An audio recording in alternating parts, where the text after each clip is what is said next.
Hello, man. Hello, Mgtows. It's Monday night, and I could not, yes, I could not stand one more minute of what was going on. Oh, there was some simp-ass podcasting going on, and it's just, there was nowhere for a Mgtow to go. Hello, Shingles. And it was horrible. We had AM and a woman in the room. There was some political corner with some ghetto ass bitch from New York.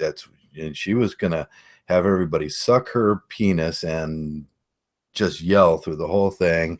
And then there was another podcast with some other bullshit, and then it was just out of control. The only one that was good today was about a 20-minute podcast with the new guy, and that was pretty good.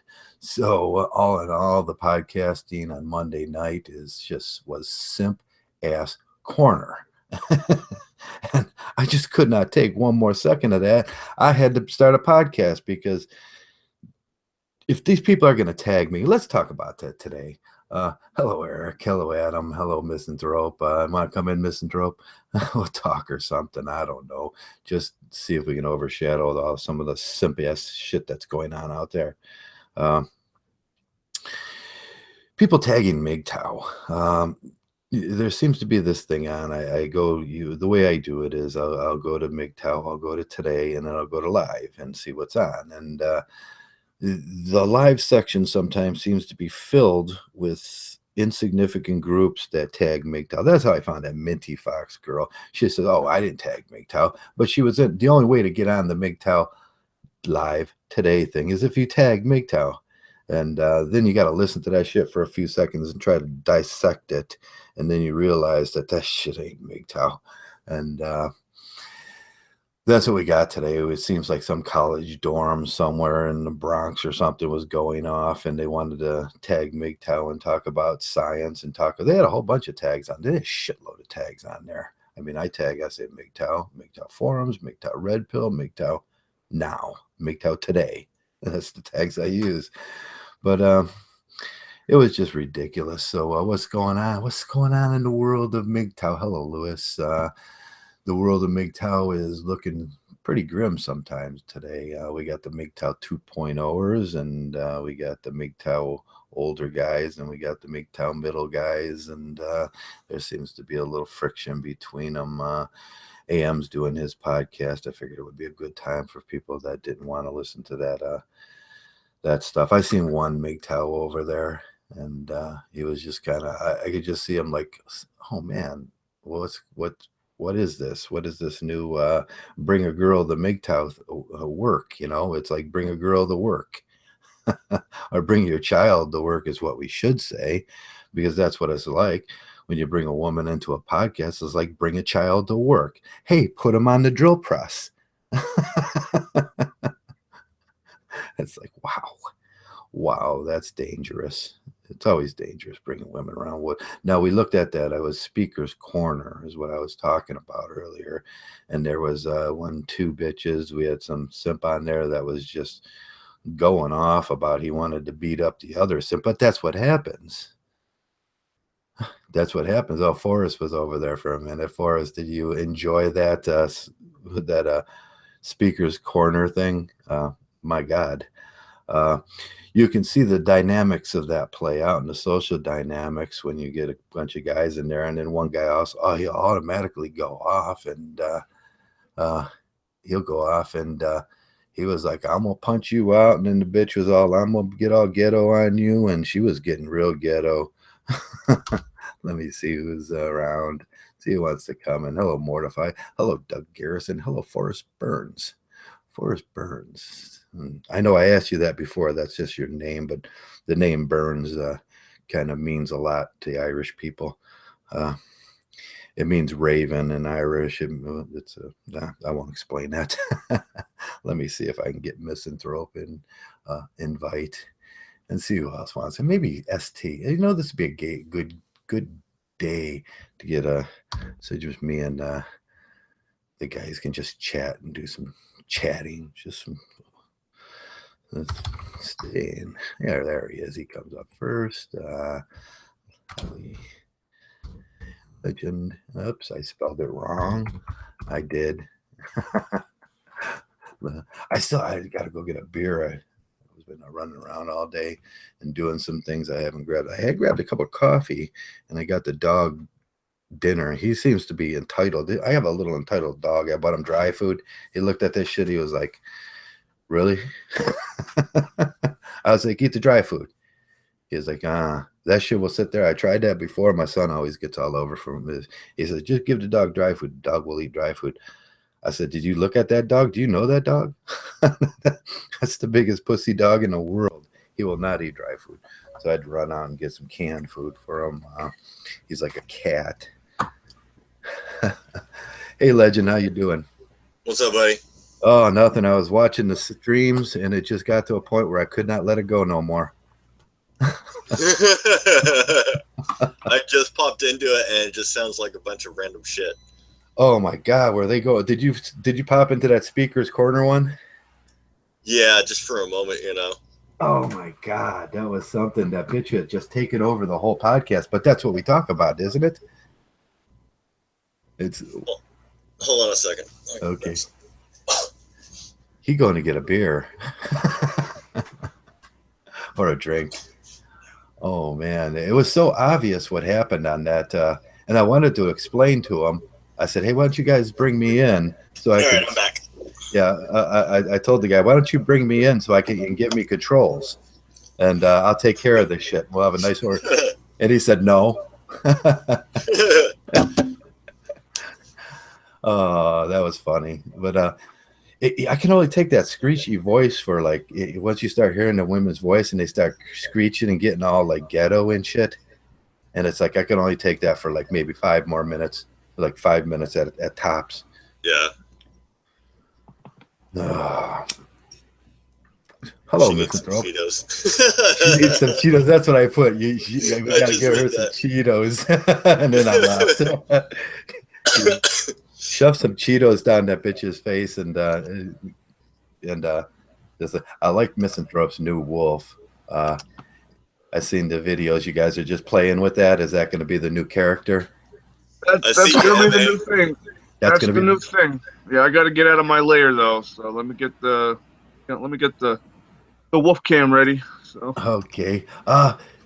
Is that a program that you could buy? Because I noticed you could do it with like a bear, like somebody had the trolls.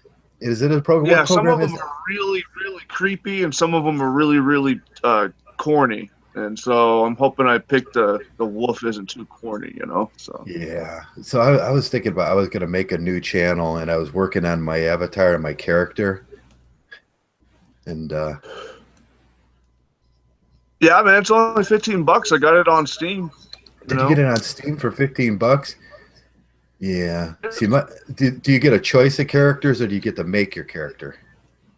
You get to do a characters on the fly. In fact, I can do a little display. I'll give you to that, Travis. Yeah, put it up to display. So I bet a lot of you guys are interested in it. Yeah, that's pretty cool. So do you have to put like? Do you get a like in the sound area? Do you get a box where you put the little diamonds in to peak the speech, or do you have to? You can only do that when you're doing, from what I know, you can only do that when you're doing a video. You can do a video performance, which you then have to trade in for convert it like twice. Okay, because I know I had something for a while, and you had to give each speech pattern a letter, like a A and then F and then G, and then every time those letters came up and it recognized it, it would open the mouth to the appropriate. You had to tag the kind of the approach, and it got really difficult because I'm sitting there going A, E, and then like for half a paragraph, that takes a lot of work. How long ago was that? No, this is really simple. This is keep it simple, stupid style. Oh, that's I really like this. Okay, yeah, because I know one other guy used it, and I seen it, and I was like, well, that's kind of cool. And then I seen you're I think MRA uses it on the honey badgers, right? Okay, and I know that a dog or something. You can kind of look at it and see the graphics, and that bear guy, the other bear guy I can't remember his name. He uses it. And Oh shit, we're not talking about Pedo Bear. no, not Pedo Bear. Some other bear guy. He's got it, and you can tell it's kind of from that program. Okay. Yeah. So it's kind of cool. Tell Trav what gave you the idea.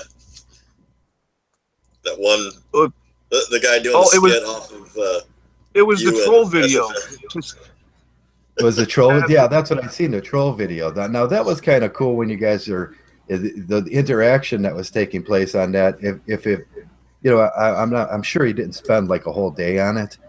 The interaction, if you can get the interaction down, and that's really I was kind of impressed. It was kind of cool at first, and then he dropped off a few times, and then he kind of caught it back. Yeah. You know, that was cool. Glitchy, but you know, the concept is awesome. Yeah, if they can get the hand gestures down and the gestures and the human gestures. Me and SFM were that funny. You know, that was a little snippet taken when I was acting like an ass, and it was you know, it was comedic and it was fun. It was interesting, and it's always like, that's cool. And so here's the thing: I'm not above humility. I can throw myself under the bus as much as the next guy, and I really appreciate it. I laughed my ass off. I don't know if SFM was that impressed with it, but I fucking loved that thing. It was just hilarious. No, it wasn't done out of meanness. It was done like it kind of, you guys are going off and bro downing, and and that's what we do sometimes. And I was cracking up the entire time. Yeah, that's what the guys got to understand when they come around. Sometimes we're just going to bro down. You don't have to be serious all the time, and you don't have to be angry all the time. I mean, we're a very diverse group. Yeah. Yeah, that's what I was thinking about. So once I started doing it, all my other ideas that I was going to do for videos, I'm like, you know what? Then I don't have to wait. Like, because this is kind of really on the fly, and it takes so much of the guesswork out. And I'm like, okay. Yeah, I'm sure you'll get better at it. And I know you're just kind of winging it, and it's kind of clumsy for you now. But yeah, just keep on doing it. And sooner or later, everything else, you'll go, oh, if I do this little tweak here or this little tweak here, it's going to, and you'll get the gestures down a little more. And yeah, we're great. It doesn't want to act right today, but you know, wolf problems. Yeah, that always happens. So who do we got in the room? We got Eric. We got Shingles, Eric, and who's Mortify, and Lewis and Forrest, and I see Forrest all over. He's all over the podcast. And that's about it. And there's other people lurking. Lurksters. And Hetty's there. Yeah, I just couldn't take one more minute of that. They were like simp downs podcasts. They just tag Mgtow. I don't know why they do that. Why would they tag Mgtow? That would be like me tagging like skepticism, and then like saying, "Oh, this isn't skepticism. We're just we're not going to talk about that." I'm not all that offended by it. Yeah, you know, it kind of shows that they're interested and they're watching, but the idea is if they don't know nothing about Mgtow and they're trying to present some fact, then present it, you know. But they were just like going off. Yeah. Yeah, I was invited to one of those stupid hangouts. And it's a troll-a-thon. That's all it is. Nothing more, nothing less. You know, with no value, no redeeming value of any sort. No redeeming value. I increased the bandwidth so maybe we can get a better picture on that. There we go. Yeah, we narrowed down some of the hiccups last night when we were doing it. Okay. Oh, yeah. Okay. Yeah, that was a live podcast. Did you go up? Yeah, you had to go up with your bandwidth on that if you wanted your not your visual to show up better. Now, if you're just in a podcast, and a lot of people don't understand this, if you're in a podcast and you want your audio to come out better, you go down with your bandwidth. Yeah. And on this, so I'm on a laptop, and it's like 1.3. That's my limitation combined with the network stuff. Okay. Live, I'll never get much more crisp. But as far as making a video, that comes out really nice. So. Yeah, I suppose if you have everything kind of and you accentuate your words and everything, it would come out really nice, and it would give the program a lot more time, and your computer would have a lot more effort into it too. So it's $15, huh? $15 to get a whole bunch of characters, not that many backgrounds, but then you can actually do another $70 if you want to sink into that hole. And I haven't even gone there. I don't have no need for it. Yeah, that's not. But Did the they have little $70 will packages? buy you a whole content, and it also buys you the ability to continue to use whatever you're using and monetize, so you can make money off of the character that you developed. Oh, that's what I was going to ask you. See, I've been trying to work on this sarcastic bear character. Yeah. But my bear is badass because he's got rocket launchers on his back.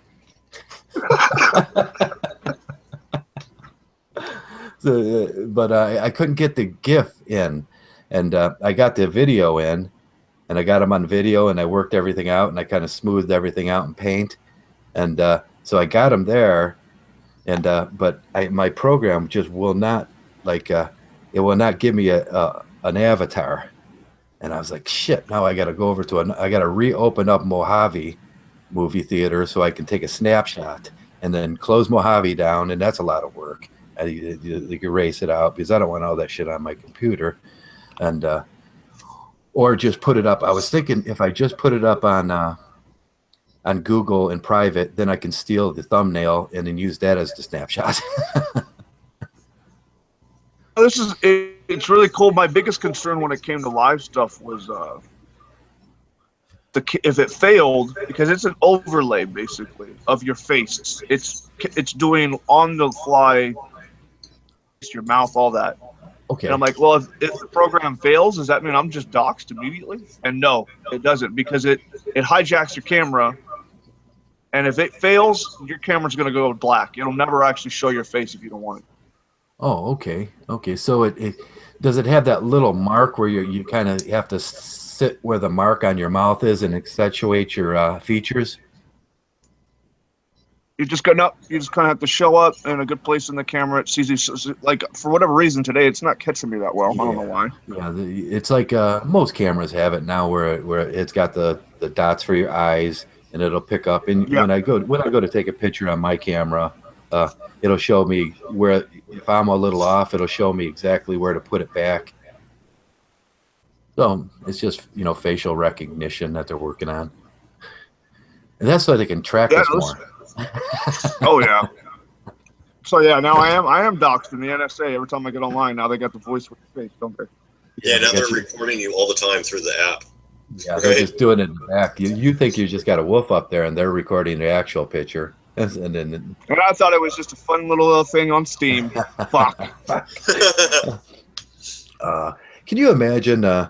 Everybody's worried about the NSA just kind of catching me say something really stupid that I say once in a while, and everybody's like, Joe, you can't say that. And I'm thinking, can you imagine the NSA having to actually sort through all the garbage that they get? You know what? We all have a case. We all have an ace in that case if we're ever brought up. How many countless women and feminists have talked about the current administration? I'll put it that way. So I don't do it myself, but able to do that. You've never been able to do that. Like, men have gone to prison for far less threatening language. Oh yeah, I just remember two years ago they put the boy in. They did put the boy in jail from Texas because the lady from Canada complained about him going off on her or something, and it was some big case. And I was like, man. He said, "Oh, I'd like to kill that bitch or something," and then all of a sudden they put him in jail for saying that. And I thought, well, that was so weird. Well, it was like had to come from a second party and it had to be reported. But the NSA can't catch you saying stuff like that because Do you know how many texts, emails, videos, garbage goes on? They would have to have 30 million people to sort through that shit a day. Oh, now that's cool. Yeah, so you got the demon. It's not catching my shit. I think it's the lighting. I gotta probably add more lighting to my room. Okay, yeah. That's cool. So it's anti-doxable too, though. There's no way possible it's going to show your face and everything. I think there's like one or two buttons that I can press accidentally, but you have to dig for them. So you really have to fuck up to dox yourself. But if the program fails, my camera will just go black. It'll just go black. It won't actually show me. I know that would be a concern for a lot of people. But I'm not me. I've already doxed myself out like several times purposely. So I don't care. Oh man. So AM's going to go full boat with the women cast now, huh? It's just like every one of his podcasts has a woman in it now, and I don't recognize any. Now I don't recognize any of the names in there. Where's that information coming from? Because I haven't seen anything of that. You got a link. Was it on his alternate channel? The one he's got going now, he's got a woman on there, and I'm looking. Oh, is he live? Yeah, he's live right now. Really? Yeah, and I can't remember which channel it was on, AM something. I seen it, and they're talking, and I just look at the viewers, and I don't see any Mgtows. I seen one guy, and I was like, well, that's a Mgtow, but who are these other people? Are they like just prospective Mgtows? Yeah, Sean was over there. Sean Lucas. He was like the only Mgtow I seen. He says it just ended, sort of cringeworthy conversation. Yeah, it had a girl in there, and it's like, ugh. So apparently, did you see the messages he left us today? No, I didn't. What did he say? Oh, I can. You should probably just go look. That way, I don't reiterate. You know. Oh, I can't see that. You guys never invited me in that one, so I can't. I don't think I could see that one. Hold on a second. Yeah, I'm not in that one. Yeah, if you put me on it, then I'll be able to see it, which is kind of sneaky and low underhanded. I used to do that too, like no, man, it's called transparency. Yeah, transparency. That's what Hillary Clinton didn't get, huh? She kind of missed that whole boat about transparency. All right, you can go check it now. Let me see. Staying free. Is it okay? Oh, there it is. Okay. Okay. Let me look for his comments. Oh, you guys are talking about me. Is that it? I don't know. I'm not intentionally trying to piss him off or anything. Just. I wouldn't worry about it. I don't get it. You know what? AM and I talked about it, or MA and I talked about it last night. I made that mistake the other day. I called it MAM. Well, we were talking about it privately, you know, when we were doing our skit and everything afterwards. And I'm like, you know what? I'm going to go ahead and post it in the commentary of his recent FUBAR video. I'll just call it that. Okay. And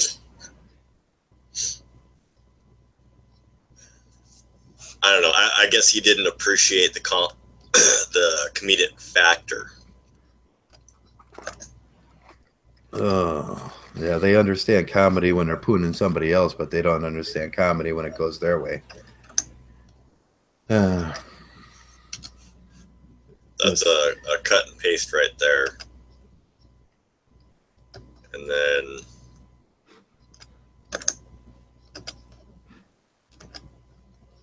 here's my end. Okay. See, I'm being fully transparent. I can't even talk right now. Do you need a beer? I need a beer. Yes. kind of cool your pipes down. It was a long, hard day, and you're like, oh man, I'm thirsty. I got to cool my pipes down. And it's not exactly a long, hard day or anything. I'm just a little bit frustrated because I'm not finding the resources I want. Speaking of, how's your homework going, Misanthropic?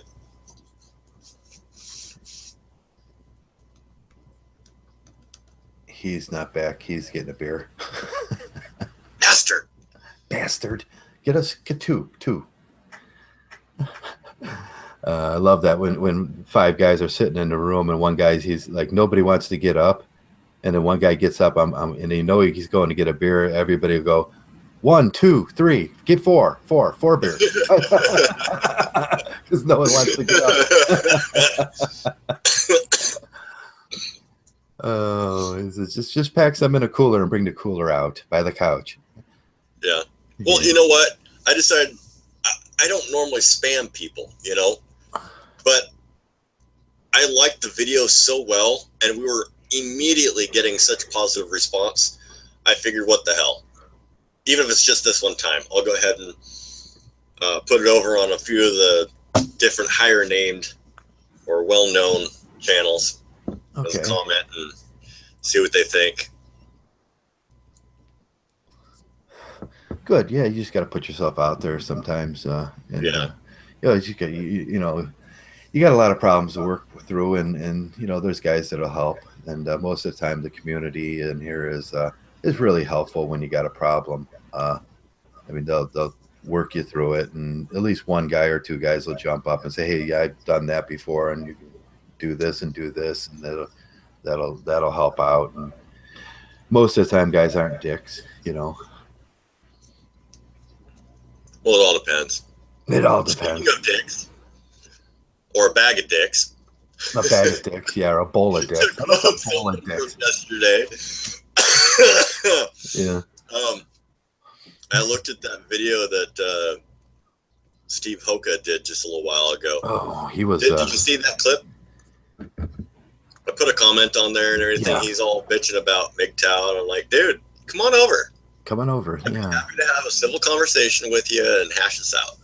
Yeah, I think Steve's going through some stuff in his life right now where he's got emotional things happening, and he's transferring it to Mgtow. The frustration about what's going on in his life with the caregiving that he has to do. And I know I've been there before. I've watched my mother and father die, and you know, the caregiving gets overwhelming, and he's just projecting that onto Mgtow now, and that's the dangerous part when you turn the guys that will help you kind of make them the enemy, don't you? When you're in that kind of place. That's funny. I didn't know. Oh shit! I'm not even on. Am I? Okay, I'm on. Yeah. Yeah, you're on. I'm actually going through the same trip with both parents, so I didn't realize that Steve was going through that. Yes. So. Yeah, Steve's going through that right now with the caregiving, and I know it just gets harder and harder and harder because the way the system works, and if you've ever done that, you get to know the system really well. Oh, and fuck me, man. Yeah, you know, you got 3 months in, and then the other 9 months of the season, they're going to be home unless you want to lose your house. Right. And so they are 180 days. You can stretch it out and automatically they take away your Medicare. You got so much on the Medicare, and then it goes to Medicaid, and the Medicaid is dangerous because they're going to start taking possessions of things.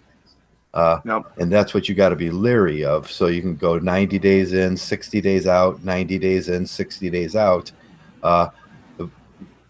And it's kind of tricky the way they add that stuff up. You got to figure it out. I went through this for a long. They make it more complicated than it needs to be.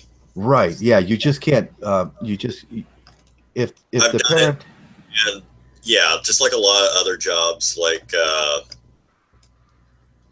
say being a firefighter or a cop.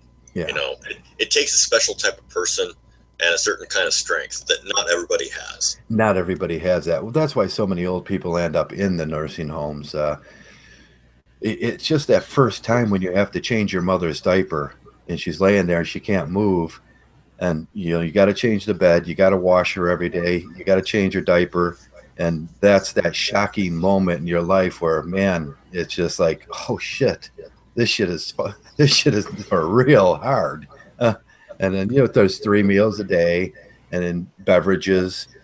Make sure the right TV shows on, provide some conversation, maybe get some books, some coloring crayons and stuff so they keep their mind occupied. That's a lot of work. I know, I've done it. And you will end up doing laundry every day. That bed's got to get changed every day. And there's a certain way to do it. You got to flip them and then on one side and then roll the sheets under, flip it to the other side, walk over to the other side, get them sheets off. Do it the opposite of that. Make sure the pillows are right. And the simplest little things like the blanket laying on their toes will cause bruising. You got to make sure their toes are uncovered, but their feet are warm. Stuff like that. It's just overwhelming. And I know what he's going through. But the worst case is that you realize that nobody else is going to be the advocate for your family, your dying family, other than you. Other than you, yeah, that's the hard part. You'll be lucky if you have siblings that are involved. And in my case, I don't know if Steve does or not, but you're the only one. Jeez, it's a constant mortality trip too. Every single day, you are definitely reminded to the frailty of being a human. Yeah, you're looking it right in the face. Your parents used to be young. They quite literally are right now.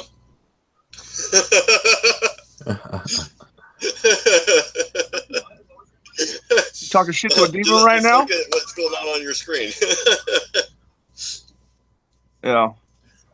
Yeah, he's good. So it doesn't like glasses. So if you guys go get it and you wear glasses, keep that in mind. Oh, it doesn't like glasses?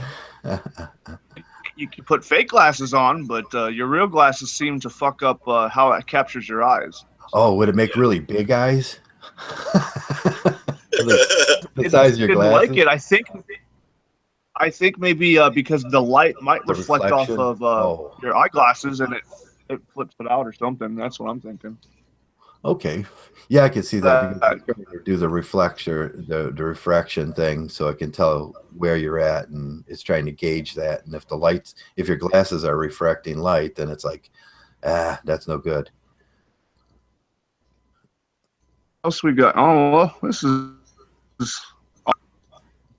There we go. What the fuck? This one's you funny. got a turkey now. Oh, that would be great for Turkey Day or Easter coming up. You can use them for Easter. Well, they got a bunny rabbit, so you can use them on Easter. Now, a bunny rabbit with a shotgun and a samurai sword would be really good. I haven't played with the props too much. I'm gonna have to do that on my off time because you can get lost in this real quick. Yeah, Team are rating it like a game. They don't realize that you can apply it to so much, but so they're playing it.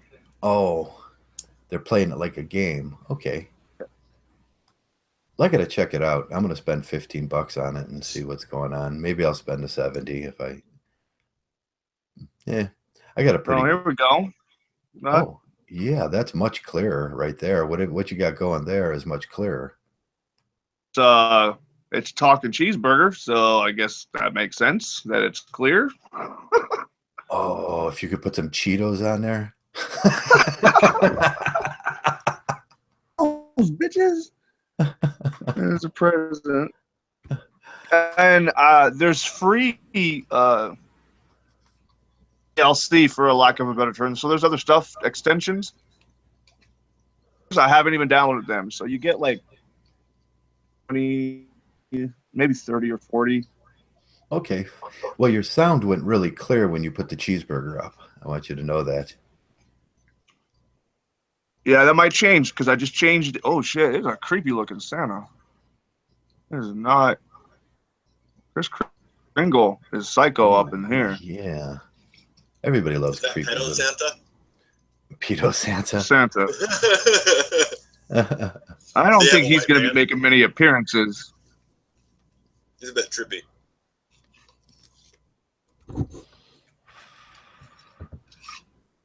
What legend? Louis, damn MA just ate pizza. Hey Trev, can I be the mod? You want to be the mod? Should we let Shingles be the mod? He's pretty responsible. Yeah, Shingles has been around for a while, so. Okay, he's the mod. You got the hammer, Shingles. 40% vetted as compared to most of us. 40% vetted. Tops. You tap out at like, I don't know, 65%. Nobody ever goes beyond 65%. I think that's my. Is 100% Mgtow too much for anybody to take? Yeah, 100% Mgtow. You're not fucking with the computer anymore. You grow wings. you just leave. You transcend this world. It's adios, motherfuckers. Yeah. Now that's when you just walk into a store and you just say it. You just say it, and you end up getting kicked out. You don't have to speak in full sentences anymore. Anywhere you go, you just say Mgtow, and just free shit happens. Yeah, you know, free shit happens. Burger, you'd say Mgtow. Here's the burger, sir. Thank you. I appreciate it. Yeah, you could steal shit. If they catch you, you go, I'm Mgtow, and they go, oh, okay. You're the patriarchy. Mgtow Varge styles shit, kind of like Skyrim a little bit. Skyrim, yeah, that's a little more like Skyrim than Verge. Everybody's attacking him now. Oh yeah, from all sides. Yeah, he opened himself up for a shit show that I didn't think he didn't think that he was going to get, but he got it. And I can't understand why. When Bearings came around, he didn't get the shit show, that the usual Mgtow shit show, and but Verge got the shit show. And I think it's because everybody wanted access to Bearings' audience. Yeah, that was it. I think it was. Yeah, I didn't see that. I didn't see that coming. What's up, Gokus? I don't think it's so. I see a lot of people, the anti-feminist, atheist, whatever the fuck how do you want to call it. They're diversify. They're trying to move beyond into different subjects and shit. Except Bearing, he's still on the low fruit feminist thing, and I think he's gonna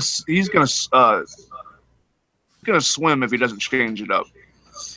Yeah, that's a sink or swim thing. You got to either become more like a Sargon, and Sargon is the Sargon.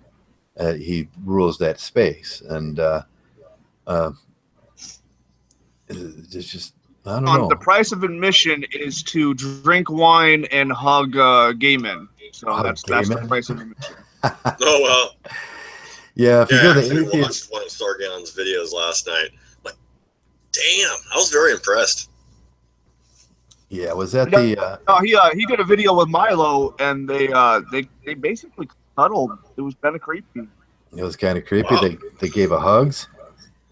They gave hugs. They had like face-to-face hugs, and they were drinking wine and like fucking. There's a couple memes out there where they caught Sargon looking at Milo with, "I love you." Like it's like, what's going on here? That's funny. He got a man crush. I don't even know if that's a man crush. That's just gay. That's all right. Bromance, I guess. Yeah, that's a bromance. They're entitled to that. Very gay. There's a lot of sodomy involved. So this one's too like too cutesy on it, and I don't like the cutesy shit. This one, yeah. I'll admit, I'm a big fan of Milo. Not a big fan? Me neither. I am a big fan. You are a big fan? Yeah. Okay. Well, his personal preferences cool kind of twist my gut, but outside of that, so you didn't draw the line with. He's an extremely intelligent man, and he's right on his game. I mean, he's on the ball lickety split. Yeah, he does that well with the females because he is a female, and but I just don't go for the relationship anarchy stuff, and because they pose that as the cure. relationship anarchy is the cure for MGTOWs, and how would he know what a male wants? That's polymary. Polymer. Am I saying that right? That's what they want. You just have several girlfriends, and the girls have several boyfriends, and that's supposed to be okay. And you're not supposed to. Oh, polyamory. Polyamory. Yeah. Did you guys miss the whole him, bending pedophilia and priests and shit like that? Did you guys miss that whole thing? I seen it. I think I did. He was. At first, I was kind of doubtful that he said that. Then I realized, yeah, he said it, but I don't know if it was said out of context because I never looked at what they were actually talking. It's like if you took something from us and just took a short clip, and we had a subject going for like a half hour, it can be taken out of context. No, so especially with someone like me, because I like to do attempts at satire and mocking. Yeah. Out before, I hate women, I hate them all. Like I'm doing it right now. Yeah, and if you take that out of that's just the cherry picking. That's like Behrens likes to do. He'll cherry pick a certain thing, and it'll come out like, oh yeah, he really said that, but no, he didn't really say what. You had to listen to the whole clip on that. Yeah. Yeah. No, I hate cherry picking motherfuckers because that's the lowest. They take the lowest hanging fruit, and it's like easy. It's easy. I've been coming to respect like Jenny. What's her name? Are you about the crazy feminist bitch on HBO or? No, Jenny. She does she got a very small crowd. They always the skeptics always poon her. Jenny McCarthy or Jenny. What's her name? McDermott. Jenny McDermott. Because she was going at. Sure. Yeah. I think I heard the name before, and I was supposed to look it up, and I didn't. I don't remember. Yeah, she hates the same people I hate, and so there's a common bond there. That's how you get a friendship with at a tribe. Just hate the same people I hate. Yeah, that's what they got to do. They hate the same people I hate, and then it's like, okay, at least we got that. I don't like she's what she is. She's a feminist. She's whatever she is. I don't like all that bullshit. But feminists never bothered me. Once you go MGTOW all the way, feminists, how can they possibly influence your life? So feminism really, there's too much emphasis on feminism. Like it's not the demon they draw it up as. The bigger problem's the state, and we all know that. And then the white knighting, when you put the state with the white knighting and the propensity to tournament, that's when you get the real problems. Oh yeah, and that has nothing to do with women. Them are men issues, and that's why they shouldn't vote. Oh, jeez. What the fuck? Trying to stir the pot. Feminist confirmed. That's what we got out of this cast. No, I'm just playing. Yeah. Hey, I'm all about the shock and awe. You don't like that, huh? The legend. You don't like the idea that they shouldn't vote.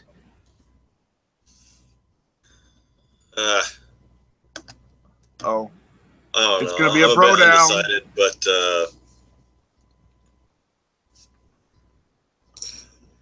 maybe things are definitely unbalanced, and I think that going back in time would be a good idea. Yeah. Where's Doctor Who when you need him? Where's Doctor Who? No, I don't know. I think they should know their place and keeping the system that we have for them, which is a perfectly good system. The egalitarian system that we set up to take care of the women and the children is a perfectly good system if they work within the system. But the problem is they want to get into the capitalist system too, and that takes a lot of male jobs, and it takes a lot of male spots where males can no longer do what we're supposed to do, and what we just be altruistic like we are. The way that I see it, I don't think the desires, it's the desire, you know, on whatever side of the fence, if you want women to have right, you know, voting rights or not, I feel like how could you or reconfigure a modern society and then try to go back in that way? It would Yeah, never work. it never, We're more because likely to hit a collapse, and then that problem will work itself out naturally. It's not right. going to be any voting. I think with the traditionalism, with the traditionalists that want to go back, I think they don't realize that in 20 years after you go back, you're going to recirculate on the same old problems again, and then they'll be able to double down on those things, and that's when it'll be. And the variable there is that if we, you know, if we do have a collapse of sorts, it may be a lot longer than 30 years. We might be going back much further than that. Yeah, but with the modern ability and technology to go back and research the mistakes that were made and the successes that were had, when that does recirculate up, you know that they're just going to say, okay, we're going to do this, this, and this, because they're going to know how to do it again. And then the system becomes like a super bonded matriarchy. That's the only problem I see as traditionalism. Now, if it's a dead stop and restart, I don't even know if that'll do it. A lot of guys have this idea within the apocalyptic situation where it's going to be a dead start and restart. Are there any societies that actually showed us that would work?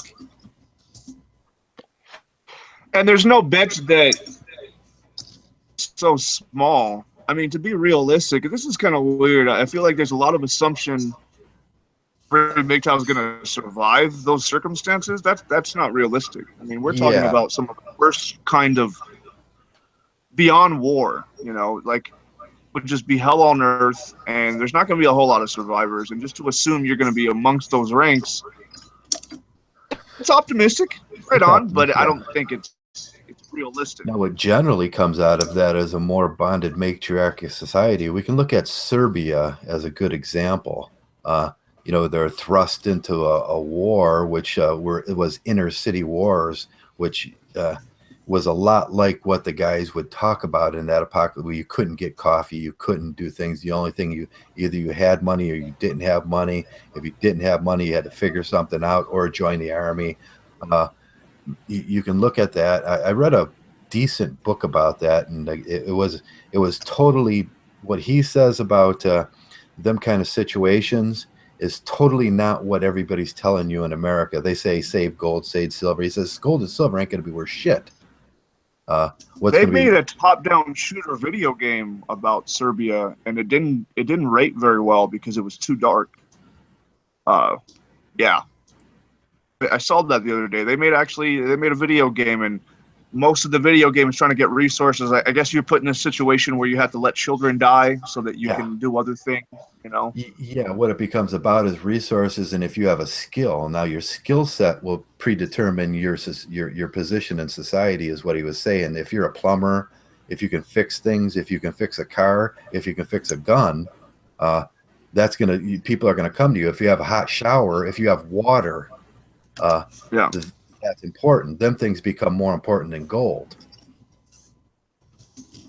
Survival skills will make an appearance too. Which this is unfortunate because this really pisses me off about, like, going back to the other day's casts that we kind of touched on was with the male spaces, boys club versus girls club thing, and you know, letting everybody into the fucking boys club, because if that happens, they're not going to be teaching these kids how to start fires or to tie knots, them how to fucking basket weave. Yeah. And that's a disservice because, like, there's not a lot of bastions on the boys club anyway. They don't have fathers. Right. That's why they're in the boys club.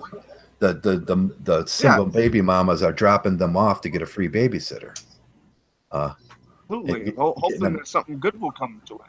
Yeah, that's just trying to get male influence, which they know. I think all single baby mamas know that they need some kind of male influence. It's just how they go about getting that male influence in their life.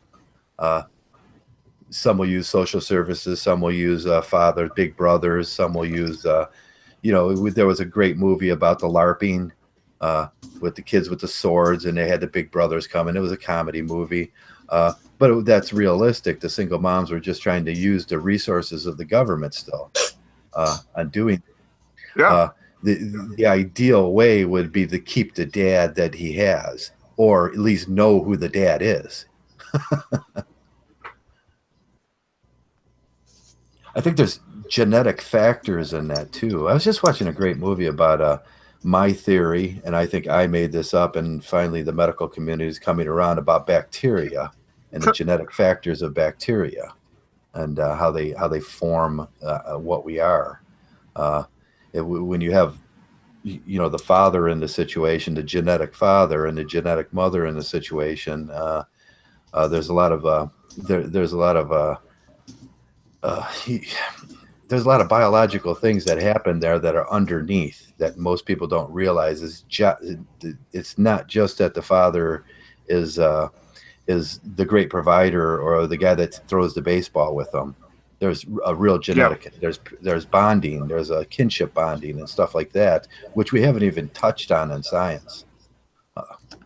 Have you seen the studies come out that also suggest that promiscuous, especially within the course of a short span, that they actually will, they have the chemicals to kill a lot of the sperm and whatnot of one lover. However, they actually extract and keep DNA. Yeah, they do. From every man they've ever had. And that goes in the process of making a baby from the primary sperm source. Like, what the fuck? Yeah, the more the implications here. So it hasn't been completely vetted out, but they know for certain. Basically, a slutty woman, if you think that's your kid, even if it, 100% is, it kind of isn't. There's some other things going on. There's influences, DNA markers and influences from other men. There's DNA markers and influence, right? And the big argument now in this with the feminism, or at least what we see as the organized feminism, they spam the with misinformation is what they do. And some of the misinformation that's out there is, I heard Tearfinger Monkey say it the other day, that 50% of the mother and the father's DNA was in the child. And that's not true. No. It's 50%, but the genetic markers that predetermine the child's characteristic is 86% male. I brought that up on the stream I was on with him. Yeah, he sort of got... In my particular case, my oldest son had 0 of her particular or unique genes in his DNA. Yeah, the only genes that he had that were not specifically mine, coming from me, were neutral genes. They were common. That both she and I already shared. Right. If you're looking at some of the genes, there's commonality, and it will come out to 50-50 if you're looking at genes just in that. But if you're looking at the genes in a DNA sense that light up, that actually predetermine the characteristics of the kid, how smart he's going to be, what he's going to like in life. Like you're a mechanic and he's a mechanic, or if you're a plumber, he's a plumber. If you're an electrician, he's going to have those. All those things come from the father, and it's 86%. And most people don't realize that. And women will try to argue those points. Now, there's some great studies and you can see how they try to warp the situation. You ever go to ancestry pages that are feminist? What they try to do is they try to say we can no longer, we're not going to take the male side of the genes and follow the male structure down. What they try to do is follow the X chromosome down, and then they say, oh, well, this is how it should be.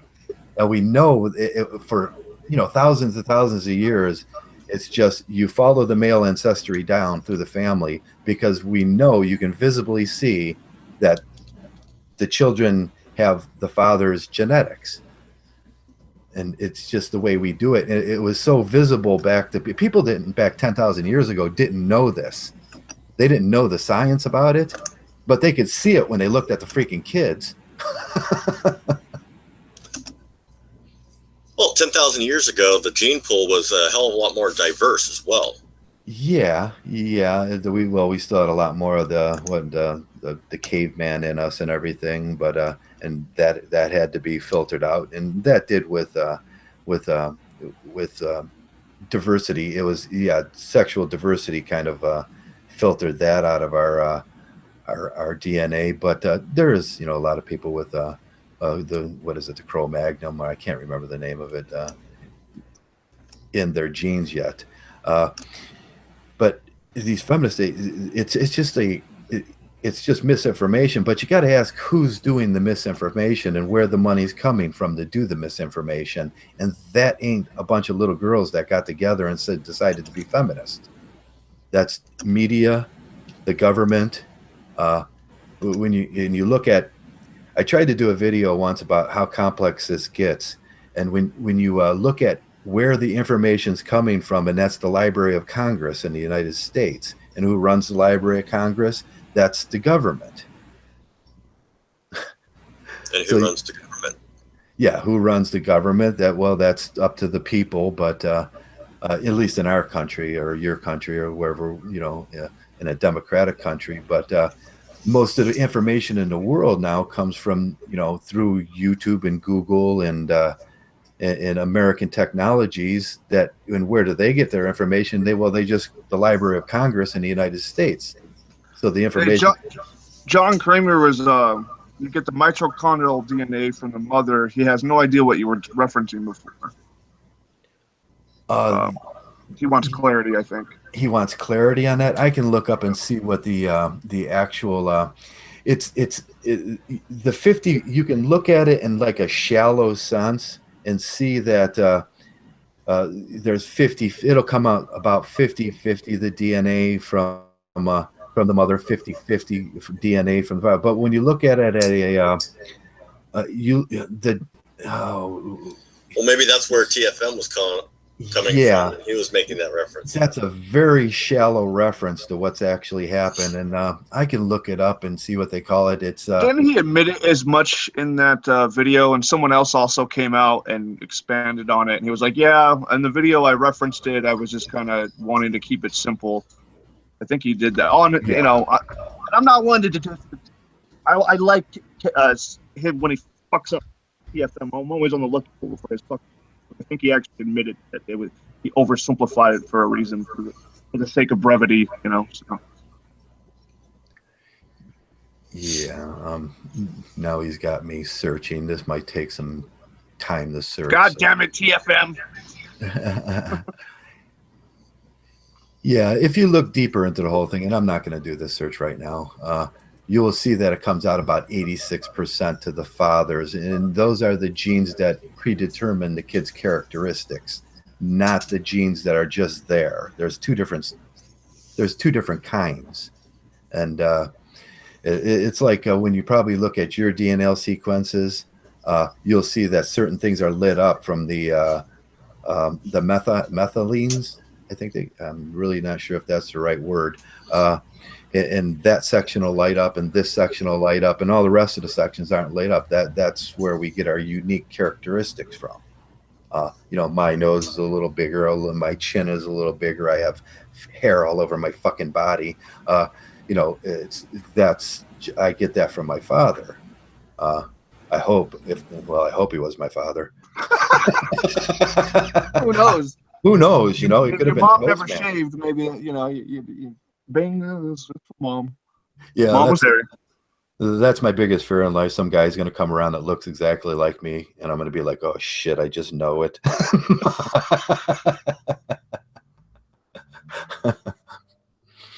Oh, that's horrible. I shouldn't talk that way about my mother. Did we lose somebody? Did we? Did we? Okay. The legend hissing. Leave the reservation? Nope, he's here. He's there. The hissing. Okay, he muted out. The hissing went away. Someone had some hissing in there, you changed. I think it was me, because when I had that program on, it really overworks the computer, and you can hear the hard drive, I think, and the fans, or the fan, not the hard drive. So. Lewis says Trav is simping. Was I simping? Yeah, with the feminist thing, you know, they're not that bad. They're not that bad. Feminists are all right. You know, No, okay, I just don't take I just don't take feminism seriously. It's not something that can possibly influence a MGTOW. Once you go MGTOW, you that is just true. you That is realize that what the fuck influence can they have on my life? And then you see it for what it is. Feminism is propped up as a ghost, so we can fight. You know, it's like we're fighting air. And just say women, just say women act like this. And then when we identify the groups that are actually doing it, start looking at where the money's coming from. And it's the same thing you would look at in life. Where'd the money come from? What's the money? And then you'll Yeah, start men seeing. always have to prop up these things. If it's not feminism, it'll be something else, and we'll prop it up, and it'll be the antithesis of most men. But you know, the few simps that can benefit from it will fucking throw us all under the bus, Yeah, right? yeah, it's So a good way to introduce men to the red pill, uh, but it's not exactly true. It, it, there's a system of misinformation that's being put out there, and that ain't just the little girl down the street. You know, that ain't the girl that lives on the. You know, she's not the go girl, fat girl that thinks yeah, that. there's I think anti-feminists are under this inclination that if they shut up all the 14-year-old blue hair girls, you Yeah, know, that everything's going to get better. no, it's not. Be, Yeah, when you start looking at the lead feminists, and that's why I did my research before, and you did the same thing, Misanthrope. At the same time, you kind of became a feminist lurker, Yeah, I and lurk squad, early lurk squad. yeah, I was an early lurk squad, and I had my girlfriend at that time was a major fucking feminist. She was like, I will not tell you who she was and everything, but at that time I was dating, so I was meeting all of them, and then I was kind of working out because I didn't know what it was that they were talking about. I didn't know what everybody was talking, so I had to go see it. And once I seen it for what it was more a political movement, not just a bunch of blue-haired little girls on YouTube. You know, like you say, it was. It goes deeper. It runs into our system. You can't call it feminism at that point. Yeah. You can't just have this what I call as a windmill. It's like Don Quixote going at that windmill that he thought was a dragon. Feminism isn't a dragon. All you're going to do is run into the fucking windmill. Well, you can tell how much research a person has made when they excuse, well, you know, the first and second wave, they were pretty good, but this third wave is just crazy. Like that's bullshit. That's You have bullshit. no idea what you're talking about. From Yeah. the inception, it was not about rights. This was about fucking at the top of the ladder in society trying to get more fucking shit. That's all it was from the inception. So Right. I don't want to hear it. Yeah. Yeah, it's about sorting. It's the same thing. It is. We were at that point. We were letting females into. So who's going to be the top 2% females that are going to benefit? That's what they have to sort out. Yeah. You know, as we know, how many billionaire women we got out there now. That's what they're sorting out, and who's going to be who's going to be that old school rich, and who's going to be you know, on the top, and who's going to be at the bottom, and that's what it's always fucking about. Yeah, it's funny when and you sometimes you'll see you know, anti-feminist that is that red pill when it comes to that research, and when they try to you know, talk to a feminist or even another fellow anti-feminist trying to defend the early days of feminism. Oh yeah. Did you know all them suffragette bitches were racist and classist and fucking just horrible women? Well, everybody was back then.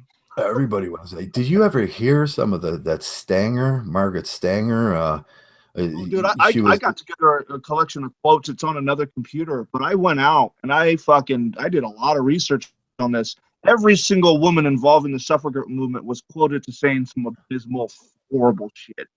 Yeah, Like they were not good people at all. What she was.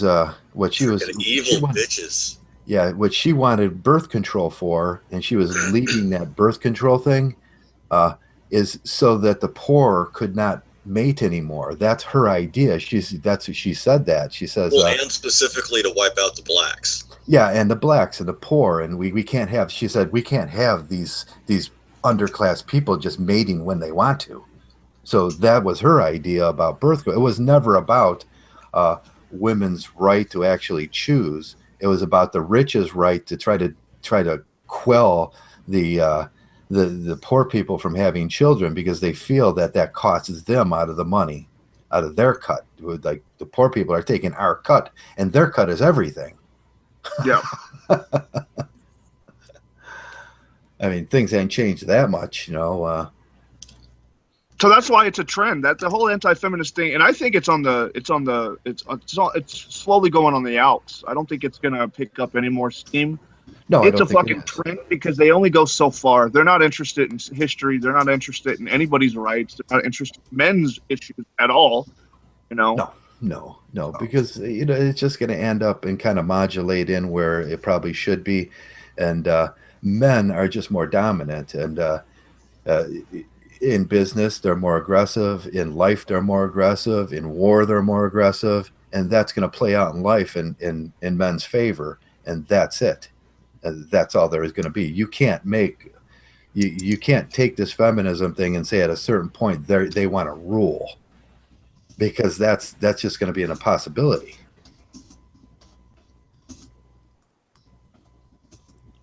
Yeah, SFM, you're right. SFM has talked about it, bitch. He believes that all women are just a little bit more racist than men.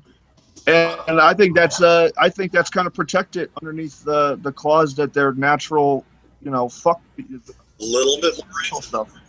A little, really? A little bit, yeah. A little. Oh shit!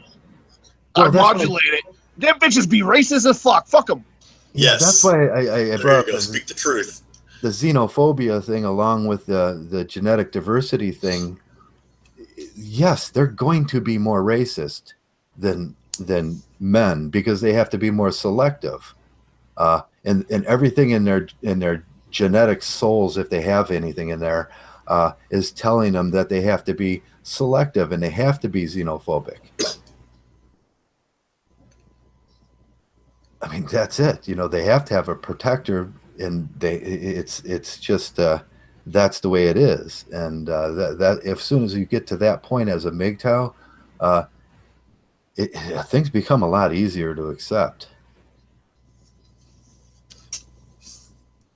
Yeah. I guess the only time it bothers you is, and all of us are in different stages and trips in life. And I think me and Legend are in a similar, I think me and Legend, we agree on we have a little bit more faith in practical ways to fight shit, because we have to deal with so much. We have to deal with public schools on a daily basis. We have to deal with, the medical system for our kids on a daily basis. So, and you want to fight, and you try to find the ways. How do I fight this for real? How do I advocate for my child for real? Yeah, for reals, and that becomes the hard part, because you see how corrupt it is. You see it's a money making system, and you start seeing that you're the slave in the system. There's not a lot we can do it unless we pull together, and that's what we're trying to do. That's why I want to talk about anarchy a little once in a while. How do we anarchy? How do we do this? We don't know how to do it. We've never been put in this situation. It's not inherent to us. I was going to do something. I'll tell you how you don't do it. You don't buy Stefan Molyneux's brand of anarchy, because that's all TradCon bullshit. Oh yeah, I don't think in this. What does he call that? Anarchy, peaceful anarchy, or peaceful parenting plus what is it? Free market anarchy. I don't know. So he's got a whole bunch of fucking that's bullshit. Maybe with Gandhi that would work. Maybe with Martin Luther King it worked. Gandhi was racist as fuck, by the way. And Gandhi was racist, and Gandhi was not anti-violent. If you guys really do the research on Gandhi, you'll find out that himself was a very frail man, but he was telling other people to do shit. It's very rare to do research on any historic figure, and not come across some sort of glaring hypocrisy. Yeah. I was trying to do some research on how do we anarchy lately, and I was looking at Patrick Pearse and Michael Collins. After 100 years of slavery in Ireland, they said no more. And how did they do it? What did they say?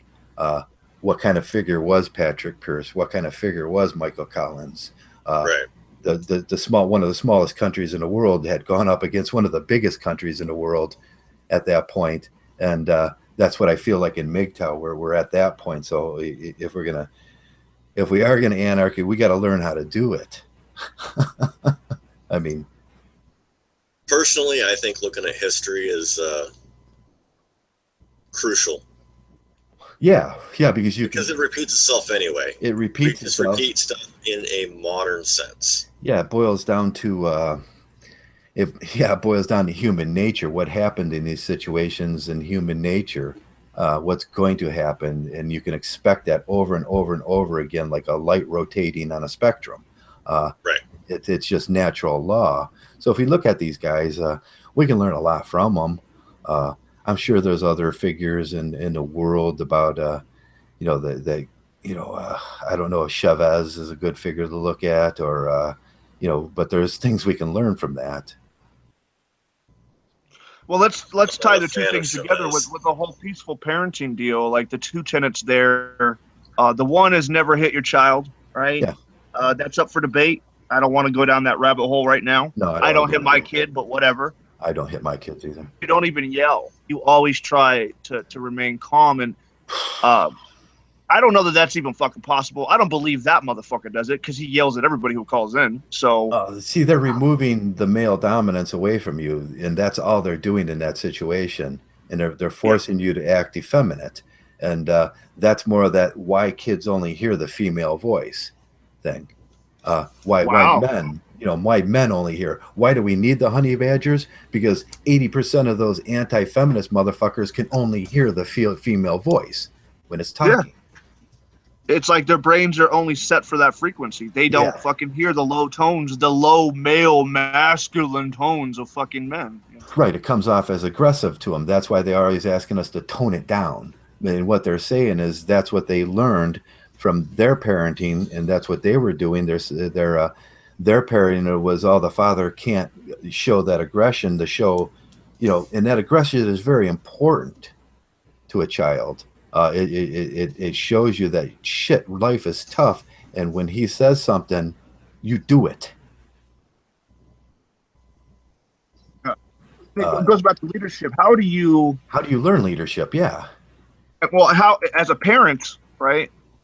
As a man, as a father, if you're stripped for like, you always have to be benign, you're always benign, and like you're always negotiating with your child, that's not leadership. That is, there are moments in fatherhood where you are a fucking tyrant, because if you're not a tyrant, dumbass kid's gonna go walk off a fucking cliff or do something stupid. Yeah. You're not gonna negotiate with that. Yeah, you're not going to negotiate with stupid. They're going to start, that's 80% of the children that are raised in single mother households are going to have some legal or some drug issues. That's what you're trying to avoid. That's where that male sternness, the kid in a traditional family with a mother and a father, and the father's his rights to be the father and to be the dominant male in that situation. That's what we're talking about here. Once them are stripped away, you might as well have a beta mangina around. And that's going to fuck those kids up. And then this is where we get all this, all kids get to play. No, kids got to know that they have to compete in this situation. The more that whole side of shit has gone, this is why kids aren't going out. This is why they're stuck on the technologies. It's a matter of options for entertainment and passing the time. And everybody's fucking scared. Every parent, they don't really do parenting, yet they're terrified to let their kids out in their neighborhoods because they just assume every other parent is as bad as them or worse, and that the kids, there's no trust, there's no honor, there's nothing in this new system, and this is supposed to be progress, right? No, yeah, it's horrible. Can you imagine being a kid nowadays? You sign up for a baseball team and you think you're going to get you're good at shortstop. I mean, you're really good at shortstop, but every 8th and 9th inning, they wheel in 2 kids in a wheelchair and put the retard in your position. And there goes the game. You're defeated. You're like, man, I played so hard for 7 innings. And it's like, I'm defeated because I know I'm good and I'm trying to excel. That's how we used to pick leaders in our community. But no, that's not going to happen anymore. All kids get to play, and these kids, they are forced into those situations. They never learn how to develop skills that are pertinent to them either. They think, and we see these kids around YouTube a lot. I think Alex Brown was one of he never really truly embraced what he was in life. He thought that, oh, geez, I can just be this scholar, or whatever. No, he's not going to be that guy. Yeah. He was never comfortable in his shoes. He never knew what he was. And we often say in Mgtow, know thyself. That's where your greatest assets are going to come from. And they don't have to be huge intellectual assets. You don't have to be Turing or Tesla. I give the story about Harry Rock. Harry Rock was a guy that picked up he was picking up cans in the 30s and the 40s and wheeling them around in a cart. Then he bought a horse. Then he bought a truck. Then he bought a fleet of trucks. And he became the biggest scrapper in the United States. And every time a truck pulled up to one of those roll-offs, those 40-yard roll-offs to take the scrap out of he's making De Niro out of that. He was a very impressive man that they should do a history on that guy. And show you don't have to be you can just be the best at a certain thing. I tell about my buddy, he welds, and he put a company of 400 men together, and it's just welding bridge parts together. That's what he did. And the rest of the time he got drunk, and he wasn't as fabulous. He wasn't fucking, Michael Milken. I mean, he just did what he knew how to do well. That's what we tried. There's so many testimonies in Mgtow about getting in touch with who you are and what you do well, because them are the true talents that everybody's going to notice in you. You will be better than everybody else at that one certain thing. But nowadays, all kids get to play, and you got to compete with people that are getting, extra points on tests because they're just slower than you. How are you supposed to sort kids nowadays? How are you going to find the leaders in society? And that generally comes from the family situation. What fathers permit, the manginas. Well, You bastards trying to troll the wolf from within the safe space of the chat. Are they trolling? I once rode a wolf. Oh man. That's a badass thing to do if you can ride a bear or a wolf. I fucking rode that bear like a fucking horse. Tamed it. Staying free, the Viking. Yeah. So have you guys heard of Prism Gaming UK? Prison Gaming UK? The fuck? Like Prism, like a light prism. Oh, okay. Light Prism Gaming? No, I didn't. What's it do? Yeah. Well, here's a tweet from him. They decided to go ahead and follow me. It's pretty cool. Hey, hope all is well. We're YouTubers, make all sorts of videos from gaming reviews to crazy chat, roulette, and funny podcasts, and we use the money we make to support some great charities. Would be great if you could check us out. Also, if you're a YouTube channel, we need some awesome free, no copyright music. Then check us out. Cool. And I know MA was just talking. What was it last night, bud? About what? About music libraries. Yeah. Oh no, I want to. You know what? No, I don't want to. That's a bad. Yeah, music is okay, but you know what the problem? MGTOWs don't get together in recording studios and stuff like that, or even in like a room like this. Man, getting 4 MGTOWs together in a normal situation, and then let alone the difficulty of getting 4 MGTOWs together that play instruments would be a phenomenal.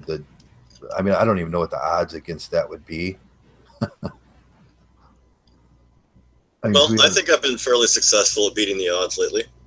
Yeah. Now, unless you use like if I lay down a riff and then I send it to the whatchamacallit, the English guy that does a guitar, and then he puts some rhythm behind it, or he puts a rhythm, and then you send it around, and then you send it to somebody that does drums, and he goes, okay, I can see what's going, and then he puts a rhythm behind that. We could do stuff like that. Oh my god! All right. Anything's Trav, possible. Joe, go into the Hangout chat and open it up. You gotta see this shit. Oh, is there someone lurking? No, SFM posted an article. Oh Jesus, we got something to talk about. It's a bro down. Oh, women who poisoned hubbies. Holy shit! Terms to avoid sex is hiding in Mexico. Is that the one? Yep, that's the one. A Nevada woman has pleaded guilty to poisoning her husband's food and drink in order to avoid having sex with him. It must have been. She needs to get beheaded. Yeah. Law enforcement officials believe that she was hiding out in Mexico. Oh, I know who this woman is. Okay. In 2015, I read this last year. The case is probably still going on. It's Andrea Hemming committed the crime. What did she poison him with? That was always. I wouldn't use that much to kill him, Boric but just acid. enough to make him not have an erection. Was it boric acid? Wow.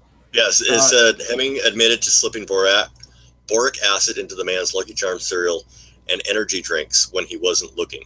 Okay, now that increases the heavy metals in his system. A police report states Hemming told police, I wouldn't use that much to kill him, but just enough to make him not have an erection.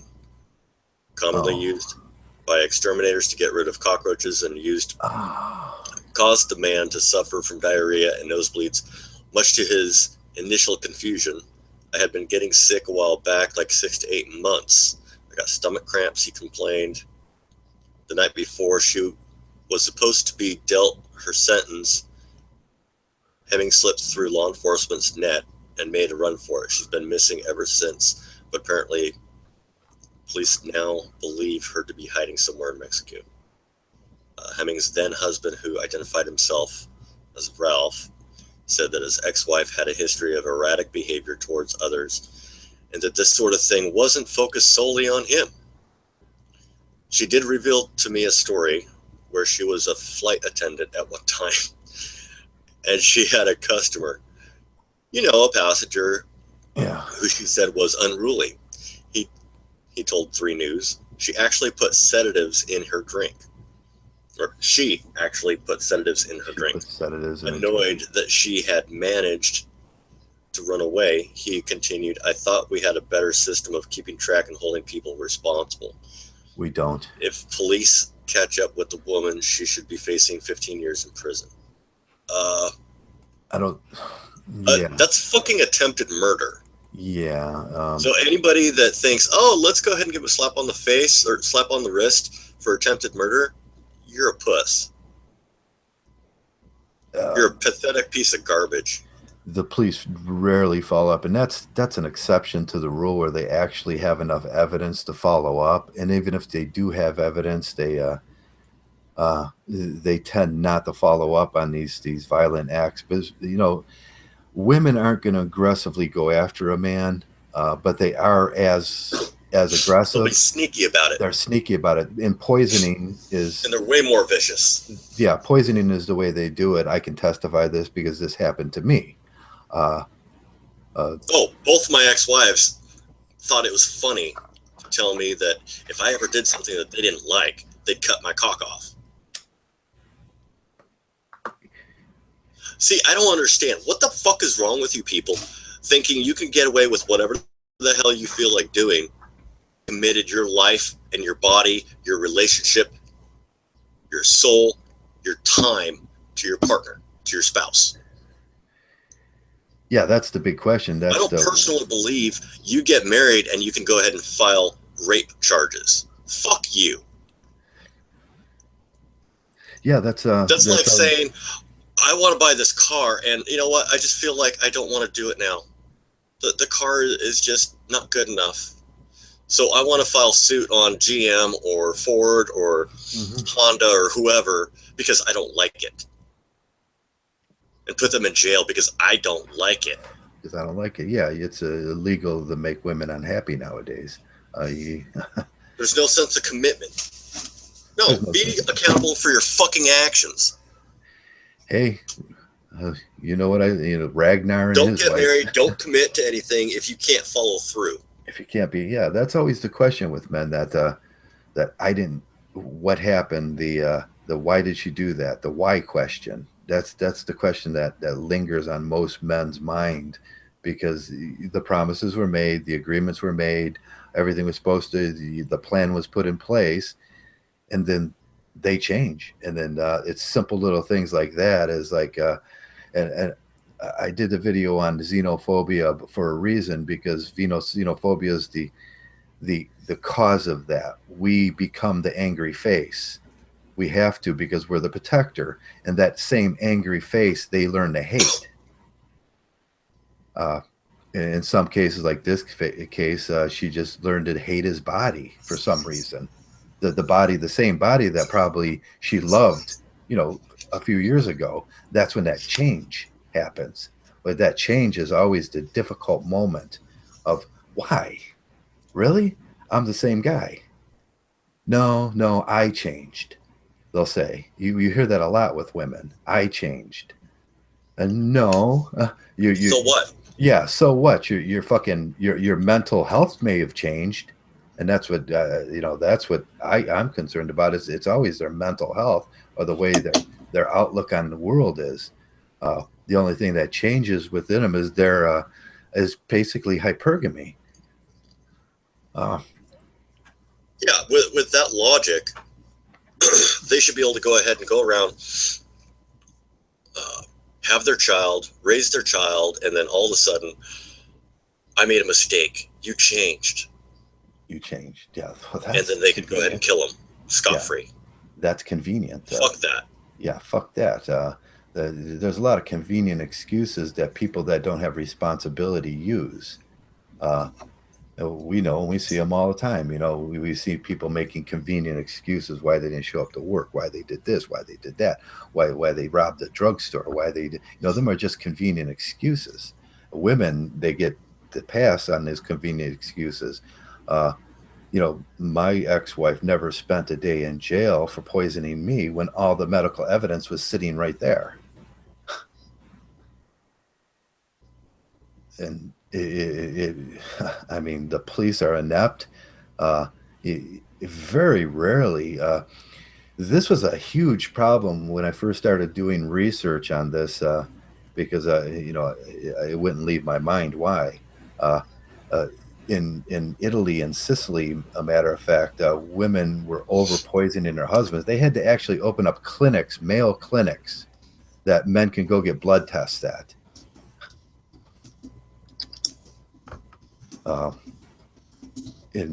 Because glycoethanol poisoning had become so prevalent. Now in our society, if someone gets poisoned by glycoethanol, those little bottles that they see when they give you a blood test. Well, you probably know, legend. 5 out of every 100 kits have the glycoethanol test in there. I think they increased the odds to 1 out of every 10 have heavy metal poisoning kit in there. There's over 17 toxins in every single immunization. If you don't believe me, you can go look it up on Mercola.com. They're not the only resource, but they're one of my favorite resources. And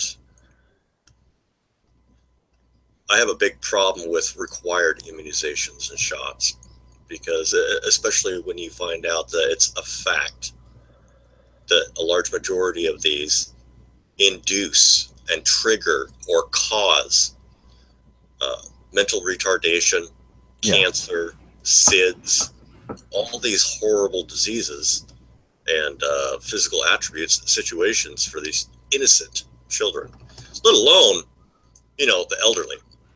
Oh, the elderly. Now They're look at they're susceptible to them too, but they also have a whole bunch of things built up, even though they're failing, like their immune system. Right. Yeah. Child doesn't have that benefit. Yeah. Look at shingles name. When you get that immune to chickenpox, all we found out is that later in life, your joints store chickenpox, and even you had the shot, and most kids get the shots nowadays. Before they used to let kids get the chickenpox. It's probably not a good idea either, but now we got cases of shingles that actually fucking kill elderly people. Yeah, it's just like why you don't use antibacterial soap. Yeah, except for every now and then. It's supposed to be a blue moon kind of a thing, not every single day, all day long, or anything like that. Right, you're weakening your immune system because you're not letting your immune system do its job. Right. That's what I was watching that thing on bacterias today, because I'm big into how mentally bacterias. Did you know when you kiss a girl that you exchange 800,000 different kinds of bacteria? Yeah. 800,000. Well, that's not a bad thing as long as you know what kind of bacteria is, there. Right. Now, when you start looking at the male body and the female body, the female body is used to carrying up to 300% more bacteria than the male body. Now, what happens? Our chemistry is completely different. Chemistry is completely different. When you start engaging with women, the first thing you're going to notice is your thinking changes, and that's from the dead bacteria. We know what pheromones do. The pheromones affect you. They turn on those things. They turn on the love hormone. They turn on this. They turn on that. But there's a lot of bacteria that are good, and there's a lot of bacteria that are bad. Right. Now you kiss one girl, and you kiss another girl, and then all of a sudden you're fucking simping, man, and you don't understand why, because your neurons generally the bacteria under 4 microns. Are under 4, so it goes through the blood-brain, so them things stay with you. But there's a certain amount of those things that will accumulate and turn on certain things in your body. There's certain thought processes, certain chemicals that you start making, and that's when it becomes the simp. You start simping, and you don't understand why. Yeah. It's simple bacteria. Now, finally, after me, I don't think I have anything to do with it. I've been harping about this for 20 years now, but finally, the fucking medical community is just starting to catch up. They should have listened to me. It's not catch up. It's not catch up. It's finally admit. Yeah, that no, having over interactions with females, having lots of sex is not good for you. It's very bad for you. Sex with different people. Well, sex with the same person could be very, very beneficial. Yeah, sex with the same person in general is extremely beneficial and healthy for a man. It rejuvenates you in so many different ways. It's hard to even talk about. But when you have sex with multiple partners, that's when things get amplified in how dangerous they are. Just like, damn it, what do you call it? Yeah, now they're blaming that disease on stuff like yeast and stuff for women. Okay. You know what I mean? It's like cervical cancer and all that. Yeah. Oh, that's the one that they get the shot for, the immune. Right. Shot they give the. You know why that's triggered? Why that's worse than it ever has been? Because we have more of the bad bacteria in your body because everybody's sharing bacteria now. Essentially, yeah. I was going to say it a different way. It's because they aren't as discrimination, or they aren't as selective. Right, women aren't as selective. They're just throwing their bodies out there, getting a hoo-ha, just because they feel like it. Right. If the mother has that and then she gives a natural birth, the child has it. That's the natural order of things. The mother shares the bacteria with the child out of her vaginal bacteria. And then he's hit, and then the breast milk gives another kind of bacteria, and it turns on the the hormone, that the cuddle hormone, uh, and that's all a natural process. But if mom's a fucking whore, you know, if mom's a She's crack whore, endangering her child she's in just as much as if she were a drug addict, still, right. still a drug addict while giving birth. Right. Why do you think SIDS was so prevalent between the 80s and the 90s? There was a lot of things they found out from SIDS, sudden infant death. And basically, what they won't say about it, and as all the information has disappeared, is that it was females with over amounts of bacteria, and the kids were dying from that bacteria. Mom goes out, has a few boyfriends under her fingernails, on her breasts, in her breath, and those little kisses she gives. She was giving that to the kids, and the kids were fucking dying. Well, yeah, like those key parties and everything, Yeah, the swingers key parties. Then But on top of that, it was amplified because every doctor and their mother was saying, "Oh, just give them some aspirin." Aspirin, right? And That's aspirin, the primary trigger for SIDS, as far as I understand, within the mainstream medical community. But right? That's the excuse that they you got to live. admit But at the same time, the mainstream medical community is complete bunk.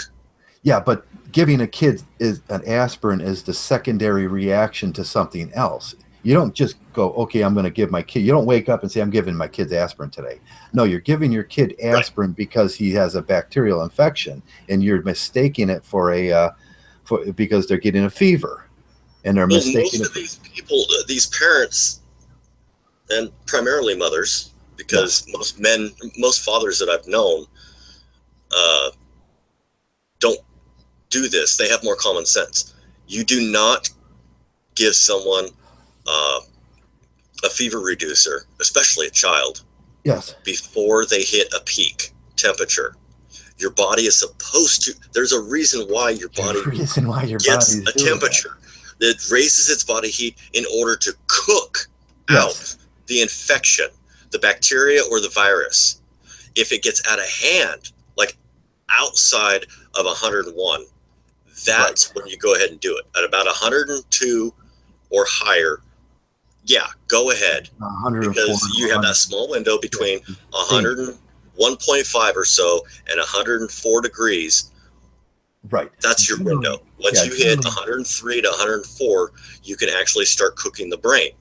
Right. Now 104, you generally want to get up to that at a certain point. Even if you're an adult, you get a sick, you get a flu and everything, put 4 blankets on you and get in that bed and maybe a hot toddy with and start sweating and bring your body temperature up. That's the best thing you can do. Kill it overnight.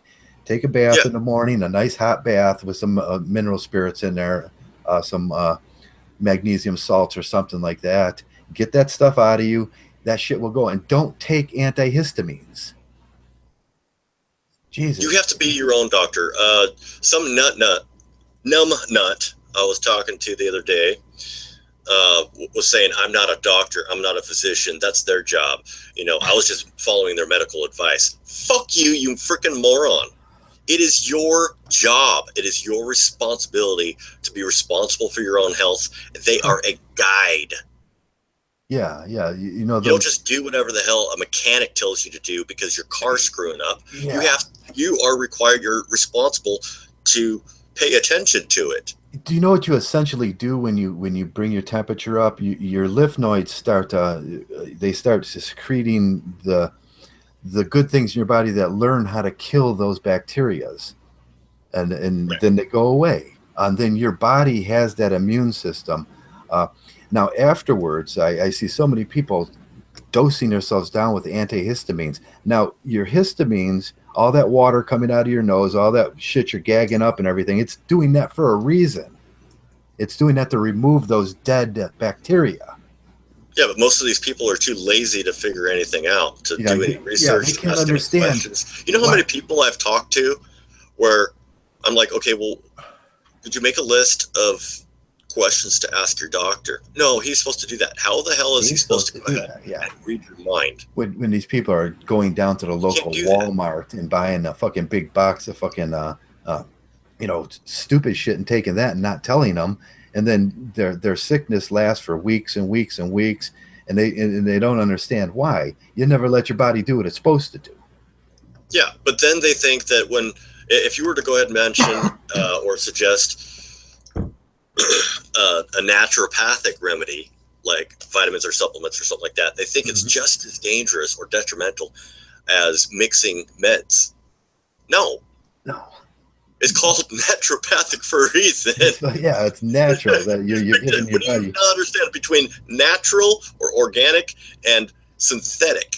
Yeah, you're empowering your body, and I will suggest that people learn more about that, and even go down to the carbon breakdowns of what's happening, and then you'll soon realize that a lot of this stuff is good stuff, but you got to know in certain situations what to do. Most of it just comes down to common sense. Common sense, yeah. I mean, basic, stupid basic common sense. If you have an IQ of 60, you should be able to comprehend this. You should be able to comprehend this shit. A lot of people don't. Man, I see so many people in life really smart. You ever see really smart, stupid people? Yes. It's like, fuck. I used to have a buddy like that. He knew fucking absolutely everything. But when it came down to really simple things in his life, the guy was a dweeb. I mean, he was a total idiot. I mean, he would just make the stupidest mistakes. I mean, I sat there and watched him trying to put on a wall socket on the wall one day and change out a wall socket, and he electrocuted himself once, sparked it up once. I said, get away from that. Let me do this. Yeah, Element's making a great point. A lot of medications make the problems worse. They do. And compounding that problem is when they continue to stack up meds on you, and your doc should be doing a constant check and balance routine on your body, taking the blood tests and checking one step at a time with minor increments. And a lot of times, you know how many people I've heard about or been directly involved with where their doctor completely fucked up their body permanently. Oh, yeah. Permanent damage. Permanent damage. Blindness, nerve damage, kidney failure, lung failure, heart failure, because they were too inept and too lazy to double check with the pharmacy about their current meds. And the patient was too lazy, not in every circumstance, but in a significant enough, probably about a third of the time, where the patient was just trusting the doctor with too much trust. Right. They left it entirely in their hands, and they knew all the meds they're supposed to be taking, and they just let it fly. Yeah, we see this so often with the elderly, they got them on 13, 14 prescriptions. And when you get on that many prescriptions, there's counteractions and everything. But what it does, and essentially in your body, it starts breaking down your immune system, and you don't have no ability anymore. You're white bread, and you start getting fractured proteins. And that's what kills most adults nowadays. Fractured proteins, and they'll say, oh, well, that's adult leukemia. No, that's fucking from you guys giving them 13, fucking 14, 15 prescriptions. Yeah. Now, the general rule of thumb is don't allow yourself to be prescribed more than 10 prescriptions at once. Yeah, I noticed that. You don't want to be on more than 10, and that's already super excessive. Yeah, well, the first thing I did when I started caretaking for my mother is I went through her prescriptions, and I noticed No, don't say caretaking. You're not a graveyard. Caregiver. You're not working in a graveyard, are you? No, caregiver. There you go. And I always make that mistake. I used to make it more, but I went through her prescriptions, and she had thyroid problems, and they had her on both kinds. They had her on the Syntex one, and they had her on the thiamine one, which both of them work against each other. And that was from the doctor before she had, and then she moved to another doctor. The pharmacist never changed it and said, no, these two things never work. They don't work good together. So I had to, okay, which one do you want her on? And finally they threw them both out, and they said, she doesn't really need to be on any of those. I was like, what? Yeah, like for a lot of people that have heart or cholesterol issues, I would really, really point you towards doing something like garlic or tomato extract pills. Black seed oil. Black seed oil. Let's shill for black seed oil. That's the new shill. That's the new Mgtow shill. Yeah. Yeah. No, I'm just playing with the word shill, but apparently it's really good stuff. So. Yeah, well, try it. Another thing I want to point out real quick, because I'm sure a lot of people don't know, is the majority of the name brand, or the majority of the drugs that come out initially, you don't want to take them until after they're at least 10 years old. Right. Unless, okay, so what happens between first being dropped out to the public up to 10 years old? You are the experiment. They rely on you to give them feedback on whether it killed you or not, or if it gave you blindness. These FDC, all these studies that are supposed to be done are nothing. Are nothing. They're pathetic. They're insignificant. They're so far in lack. Look what they did with the female vanity on Botox. I mean, yeah. Well, they were giving look at Botox shots, and then from that they found out that Botox cures migraine headaches. Now they give it to people for fucking migraine headaches. Yeah, but it's a toxin. It's a toxin. It's a neurotoxin. Yeah. And you wonder why people that have done Botox end up with saggy faces. Saggy faces. They get that. What's it kills that one? the nerves. Yeah. What's that one? The muscle. One side of the face. Control it anymore. God, it's horrible. No, don't take none of that shit. Talk about having like a limp dick on your face. Yeah, women are a vanity thing. You know, that's a breeding ground for experimental drugs. Yeah. John Kramer's right. It's been estimated that about 80% of problems can be corrected through lifestyle changes in most cases. And I've personally found that the majority of the issues we all go through, the root can be found as stress. As stress. That's one of the reasons why I'll back Mgtow 100%. Mgtow fucking saves lives. And what is the most stressing element rebuild in a modern man's and de-stress? The most stressful thing in element in a modern man's life? Women. There you go. Most stressful thing, and they will kill you sooner. And we got these guys like that guy from the Prager University guy.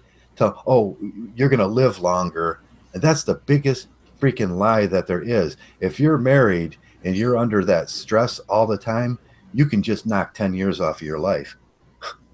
See, I think they're using an accurate measurement that's outdated. You would have lived longer 50 years ago in a healthy marriage. Yeah, yes. But there's no such thing anymore. When people are eating you might be a 3%er if you have a healthy marriage. Yeah, when people are eating, 3 meals a day, the woman's got a little napkin and there's a picket fence and everything's beautiful and everything, and the kids are happy and the wife's happy and the father's happy and she knows her space and place and he knows his place and everything's functioning the way it should. Yeah, that's a non-stressful situation. That's, I'll never say that that's not a beautiful thing. That's what I wanted, but that doesn't happen. Yeah, I did too. Yeah. I'm not perfect, but I was an absolute badass husband and father. I have zero regrets. Oh, me neither. I was bent over backwards in every relationship, and I got fucked. So don't ever tell me that I didn't try hard enough, or I'm a lazy fuck, or I'm just ugly, I can't get any puss. You're an ignorant motherfucker, Hoka. Yeah, Hoka, that shit. He speaks from a place where he thinks like there's some sort of, I don't know, scarcity, pussy scarcity. Pussy has never been easier to get. I really don't understand this. Guess what? This is like, it's like, pussy is so easy to guess. Was like, he doesn't understand being a man. That masculinism. Here's the other side. Like, if you want to critique hypergamy, right? You say, well, it's really easy to get laid. Hypergamy is not necessarily about getting laid. That's about courtship and grooming a man into a position of utility and extracting resources from him. That's a long-term game. But the short-term game is it's easy to get pussy, and it doesn't matter if you're fucking ugly. It doesn't matter if you're broke. Pussy is bottom, like, it's never been this low. The value of pussy has never been this fucking low. I think only ugly motherfuckers say, if you can't get laid, you must be ugly. Some of the biggest players are ugly motherfuckers. I see some really big, fat, lazy fucks. I got friends that are because they have a good attitude. because of the way that they carry themselves. I've got friends that are so ugly you wouldn't fucking believe it, and they all got women.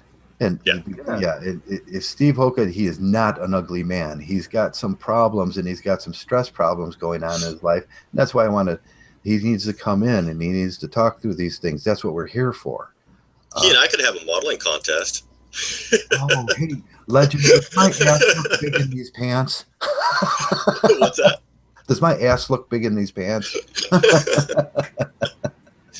We could take a poll on who's more GQ. GQ, yeah. I don't think it's about that. Minus the hypergamy. It's about being in touch with yourself too, and that's what I see a lot of kids now, because they didn't have fathers, because they had a bad male. I'm a great father.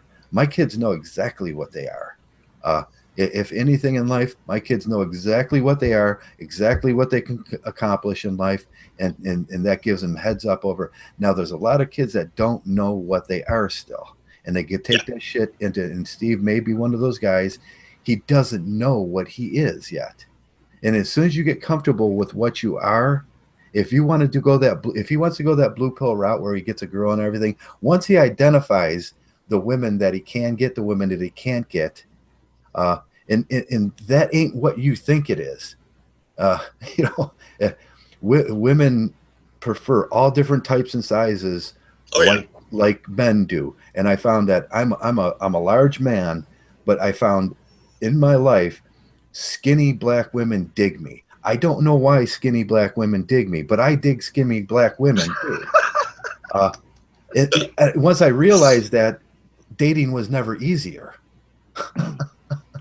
Yeah. Well, I think, some when your people run confidence into... goes up, you physically change. I'm going to kill you, legend. You will physically look a lot better. You will be a lot more attractive just because of your attitude. Just because your attitude, because you know what you want, a lot of women in my life have often said, "You're, you know what you want, Joe," and that's attractive, and you present yourself like that. I'm not skittish or shy about that. I'm not an ugly dude. I've never, I was married for 16 years. I got fucking kids. I never had problems with that stuff. It's just getting in touch with who you are. That's the hard part for a lot of men. And like I said, well, see, I mean, look at the very nature of that shaming language. You can't get laid. Behind it is an admission. It's an admission that what they're trying to do to insult you with it is like, it is so easy to get pussy, and you're beneath that. So they're actually devaluing, and they're being more misogynistic toward women than we could ever be. Yeah. At a certain point, MGTOWs are guys that have intentionally shut that off because they've seen that as a hindrance in their lifestyle. I know how hard it is to shut off when I wanted to shut it off, but I know the results after I shut it off. There was good results. And there was a solace in there, and there was a happiness in there, and I take all those little things in account now. It's never that I couldn't, and I do say once I found my own self-worth in that, after being told you're a fucking stupid bastard for 16 years in my marriage and everything, I started believing that shit. I started believing that I was nothing more than this guy, that his purpose in life was just to bring the bacon home and you can't do any good. You can't do. You're just a failure. You're just a failure. Yeah, that's what marriage does to you. It tells you that's what dating does to you. That's what that ritualized thing. You're just a failure, and that's what the world does to men. Men bad, women good. That's what they do to you. But once you start internalizing your self-worth, you will find that half of these girls out there are automatically eliminated from your search. And then you find your real self-worth, and you find your MGTOW in you, you will find out that 95% of them are no longer good enough for you. They may not believe that all day long, and I don't care if they believe that. But for me, 95 to 98% of them aren't good enough for me. They cannot be in my fucking presence. That's what self-worth is. Yeah, it's funny. The more I operate in the public, and I have to deal, cashiers and various service industry workers, which are typically a lot of them are female now. So I used to have a charm that was on autopilot, and when I tried to put it on pilot, I failed. But when it was on autopilot, it was cool, right? Yeah. So now I'm mindful not to have it on either. I'm not trying. I just to turn it off. I'm not trying to attract a bitch from little simple chat or whatever. But the moment you have to engage, like, or a simple question, like the other day, what was it? I was getting a soda of some sort, and she called it pop, and I'm like, "Are you from the East Coast?" Because it was just interesting to me, right? I don't give a fuck about this bitch. And she lit up because I broke the regular, transaction of and broke it into chit chat, and she lit up, and I'm like, bitch, I asked a simple question. I do not want and you could tell she was going into hunt mode, as SFM would call it. Her affect changed, and I think I was expected to flirt from there on, but that's why I left it. I'm like, okay, yeah, no, you just sounded like it, and then I just went about my business. But those kind of little mini things are happening all the time now. And the funny thing is, that happens to a lot of men all the time. Yeah, and I think that's what the PUAs are misinterpreting that 5%. They say, well, if you ask 10 women out, one of them are going to say yes. But they're misinterpreting that 5%. You excluded 95% of them. You know what you want. You're confident on the other 5%, or in my case, maybe 99% of them. And that one girl, that girl's going to find you attractive. Well, yeah. I mean, if you want to get laid, you could always just pull the naked man or something like that. Just put the bait out there, and they're gonna fall for it. They're gonna go after it. They're gonna fall for it, right? Yeah. They'll get. Well, then it's also they'll when act disgusted or whatever, and then they'll immediately pull a 180 and go, "Oh yeah, I'm hungry." Well, when you check your gaze, you just lack a gaze. You don't stare that long at a female's ass or a titties or whatever. They notice that because they're constantly used to all those eyes, and when they don't notice, a man's eyes on those things, they start to look at you like, what the fuck is this? No, what is going on here? Something's broken in the matrix. It works both ways too. When you define the characteristics in the female that you're supposed to be with, that your DNA, that your diversity says, and then you start breaking that down to that final 5% or that 1% or that 2%, you will find that when that real physical chemical attraction comes on. There was a woman, she was walking through the Chinese place last year, and I said, that's about the prettiest. I kind of gave her that look, the male gaze, and she looked right back at me, started giggling, and kind of did a flirty move on me and everything. And then I had to put that shit away because I'm a Mgtow. And I thought, well, yeah, I defined the thing down so much to that 5%, that 1%, that I know when I do find one that's attractive, she's going to find me attractive too. Yeah. It's just the way the things work biologically. And this is what happens with the red pill. What if you're on any kind of Mgtow trajectory? This is the big debate. This is the big divide. Some of this stuff is natural game that is just opening up to you. Natural game that opens up to you and Mgtow. Not that you put yourself in those risk situations, because now you start doing and I gotta say this about PUAs. They read that. Let me open this thing up real quick here. They read the framing, how they talk about framing, and the frame. Yeah. What they're doing is frame of mind of intertemporal choices. Oh yeah, yeah. And they've fucked that up so much. And what they're talking about is being definitive on that thing, and they've taken it to the opposite direction and saying they're using that framing thing in the wrong way, because they read this manual from some business college, and they think that fucking applies. Framing in mind of intertemporal choices, yeah, it has a little bit to do if you put it in the right perspective. And like I just said, boil it down to the 5%. And then, like, I'd rather have a really good pizza than to eat shit pizza from Giovanni's up the street, every day. and I'm settling for shit pizza when I could have a really good, because my frame of mind is that I want the 2%.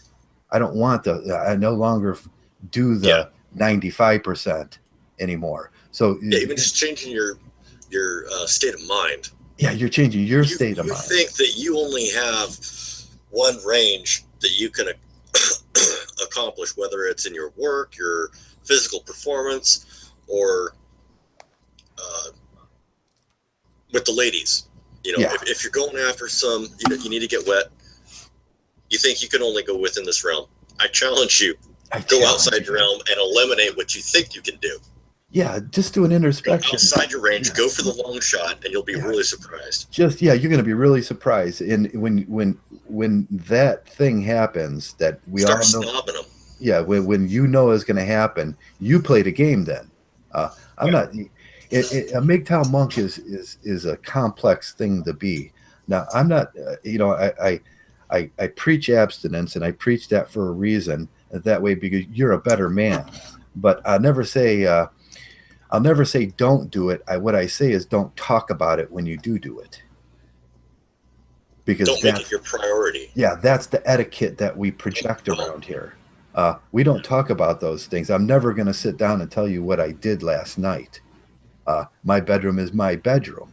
And if I just so decide that one night that 1%er comes around, and I might, but I'm not going to talk about it. And I don't brag. Isn't it similar to other bodily functions? It's kind of like, does anybody else want to hear about your piss or your shit that you took? Yeah, guys, I took a big dump this afternoon. You should have seen how it curled. It was beautiful. No, I don't want to talk about them fucking things. It's similar to all the body functions. It's the I pooped today with women. Women are fucking disgusting. The people that go ahead and talk about that stuff and focus on they're telling about what themselves. They did and what they didn't do, it's not the men. No, it's braggadocious. And if it is the men, it's superficial men. They're complete manginas. Yes, it's they're bragging. Hipsters. It's grandiose. They're not masculine. They're not masculine. And they don't have any self-value. If they get laid once in their life, they will tell you that story fucking for 20 years. And if these new conversations, that men and women get into about all their exploits and all their kinks and shit like that, I've noticed that there's always some dude who's got to bring up the booty eating, and I'm like, oh my god, it's really come to this in the world, hasn't it? Yeah, there's always, even on these threads, I see it about the booty eating that thing, and the only thing I can say is, dude, do you know what you're putting in your body? They don't care. They speak about it with such fucking unabated joy, like, oh yeah, that bitch so fine, I ate a mama's booty. Like, what the fuck are you talking about? That little thing down there is an estrogen machine. That one incident of that, and you will have 600 times the estrogen you need in your system. It will bind to your DNA, and you will become effeminate. Man, that is so disgusting. It is one of the things. One of the most biggest, simplest lines, even before this booty thing came out, was, have you ever heard of the term, she's so fine, I'll eat the corn out of her shit? Oh, God. Oh, them are the brown pill guys. Are you fucking kidding me with that shit? It is, oh, my God. Like, I don't know. You're snitching on yourself. You're snitching on your depravity. You're snitching on how no dignity that you have, No wonder females want to leave these guys, and they get all butt hurt, because these guys are the simps. They're the manginas. They're the disgusting. They don't know how to behave. They have no etiquette about themselves. And of course, a female would find that and disapprove of that and find that very unattractive. I mean, God, I look at 90%. You see the college frat boys. You see this bullshit in college frat boys, all the smashing the beer can. We're going to get drunk, dude. And they're trying to impress the girl and everything. And it's all about the pressing the girl. And it's so fucking unattractive. And it's not of the quality of men we take around here. Hell no. Hell no. Hell no. Hell no. Because this fucking Mgtow has arrived. I'll be getting sick of that shit. Like, dude, again, I told you about that dude before. He does the same shit every goddamn time. So I don't even remember this nigga's name. Yeah, I know what he been doing because he comes up and tells me. He tells you about it. I don't want to. Why the fuck do I care? Nigga, I didn't go and ask you. We ain't sitting there swapping stories. The fuck you come up and telling me about that for? I don't fucking care. And again, it goes down to that thing. They think they're showing you some type of accomplishment. They think they're showing you some type of stature of them. What the fuck are you doing? You're just showing me that you're in your life.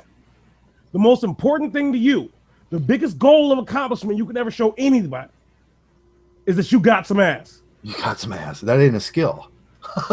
Not immediately, not at all. I get so fucking annoyed about it. These dudes act like because I remember back in my blue pill, I sat back like, what am I getting from this? What am I gaining? I don't get it. Like all right. So what did I learn? All I did was learn that bitches like sex. That's it. And oh yeah, they like money too. A fucking revelation, right? Oh man, I learned so much, man. You would man, what the fuck? Well, does that statement even qualify that women like sex when they're only appreciative of it for like maybe the next 5 to 10 minutes afterwards? They're not appreciative at all. They feel like they gifted you something. They feel like they did some charity work. Yeah, you know. So how does that really even qualify for them saying that they like it or enjoy it? No, it really doesn't. On a basic level, they do. I think that's what I mean. On a basic level, they do. There's no argument here. And sometimes I do hear this from Mgtow, and I don't understand what the fuck they're talking about. Like some Mgtow actually believe women are not enjoying sex on any level. And I'm like, what the fuck are you talking about? No, it's not that. That's not the point that I'm hitting on. The point that I'm hitting on is in reality, you have to look at how they look at it. I've talked about this before. They look at it like it's a commodity. Yeah, do you remember SFM? You remember a few years ago when all the hip girls were calling sex the gift?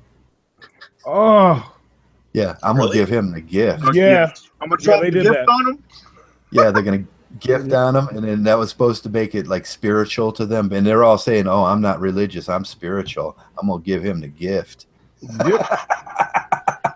Man, you need to put that back in the box and take it back to JCPenney's, bitch. I don't want that gift. It's sad it was telling on them how they think about it. They think about it as a package, like it's a pack, and then I'm going to get something back for this. It's like they were selling it, you know. That's why a lot of men don't get when I say that you have to remember, no matter what you did beforehand to get that sex from that bitch, in her mind, you owe her way more. Way more. Because you got to understand, she really believes that she just did some gracious act, even though you did the majority of the work. Just dunk yourself underwater or what? It's retarded. Like I was sitting at work today, and I was thinking about a lot of shit that's been going on in Mgtow because I watched a couple of videos before I went to work. Well, part of them. I didn't watch the whole thing. And I was thinking about what a lot was going on, and I remember, like, I hear some guys, and they say, "Well, we need women," and I'm sitting looking back like, "Well, no, he's not saying what he's really saying." He's full of shit. He's saying he needs women. Yeah, exactly. He's saying, I need women. That's what he's really saying. He can't function in his life without one. He is such a pathetic male that he needs help in his life. And that's where that help is going to come from. That's what he's saying to me. And my thing is annoying. Don't drag me into that shit. Don't sit there and try to shame me and make me feel bad for my existence. Because in reality, what's going on is you don't like yourself. You don't like the fact that you're so fucking weak that you could never imagine an existence without that golden vagina in it. And you look at motherfuckers like me and you're like, well, wait, no, this ain't adding up. There's got to be something else to it. There's no way he's saying he doesn't just care about, there's no way he's saying he doesn't care about bitches. Because if he's saying he doesn't care about bitches, he's saying he don't care about sex. And that's retarded. Because every man needs sex. No, motherfucker, you're saying you need it. Every one of those blue pill guys are saying to you, but it always comes off like this to me. It always comes out, they say, you ain't doing women, and then they think, you must be doing guys. No. Just like because they're telling on themselves, because if they couldn't get a woman, they would do a guy. Yeah, like when Big L came to the chat, he said, what did he say? He said, oh, so if that happens, then all the guys are going to start fucking each other. Like, nigga, no. What the fuck are you talking about? That didn't make sense. No. Yeah. That's the mouse experiment. The beautiful ones were sitting on the top trying to stay away from society, and all those blue pill motherfucking little rats were sitting down there fucking on each other because they needed it so fucking bad because their life wasn't complete without it. And that's satisfying because it speaks volumes. It speaks how broken they really are. They are broken. Blue pill men. That's what I always say. Blue pill male is a delusional male that has mental health problems. Well, see, another one. Here's the thing: a lot of people didn't notice. Liberation Y was actually cleaning house. He was. Yeah, he Oh was this yeah. week. And I enjoyed that because I didn't watch that video at first. I had watched, you know, this the cast and all that shit. Then later on, I watched it. I'm like, oh shit! He just fired shots all over Mgtow. Yeah, he was saying that. He pissed off all the apes. He pissed off FM. He pissed off Fearless. Oh yeah, he pissed off the apes. Yeah, because they need that shit. They can't function without that shit. They need another mommy. Well, here's the thing. Them guys are talking all strong, like yeah, I'm all strong male and shit, but they cannot function in their lives without a woman. They need that other half because they are fucking half people.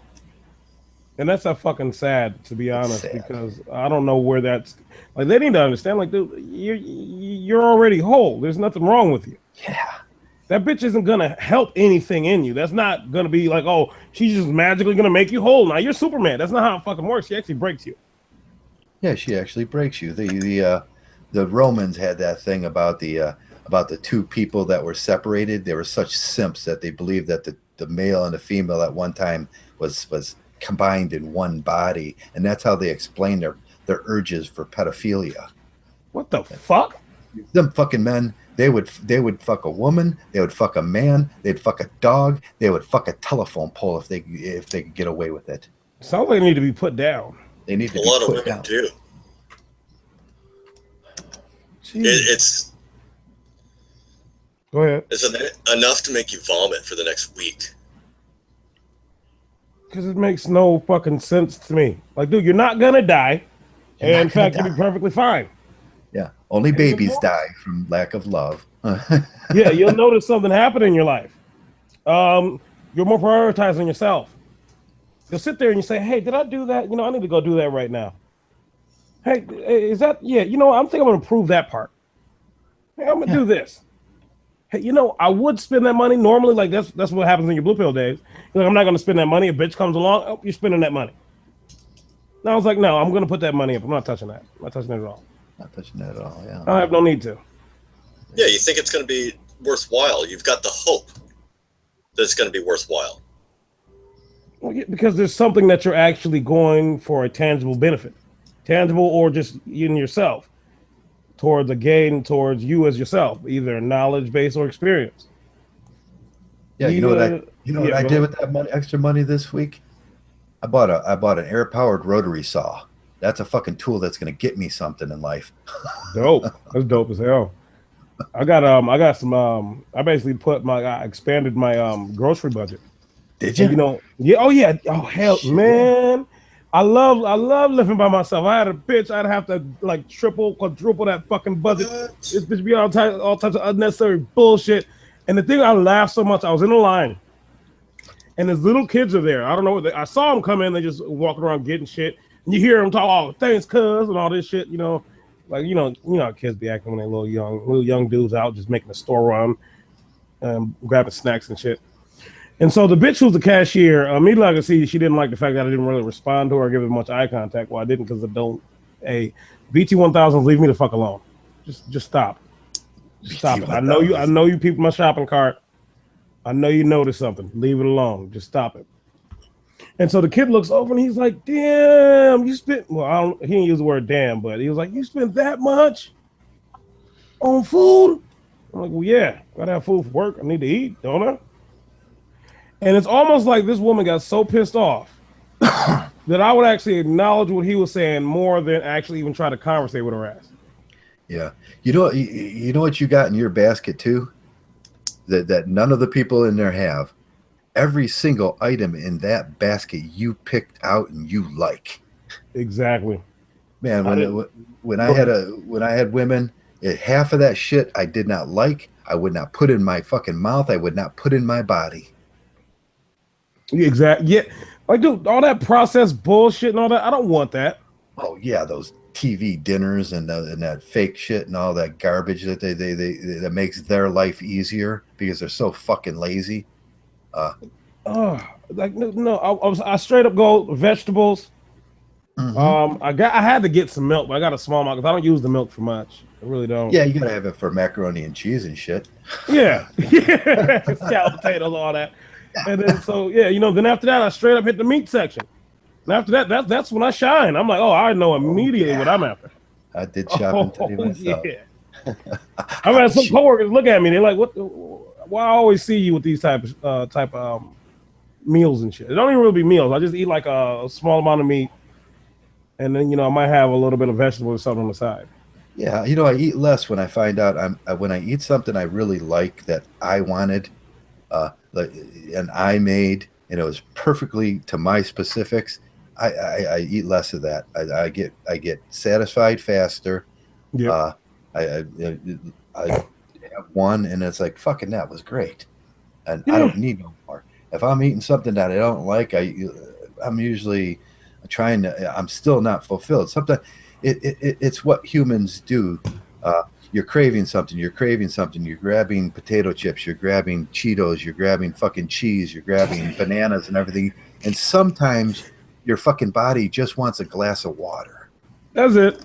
And your body's telling you what you need. When you go to the store and you start really getting in touch with yourself as a MGTOW male, your body's telling you, I like this.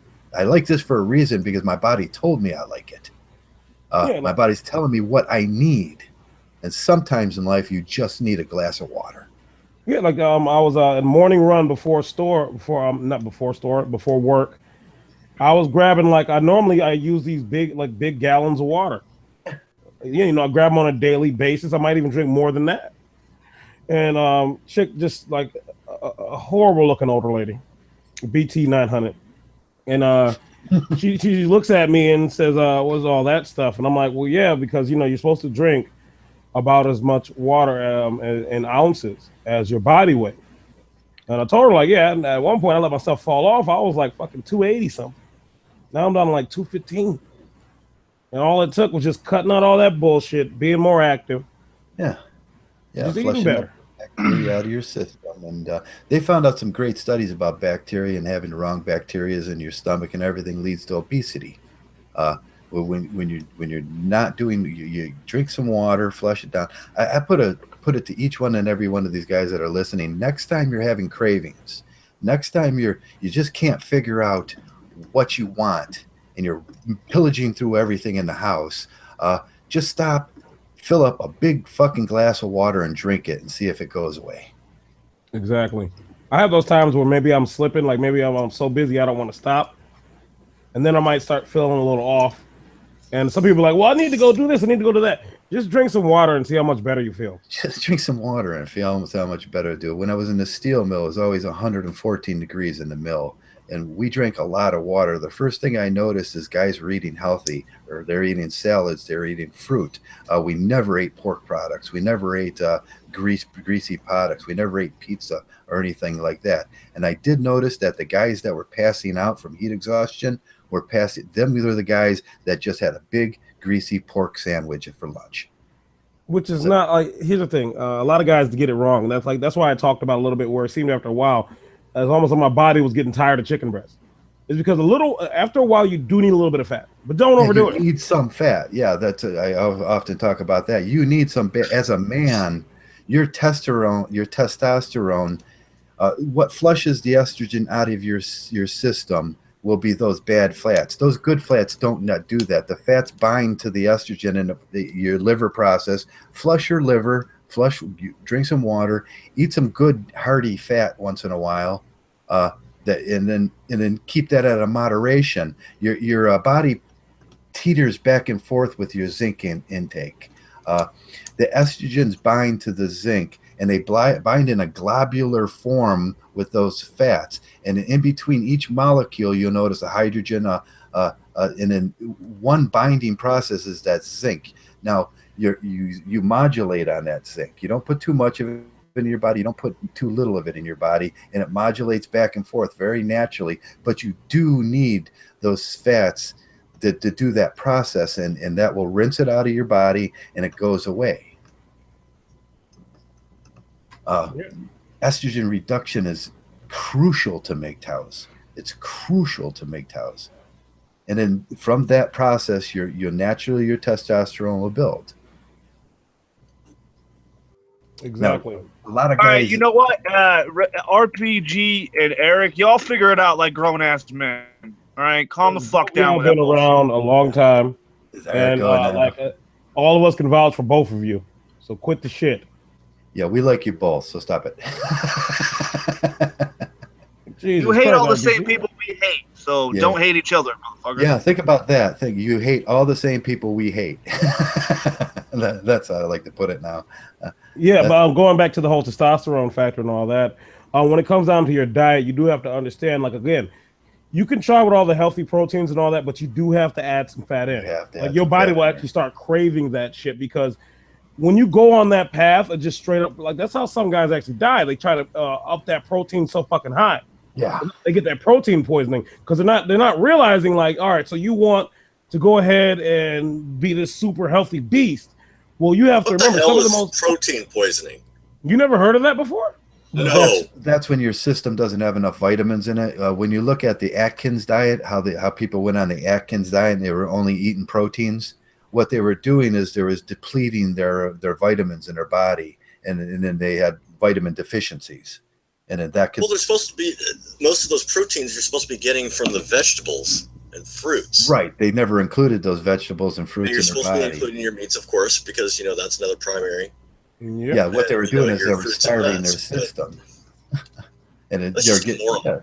they're getting skinny, but hey, if your system's scar and your nails are falling out and your skin's turning yellow, stop that shit. Right. Yeah.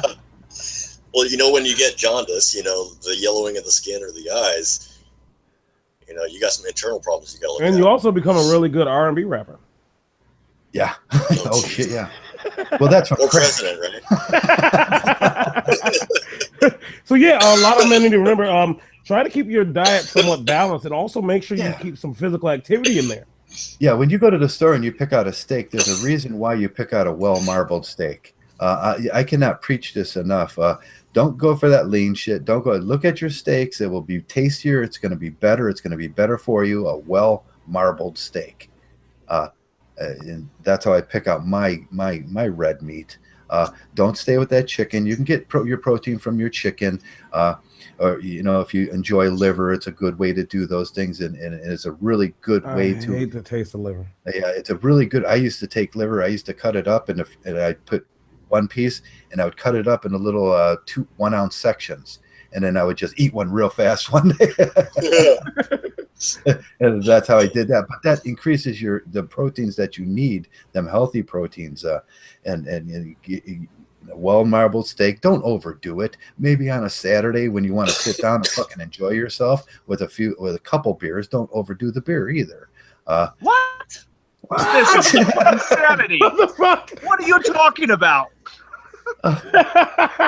It man got pissed. He's like, all right, I was cool with all the food selections, but now you fucking with something. No, Now you man. fucking with my alcoholism. What? Yeah, no, you can drink. If you're gonna drink a little more alcohol, then please be responsible. Don't drink. Please be responsible and don't yell at your online Mgtow friends. Yeah, Online. don't yell at you when it gets to that point. I'm not so harsh that I don't drink. I drink on here. I got drunk as shit with Marcus that one day. Yeah, I remember that one. Yeah, but you want to keep it in check too. I mean, I'm sorry. I'm remembering it right. It's like coming all into my brain right now, and I'm like, oh Man, I drink a half a gallon of fucking Jim Beam that day. That's no joke. See, they didn't get why I kept going in the chat. I kept saying, if you let Marcus grab the floor, he's never going to stop talking. Stop him. You have to interrupt him. They didn't get where that was coming from. I'm like, dude, if you do that, I swear to God, this is going to turn into groundworks for the Metaphysics Live. Yeah, but that was a special occasion. It was like a holiday had came up. It was the holiday weekend. Yep. I wanted to put one on. I'm Irish. What the fuck do you think? It's in my DNA. No, but it was a good time. I was just fucking. It was a good time. Yeah, you do that once in a while to blow off some steam. Punch a few holes in the walls. You have to patch them up the next day. Oh, I did that before. That's one thing I love about It's just me here. So like I'm able to express my anger just as much as I fucking want. When there's some things that I don't even talk to other people about, I just let it loose. Yeah. I'm like, fuck it. I throw some shit around. Of course, I clean it up afterwards, but you still, it just up. the whole point of just letting that all out. No, this is my house. This is your house now. You don't have to worry about the bitches. You know, I sit there and shoot my bow and arrow inside the fucking house. Someone might call you angry. Yeah, or violent. You can look down from where I'm sitting now in my office room and down the hallway, and then sometimes I'll put a board down there and I'm sitting here talking. If you hear a thunk, that's me shooting a fucking bow and arrow down at that board.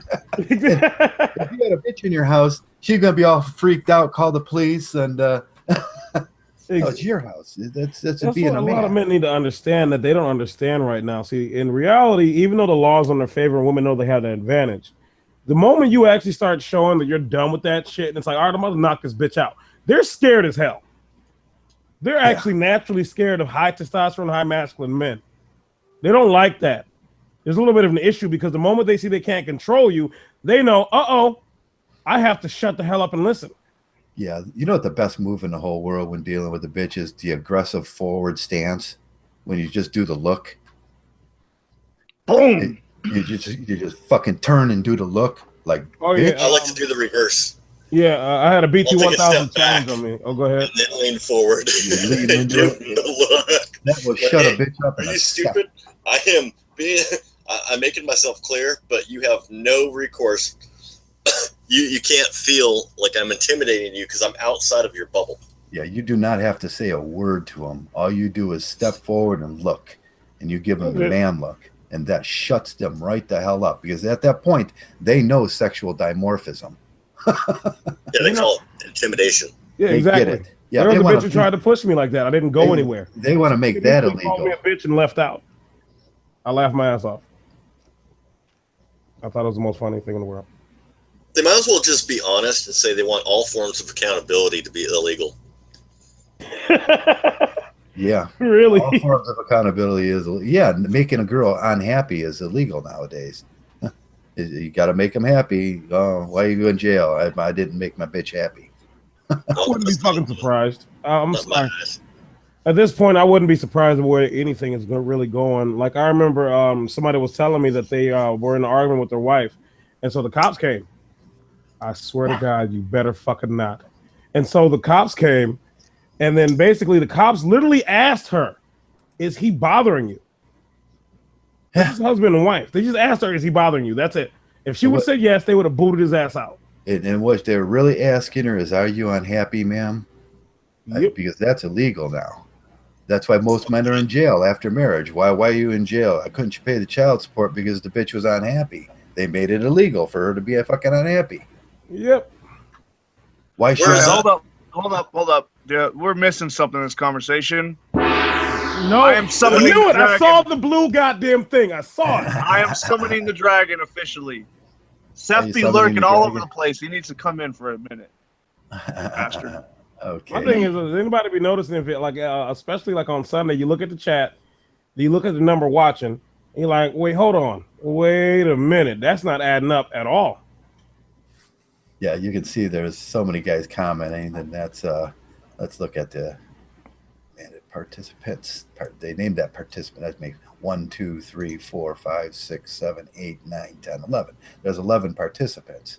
The rest of them are lurking. There's 17 motherfuckers lurking out there. Exactly. Oh, Sue said the motherfucking dragon.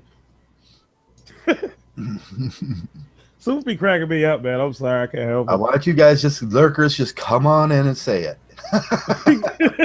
Craziest thing is, I had the weirdest thing that I saw when I came home. I went and after I put away all my groceries and everything, and did a little bit of cleaning. Yeah, see, look, yeah, see, Shara. Immediately, I don't know. Yeah, lurking. I'm lurking. Yeah.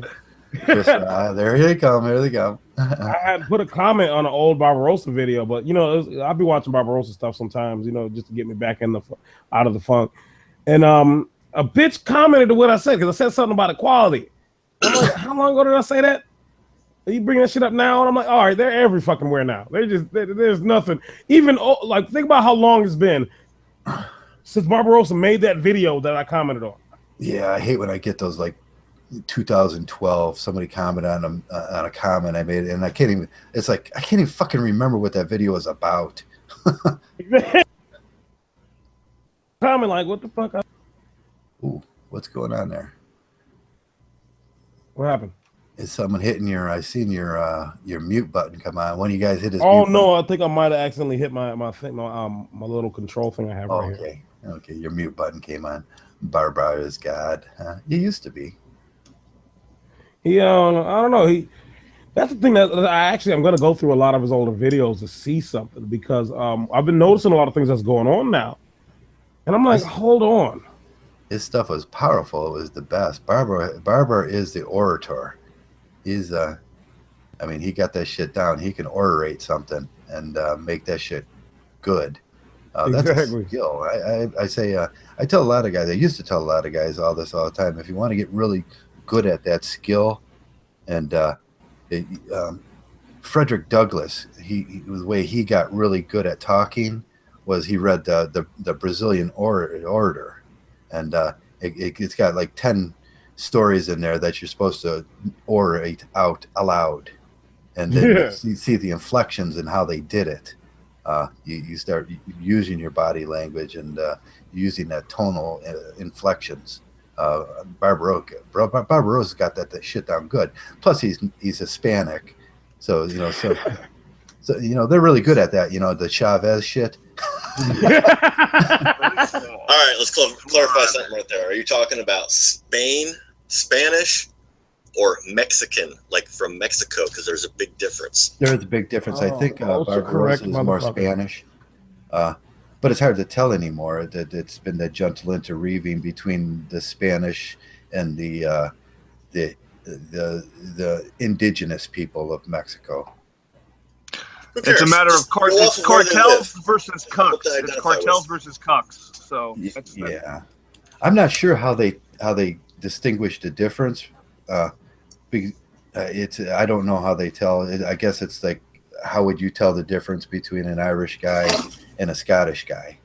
I mean, well, as far as the South goes, there's different dialects. I mean, even in Spain, there's different dialects. Yeah, there's different dialects in Spain. But I'll say it right now, I'm going to take actual offense to anybody confusing a Spaniard with a Mexican, because there's a big fucking difference. There is a big fucking difference, yeah. Well, especially if you look at what's happening. And I got pride in a lot of them. What's that? Spain's fucked up these days. Spain is really hurting. They're all cucked out right now. So. Yeah, I heard a little something about that. It's funny. So in Spain, they have every day, motherfuckers will leave their work for like 3 or 4 hours, grab some tapas, go home, sleep, and then go back to work. Apparently, that's not working out too well. So now they're gonna blame that shit on men somehow. That's how it always goes. We're not productive enough as a culture. It's men's fault. Oh, fuck. But that goes back to the understanding of, like, a lot of guys need to understand this. Like, dude, when it comes to our species, men are the authority figures, the ones who are in charge. So no matter what, even if you allow some bitch to make all the shots, all the calls, it's your ass on the line. Yeah.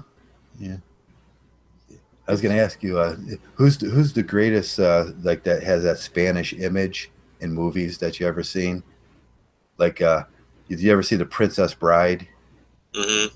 And that guy comes up and he goes, "I am Don Marcos, and I've come to kill you." I liked him better in Zorro. Yeah, the Zorro guy. He's got that Zorro shit happening. I love that shit. Danny Trejo is the new shit.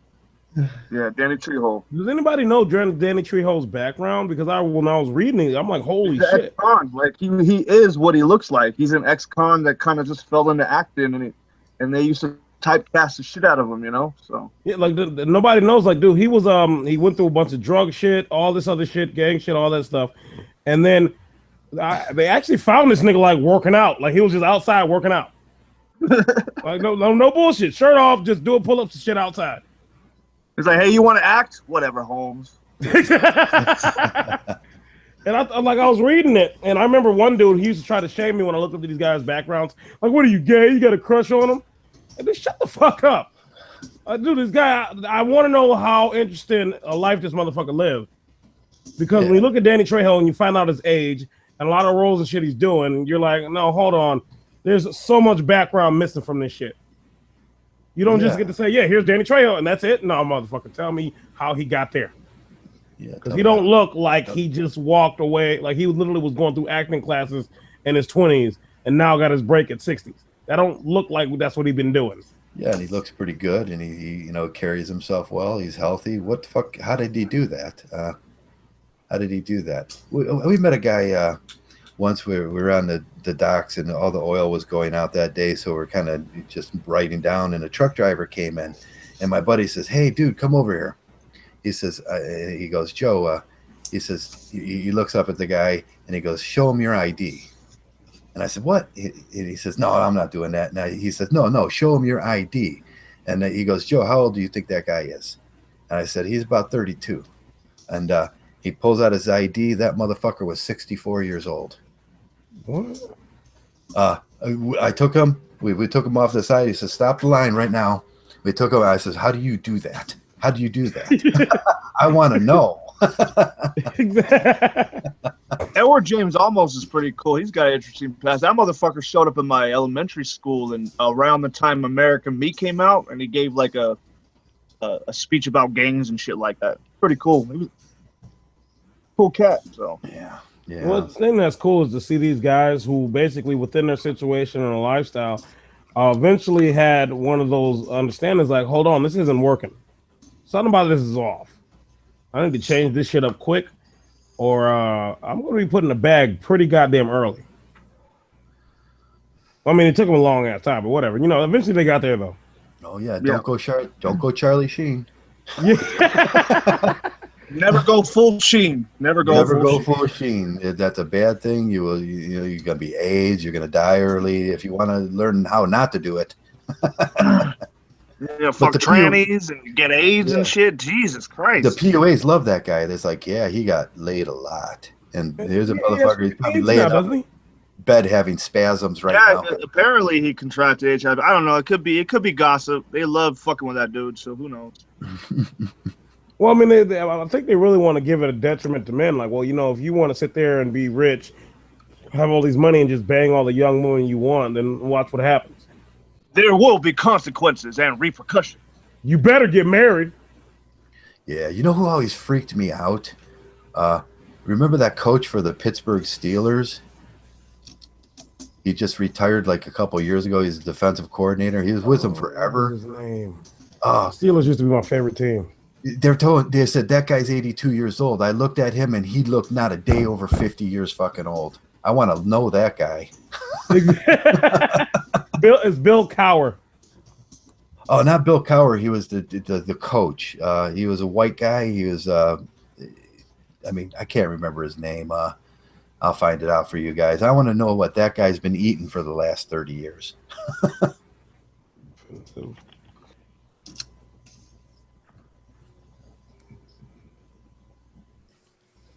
Not Chuck Noll. He was like he was a minor coach. But they showed that motherfucker on the sidelines and said his age. I was like, no fucking way. Yeah, they keep bringing up either Dick LeBeau or Bill Cowher. Dick LeBeau, I think it was. Yep, LeBeau, 77. Let's see if they got an image of this dude. 77. The last time I seen him, he didn't look a day over 50. I was like, wow. Images. Yeah, you're that old. You shouldn't be moving around. Like I can see this dude yelling. Like they've got him in the picture of actually getting to the form of yelling. This guy's running up and down the sideline at 77 years old. He just retired like 2 years ago or something. He's chasing those boys up and down the sideline. Exactly. Man, I go down the football field now. I'm at the end catching my breath. Is there a Cheeto stand somewhere around here? I gotta fuel back up. And you know, one of the things that is always the most hilarious thing in the world is women hate that shit. They hate it. They can't stand it. To see a man can be 77, and guess what? This fucker can bang a 22-year-old tomorrow. All good. Yeah. When a Yeah. bitch turns 77, she needs help with everything. Oh, yeah. Yeah. It's a men age like fine wine, women age like milk. Oh god, man, I've seen some. Oh my god, it was so fucking. I've seen some in leggings. That was the most disturbing shit. Oh. Oh yeah, I'm like, who the fuck keeps telling them this is okay? Yeah, when the yoga pants and it kind of comes to a V. It's no Oh, longer a heart, it's a V. it is so disturbing that somebody keeps telling them it's cool. Like that is supposed to keep doing this, and it gives you a little bit of insight into the minds of women. Yeah, fucking camel toe turned into fucking blue whale toe. They will turn reality off and say, "I'm still a hot bitch." Yeah. Oh What? my God. What? Every bar got one, don't they? The old lady Oh. sitting there, like she thinks, like she got all that makeup on, and she's like, "I'm gonna." And there's some fucking young boy that's gonna tap that night. That's so disturbing. Yeah, the influx that's been going on. I haven't looked closely to it, but I've seen some mention it, but I've been noticing it a lot when I go out and shit. And I keep looking at these old bitches like, if you don't leave me the fuck alone, I don't want any of that. Yeah, I think they're cougars. I'm a Yeah. sexy ass cougar. Oh, they started that whole thing. In reality, I don't know. I don't really know if it has something to do with a lot of these leftover bitches. Yeah, that's what I'm gonna start calling them. Yeah, Leftovers. Japan, I'm copying hard as hell. These leftover bitches. And they end up basically just alone. It's almost like they try to relive their sport fucking days. Yeah, yep, never got over this. Yeah, on the other side, we got simps, old simps running around, and they got them old cougars. They should just get together and do whatever they do, and that disgusting thing they do, and just try to leave the rest. The old cougars don't want the Sims. You know, Yeah, the old cougars feel entitled to young dick. So. Yeah, they think that in some cases, those young guys are so drunk and so horny and so needy and so thirsty. If they don't get what they want that night, you'll see them walk out with that old bitch. That's like, and Suf just said, he said, look at some of them old ass women reporters on TV. Oh yeah, HD killed them. Once HD came out, it was over with. Yeah, Connie Chung, let me give you a fucking hit. You ain't hot anymore. Oh god! And see, here's the thing that I get a little mad at, especially with a lot of these simps. And some of these dudes, they be like, "I'm not a simp. I'm an alpha." No, you're a simp, because one thing you don't understand is you don't take on the basically the requirements and the mate that women have. You're an idiot. God damn it! We got to do the click thing, like the beatniks. No, Legend needs to stop. Legend needs to stop. No, because it's real. A lot of men are doing like. See, I didn't do it. I was talking about this with an older dude. It's like you notice these young men, they're taking on the mentalities, and especially even the dating mentalities of these women. It's like, dude, that's gonna leave you fucked up. You don't understand.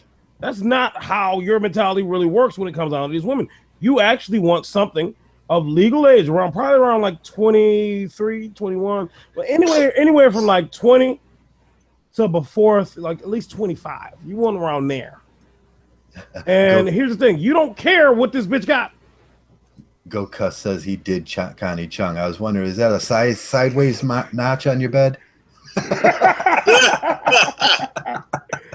And I see these guys; they take on these characteristics and a lot of these requirements. I'm like, you're a fucking idiot. So basically, you're saying that she needs to be she needs to have the same career as you do. She needs to make as much money as you do. How do you think that's really going to work out for you? Because she's looking at you. Well, we work the same career. I make just as much as you. Fuck off. Yeah, she wants to move up. So that's not going to last very long, and it's not going to work out because I understand when they take on that mentality, they're believing in magic immediately. Yeah. I always say the hypergamy is a hypergamy ladder. That ladder ends at a certain point for you. You get that. They'll put you through all those rungs. And then when your ladder ends, that's it. It's over. Exactly. And by that time, they hope they have already got you married. They want to make sure that contract's signed first. Because that'll be one of their requirements, too. Because, as soon as these bitches get close to 30, that's all of a sudden when they're born-again virgins. I got to plug my book now that everybody should read. Matt Ridley, The Red Queen. The title is the most important part of the book. The Red Queen does not stop running. Matt Ridley will explain that to you in 10 different ways in his book. The Red Queen does not stop running, but guess what? Your hypergamy ladder does not extend. And they will fucking dump you. Did something go wrong in here? Hello. I hear you. Okay. There was that awful sound of silence. Yeah, it was a weird moment of ubiquitous silence. Yeah, that was weird. And I know I didn't say something. Okay. Give us the next subject. Female Ducks. doctors are quacks. That's the next Ducks. subject. Ducks, yeah. What is that? Imprinting they talk about now? It's like, and that's such stupid fucking shit. It's like, oh, you imprint on a female. The PUAs are trying to, you can imprint on them. And I was like thinking, no, fucking ducks imprint. Yeah, because me and damn, what is your name again? MA? Me and MA were talking about that once. It was God damn it, Black Gnostic Speaks. Yeah. Which I didn't realize he was also BGS Idmore. I didn't make that connection until I actually heard them. Yeah. Eli. Yeah. And then so basically within that understanding, he was talking about the alpha basically imprinting on the woman. And he really was just saying archetypes, really. Yeah. Yeah, and probably got a problem with that whole thing. Yeah, the whole archetype theory. I mean, in a sense, like you can have a little bit of a thought process on it and be like, oh, okay, that seems yeah. But then again, secondary step thinking on that. Yeah. Because all right, so this woman has this archetype that she's trying to fill, but it's not just one. There's many. There's many, and that goes into her thoughts on what is to be expected from that type. Now the simps and the fucking pussy beggars and those will go, oh man, we imprint on each other, and that makes us like one, and that shit. What? These guys got this thing so fucked up in their life. Pair bonding, there is no kinship bond. Let me repeat that. There is no kinship bond. Exactly. It's just a chemical reaction in your fucking brain that they mistake for a lot of things. The heart muscle, the heart wants what the heart wants. That bullshit romantic shit from the Middle Ages that they throw on you. That is just bacteria building up in your fucking heart.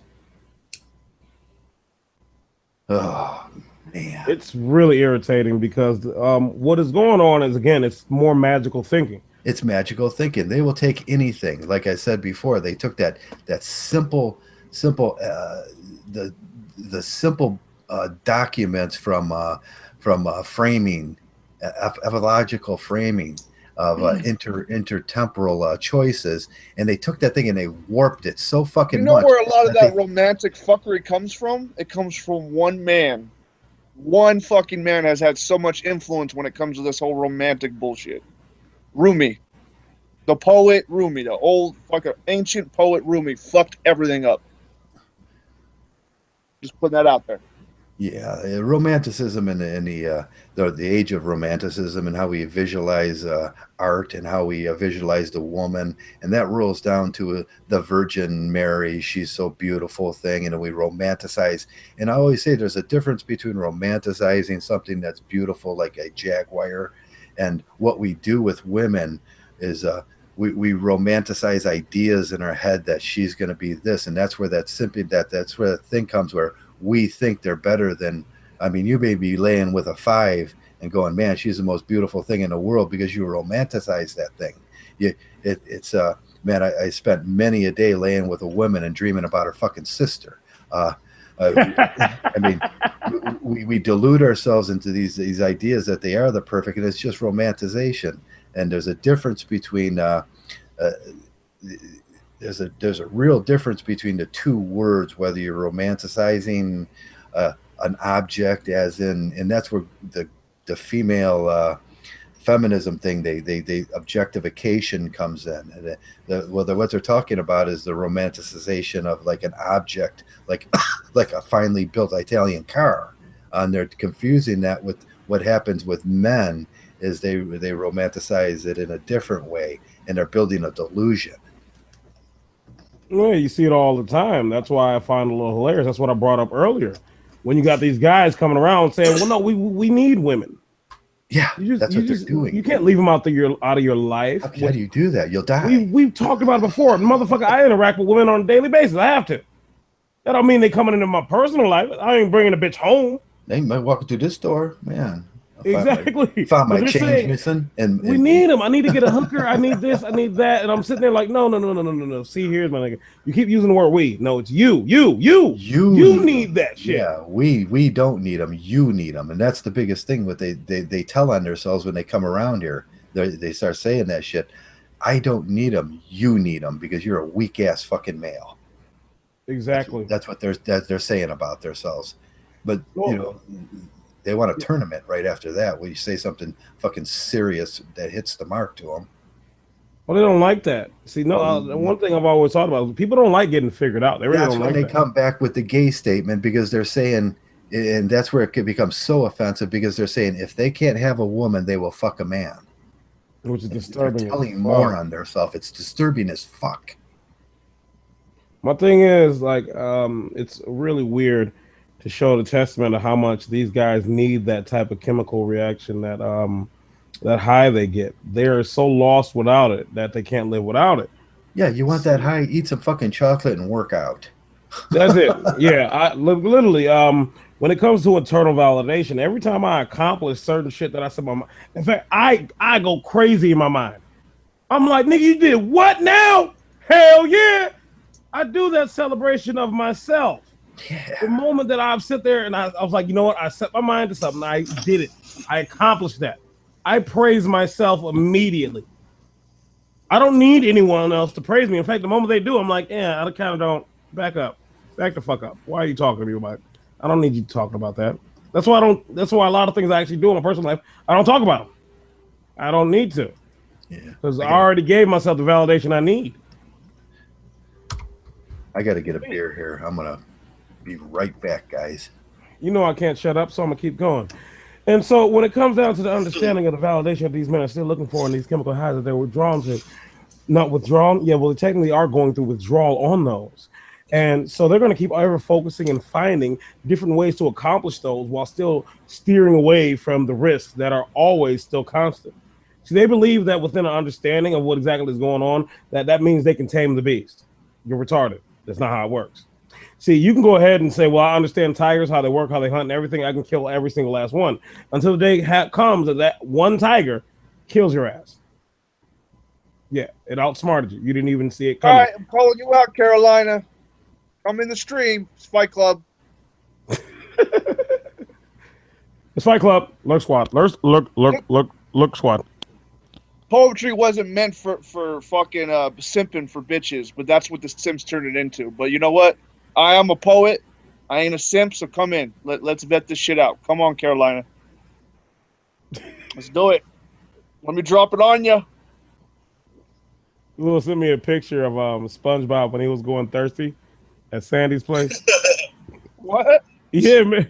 I don't know if anybody remembers that episode of SpongeBob where he was at Sandy's place. Remember, she's a squirrel living under the water, so she has that dome completely with air and everything like that. And basically, he went over there trying to impress the bitch the first time and was saying, I don't need water. I'm good. And he's sitting there saying, I don't need it.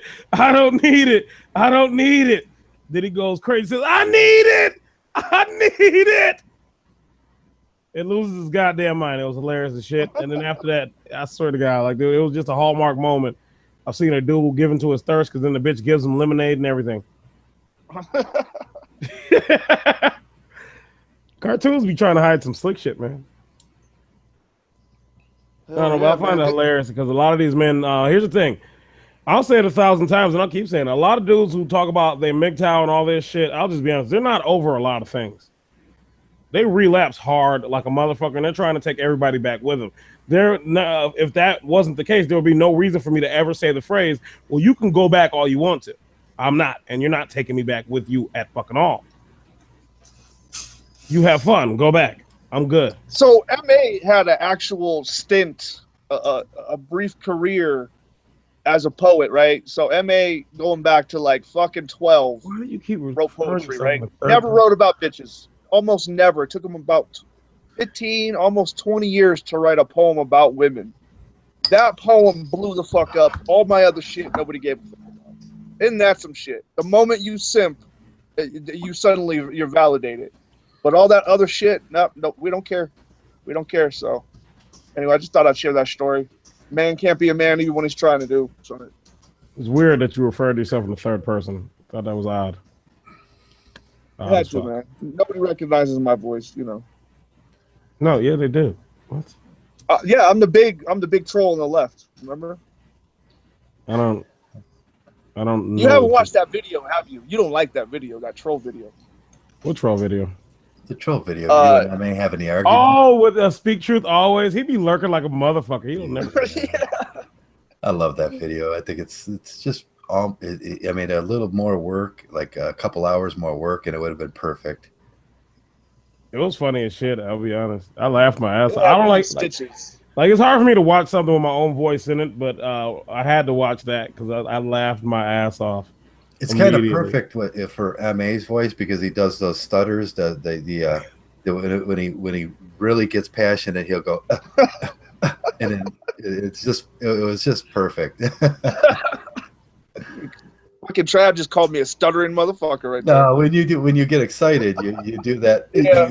When you go to interrupt, you go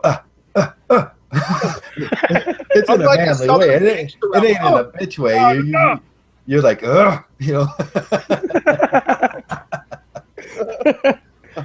That night was hilarious because I was so fucking tired. I couldn't even defend myself. And then what is it? A couple nights later, you wanted to go in, but you ain't me, man. You ain't just I tried to. That's what I'm talking about my personality. I was like, you know what? I'm about to get drunk and attack everybody, and then I get distracted.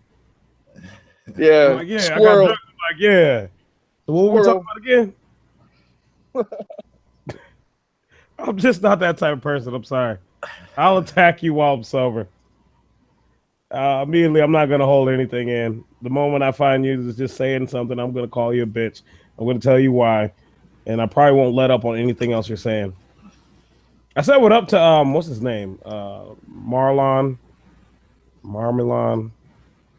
Malmiat. What? I don't remember his goddamn name. Mortify? Or No, not that guy. No, Mortify is cool. I always say what's up, Mortify. It's the other guy with the weird accent.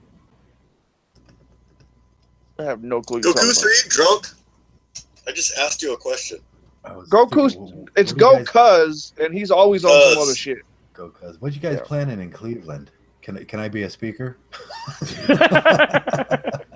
I'm sorry. I would never advocate for any type of Mgtow. Like, even if you say it's secret, it's going to leak out somewhere.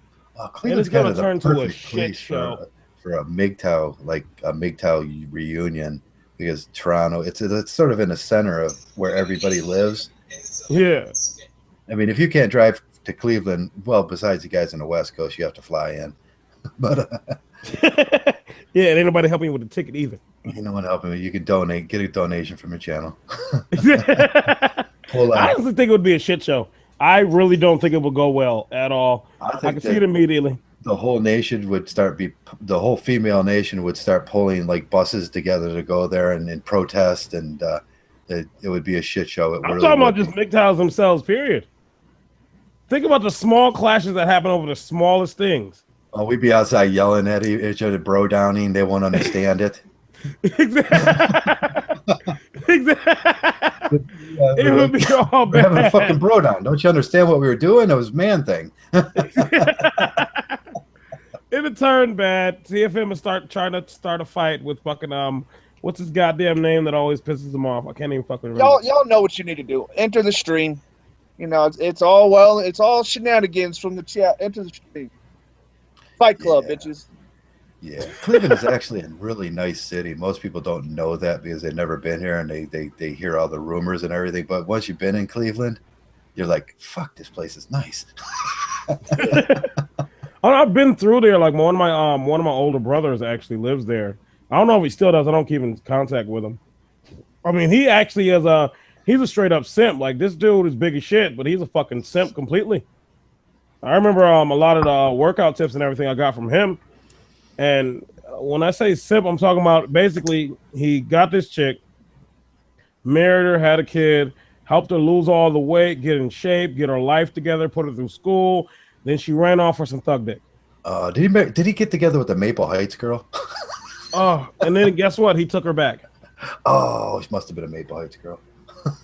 Oh my God. You have to be from Cleveland to know that joke. I wanted to punch him, but at the same time, I realized like that fight would not just end in like some brotherly love. No. That'd be a fight to the death immediately. Don't fight with a simp. Never just pull away because they got super simp strength. That's like super retard strength. And plus, I don't really talk to him like that. So around the time I was blue pill when I noticed that happening, but I'm still sitting there like that case seems kind of dumb. You did all those things, and she basically fucked you over. Yeah. And then you took her back afterwards. What do you think is going to happen again? So much in my life, guys taking bitches back that just raked them over the coals. And they're like smiling and happy about that shit. It's just one of those, you're just looking at them. You want to go around and just kind of do the wag, where you look and see if there's something really fucking different about their body. The fuck's wrong with you? I've met too many guys like that. And a fucking tumor? Exactly. Like, Jesus Christ, that simp culture. Like, here's the thing. If they really understood, like, you realize she was going off of hypergamy. She thought she found something better. Yeah. And she failed. And you're taking this bitch back. You realize the other nigga she thought was better didn't want her ass. And you're going to take her back. She was willing to ruin your family, which she did do. Yeah, she ruined your family, and all she's bringing back is that stinking used up pussy now that some other man's been fucking beating on. Yep. And you're going to take her back. And you're going to take it back. And she's going to do it again. And the law's on her side. Again. Yeah. The law is completely on her side. Yeah, the law wants her to do that because they want you to be the slave eventually. They make money off that shit. All I know is they can kiss my black ass. Because there's still a workaround they didn't really figure out. So here's the thing. They can take all your money, but the moment they can't get you to actually do what they really want you to do, because what they want you to do is invest more in you to be subservient. And once they cannot get you, Frederick Douglass, I'll say it a million times, in your mind, once you are free, you're a Mgtow free man, fucking go with that shit. Because believe me, even your own body and your own instincts will try to go against you and try to push you right there. It'll work hard. But you got to work harder. And you got to realize what's waiting for you on the other side once you give in. And it ain't good. It's not good at all.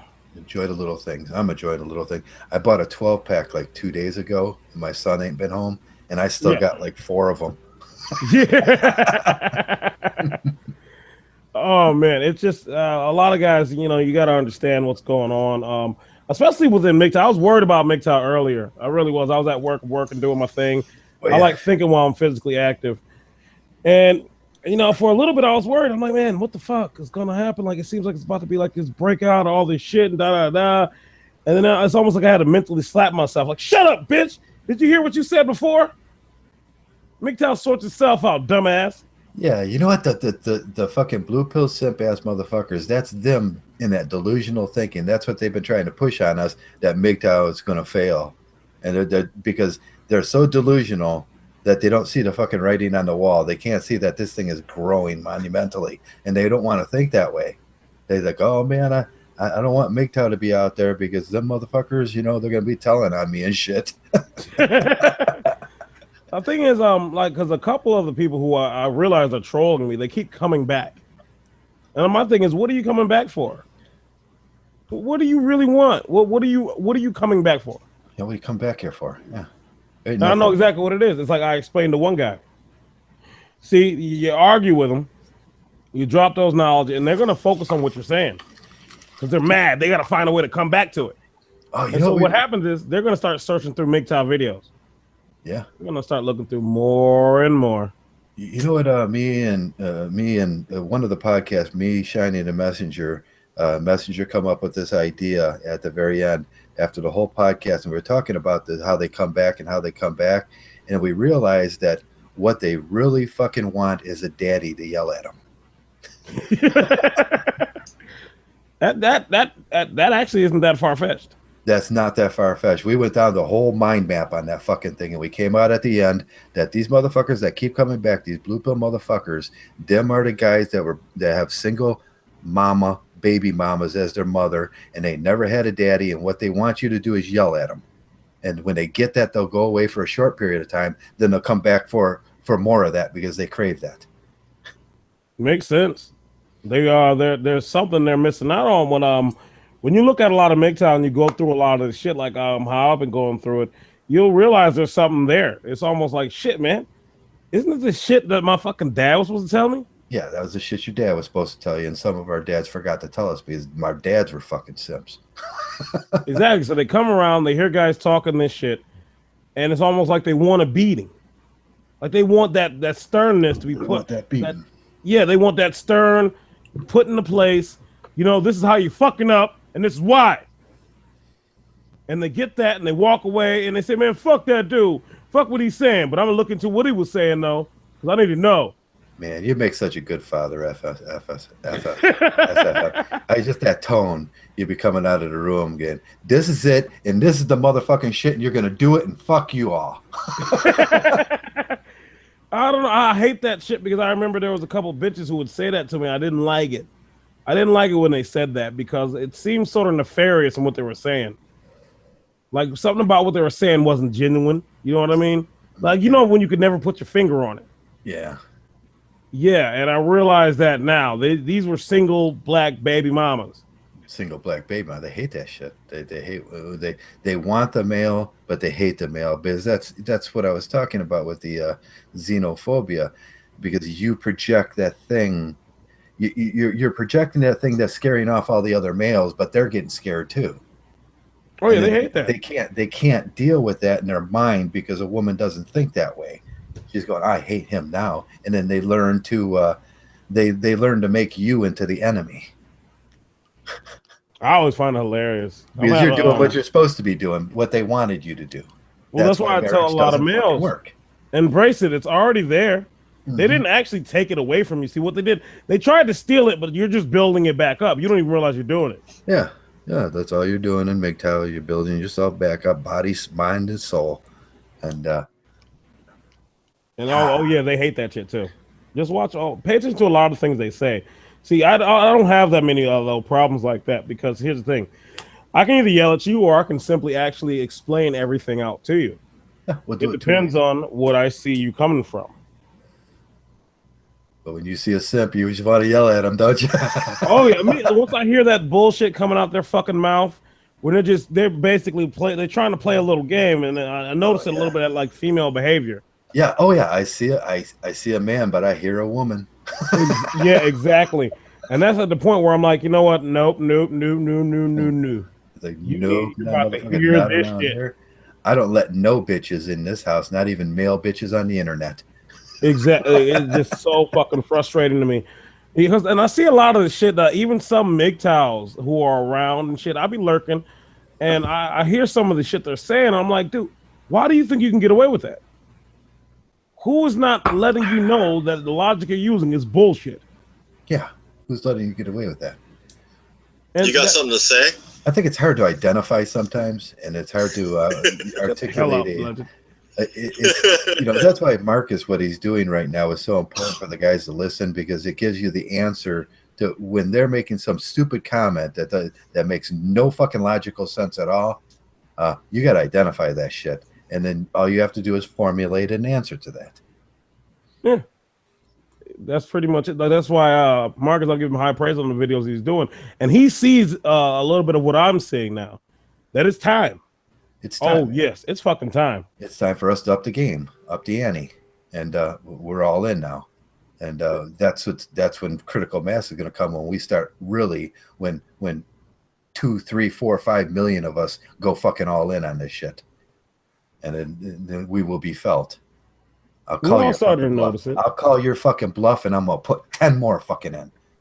Exactly. We've all started to notice it. The influx of bullshit, the influx of plastic MGTOWs, the influx of, well, I'm not a MGTOW, but what I don't agree with is, and what I do agree with is, and that but that comes after, I agree with everything you say, but, well, then you don't. Don't say that sentence. It's retarded.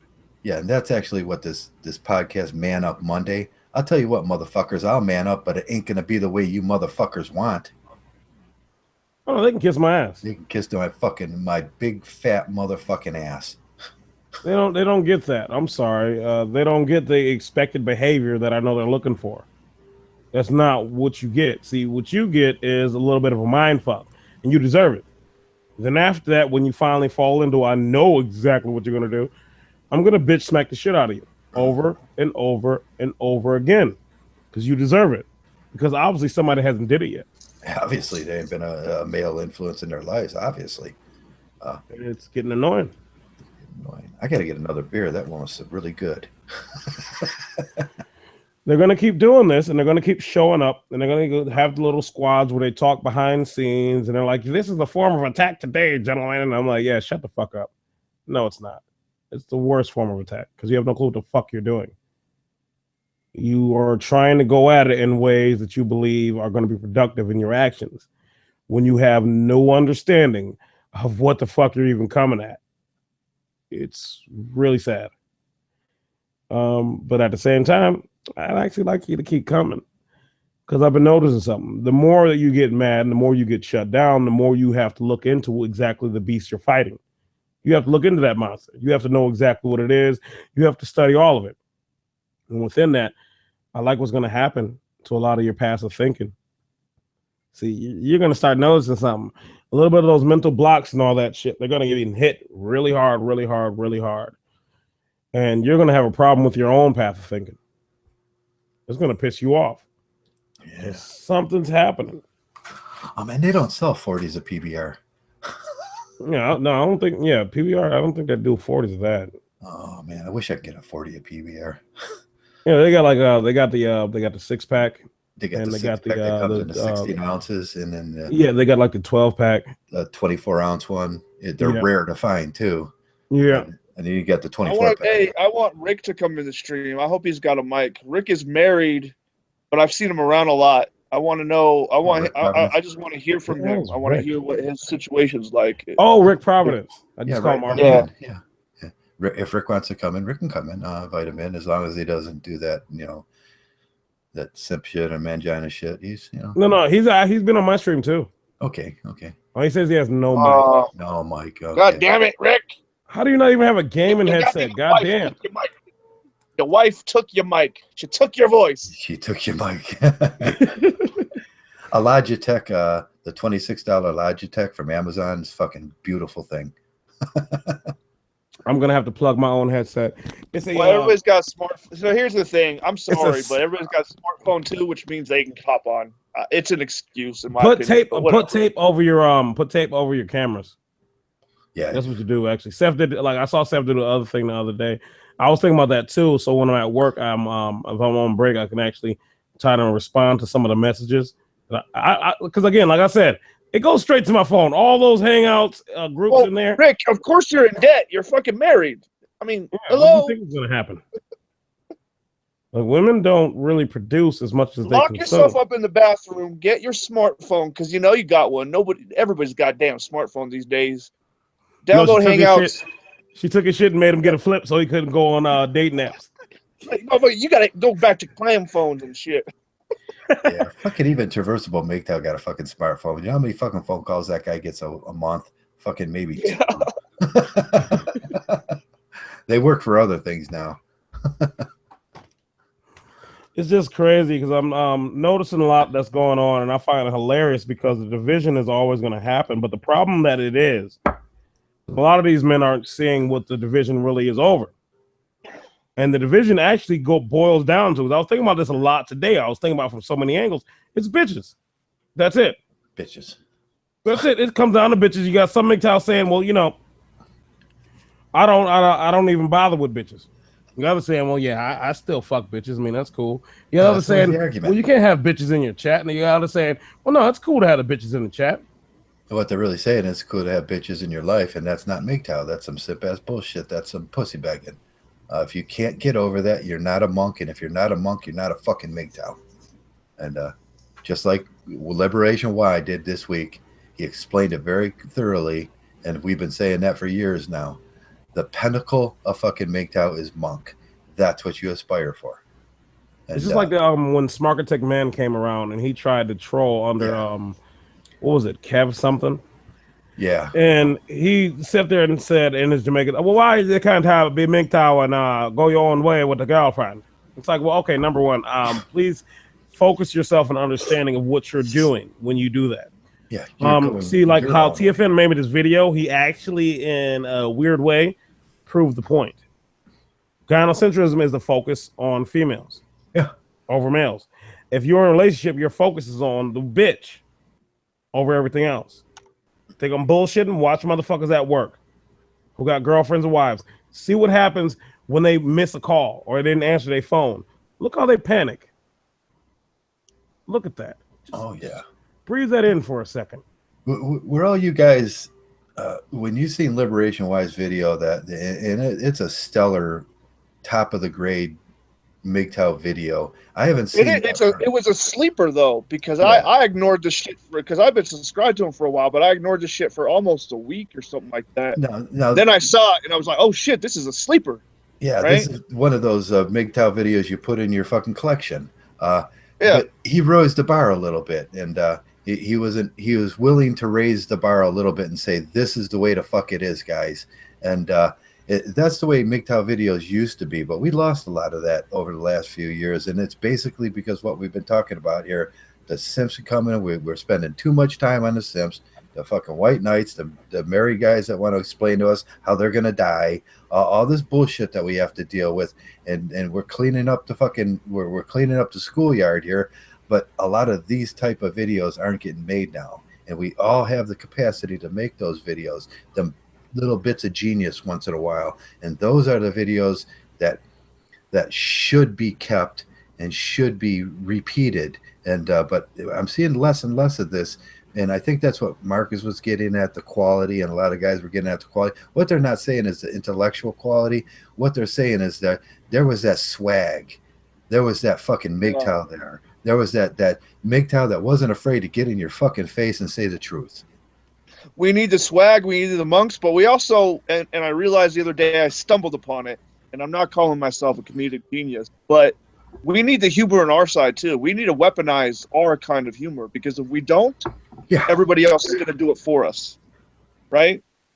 Yeah. So I think humor is a brilliant weapon, especially, and cut it up. Do that monk shit, that wisdom shit, right? And then, lighten up with some humor and fucking live your life. I don't know, man. It's about options. I think there's a lot of go for it. Tell voids in Mgtow right now. A lot of voids that we can help fill. So. Yeah, most of things said in jest is truth, and we joke about things, and but they're truthful things, and we find them funny. But at the end of the day, you go, that shit was true. Comedians make a living. Marcus does. Marcus, a lot of his videos are very philosophical and dry, but every once in a while he gets loose as a motherfucker. That one he did, what was it? Oh, where he was clowning on TFM's backstory, was it? Yeah, I think that's what it was. Yeah, that was fucking hilarious. Yeah, this is one of his best videos when he went off on the fucking girls and he started saying what was in the makeup and how disgusting girls were and what they do and all that shit. And that shit was all said in jest. But every fucking one of us know that shit is true when they're rubbing dead babies on their face and shit. Yeah, it's fucking disturbing. It's fucking disturbing. And he was trying to be lighthearted. But that shit was true. Rick has been around for a while. He's never stepped in a wrong way. He's all right. I know you're on that Mad Dog level when you got the hammer, but he's all right. Rick's cool. Rick's cool. Don't. GC doesn't fuck around. I'll be honest. He does not play around. He does not fuck around. He is a fucking tyrant with the hammer. He's just mad at the icon now. He's like, the cat, though. He's going to go on for 20 minutes about the cat fucking thing. He hates cartoons. He hates cats. He don't fuck around. Honest Rabbit still keeps messaging me. Honest Rabbit still keeps messaging me about that. Oh, man. So did you guys watch Laugh Out Loud Feminism's video today? That shit was so great. I think I'm subscribed to them. I'm just fucking with you guys. I don't know what that is. Oh, yeah. Did you guys watch the Honey Badgers any today? Man, fuck all No. that. They can kiss my black ass. I ain't watching Are that they still bullshit. pandering for fucking donations like they've been doing Yeah. in the last couple of videos? Yeah, I did watch her e-begging, like and then she come back and she threw the double twist on that shit. And I was like, fucking girl, you gotta go. And you are so scamming these fucking chumps. Well, see, the more they keep falling for it, here's the thing that pisses me off a little She bit. did the gun smoke on the motherfuckers and they didn't even see it. Yeah, because we actually went into that. Like here, literally on some of our chats, we went into the whole thing about how a lot of these men need to understand. These women come out, and when a lot of their behaviors, you're falling for rules. You're getting suckered. You don't get it. You don't see that shit. Some people thought I was wrong in some of my initial actions. No, the fuck I wasn't. Oh man, that was the closer. I was like, bitch, fuck, you know. Because that's what they do. They don't give two. You really think they give two flying fucks about the male suicide rate? No, they don't. You know, I don't know, man. The Honey Badgers has a couple dudes in it, and these dudes never get it to travel and shit everywhere they want to. Isn't that something? The motherfuckers, the people that should be the mouthpieces, the men in their own organization, don't get to gallivant across the fucking globe and fucking be a keynote speaker. Ain't that some shit? Oh yeah, she made sure she's well taken care of, and then she come out after that and she goes, "Yeah, there was the contingency fund that I didn't tell you guys about that we had to use. Now you guys got to replace that, and that was the double down motherfucker." I was like, she got it. She is such a scammer, and it's like, but you got to admire it. My ex-wife, man, she could steal a dollar bill from Donald Trump, and she was good at that shit. And that's when you use that shit. That's when the shit was good, because she'd steal fucking anything. You come home some days and there would be just boxes of shit just there, and oh, how'd you get that? And you didn't spend no money. And she go, "No, I stole that shit." But you know, that's how women are. They will steal the fuck out of shit. And she got it going on. She knows how to do that. And one way I just sit back and I snicker and laugh, and another way I was like, I'm so glad that bitch is not in my life. Exactly. A lot of these men don't realize that. See, that can be turned on you instantly. Yeah. And that's what my ex did to me. She turned that shit on me. And that 112-pound fucking girl took this 270-pound fucking athlete to the boneyard, and they use that shit. You know what, that shit, that's some evolutionary shit that they've been doing forever. They're very good at it. And you think you're gonna play a bitch? You ain't playing a bitch. She's playing you. A lot of guys don't get that. They think, here's the thing. That's why I get tired of that whole, is it called game theory or some shit like that? Yeah, that game theory that I was talking about. It's bullshit. It's bullshit. You ain't gaming. Understand when I go into the whole hunt theory and everything. If you think this bitch ain't sitting there analyzing you and everything you do constantly and getting to understand your reactions, how she can make you react and all that shit, why do you think attrition with women is such a great skill for them?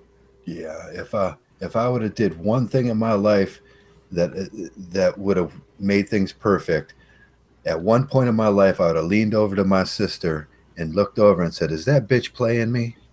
And she was, "Yeah, that bitch is playing you, Joe." Exactly. And every one of them know it, and every one of them got that instincts. And if you ask them directly, they will tell you that bitch is playing you, Joe. And if someone would have said that honesty to me, I would have saved my fucking life. Exactly. Well, a lot of men don't want to hear that because they say, well, no, come on, man. It's your wife. But that would have took a question from me, a seed of doubt from me. And that's what no one was getting. And I blame that on people all the time. And I blame that on the fathers and the men in my life. But I never injected that seed of doubt myself. And that's what we have to inject, that seed into the men. I want to put my big dick up in you guys and inject that seed of doubt. Lewis has a question. He says, traversable, is my bitch ass mom playing me? Well, here's the thing, Lewis. I'll just be honest with you. Your mother is just a Probably. woman in your life from another title. That's Yeah. it. It's a woman with in another some title. way, she's playing you. Well, Just go see, ask. yeah. Is there another woman? Just go ask another woman and say it just like I said it, and say, "Is my mom playing me?" And the other woman will tell on the other woman. Oh, they Yeah. love doing that because in their way, what they see that as doing, they're basically trying to build trust with you. Like, yeah, you can always come and tell me anything. Yeah. Now separate yourself immediately from that other one because that shit will get Look, crazy. let me answer this from a different perspective. For everything they said is true, Lewis, but at the same time, it doesn't mean you can't have uh, a healthy relationship.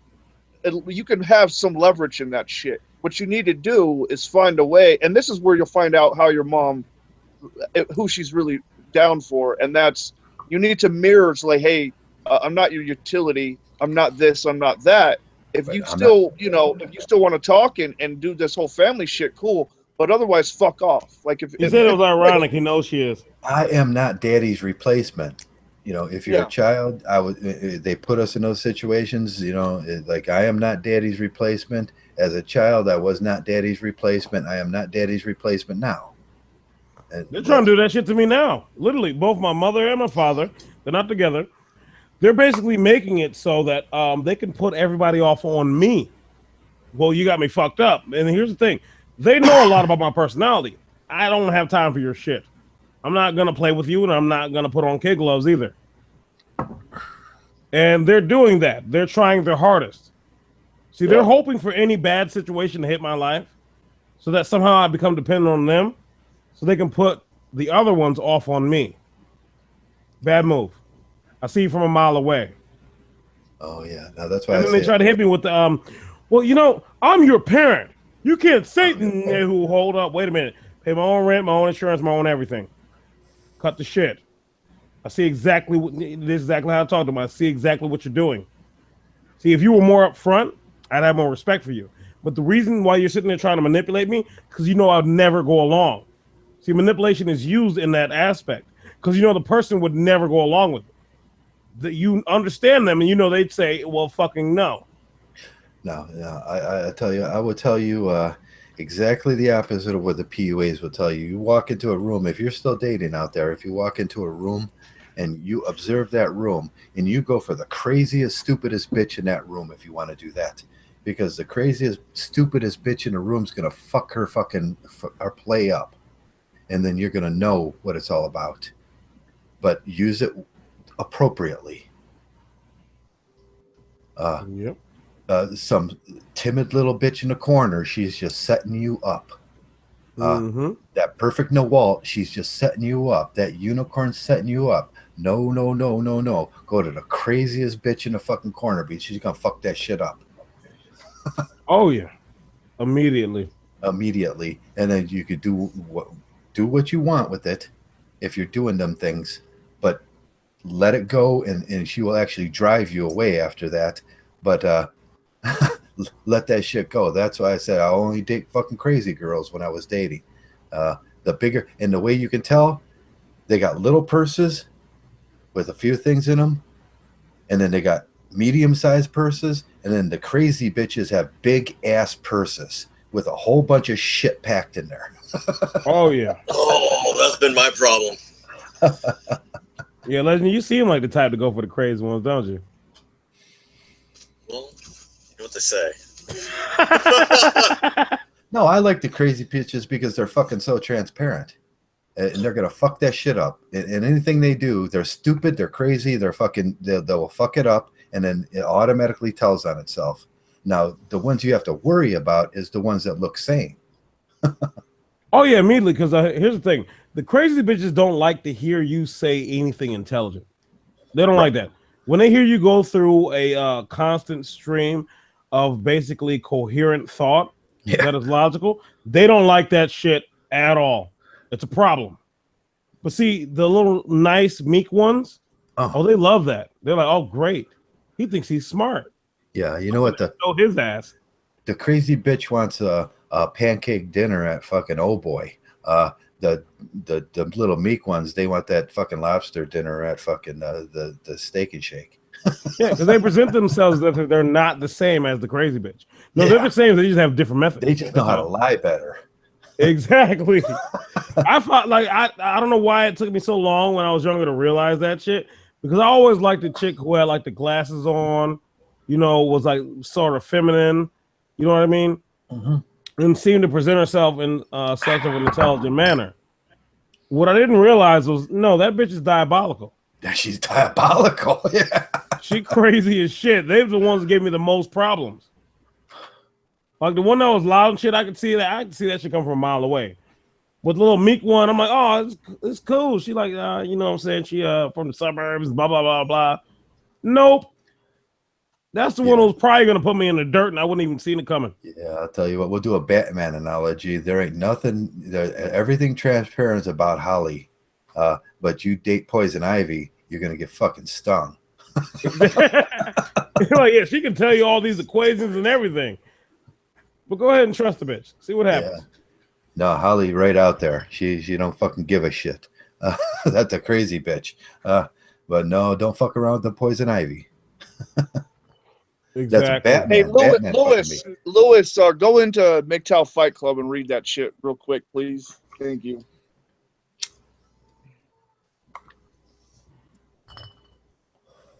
Well, actually, it's been theorized that the reason why women will put on glasses, or the ones who even wear glasses, as an actual need, that technically is putting on a form of the double victim.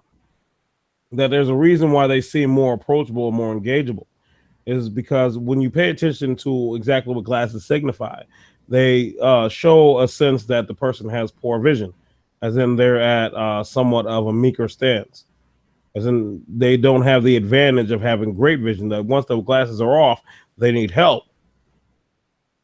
And they're a woman, double victim status.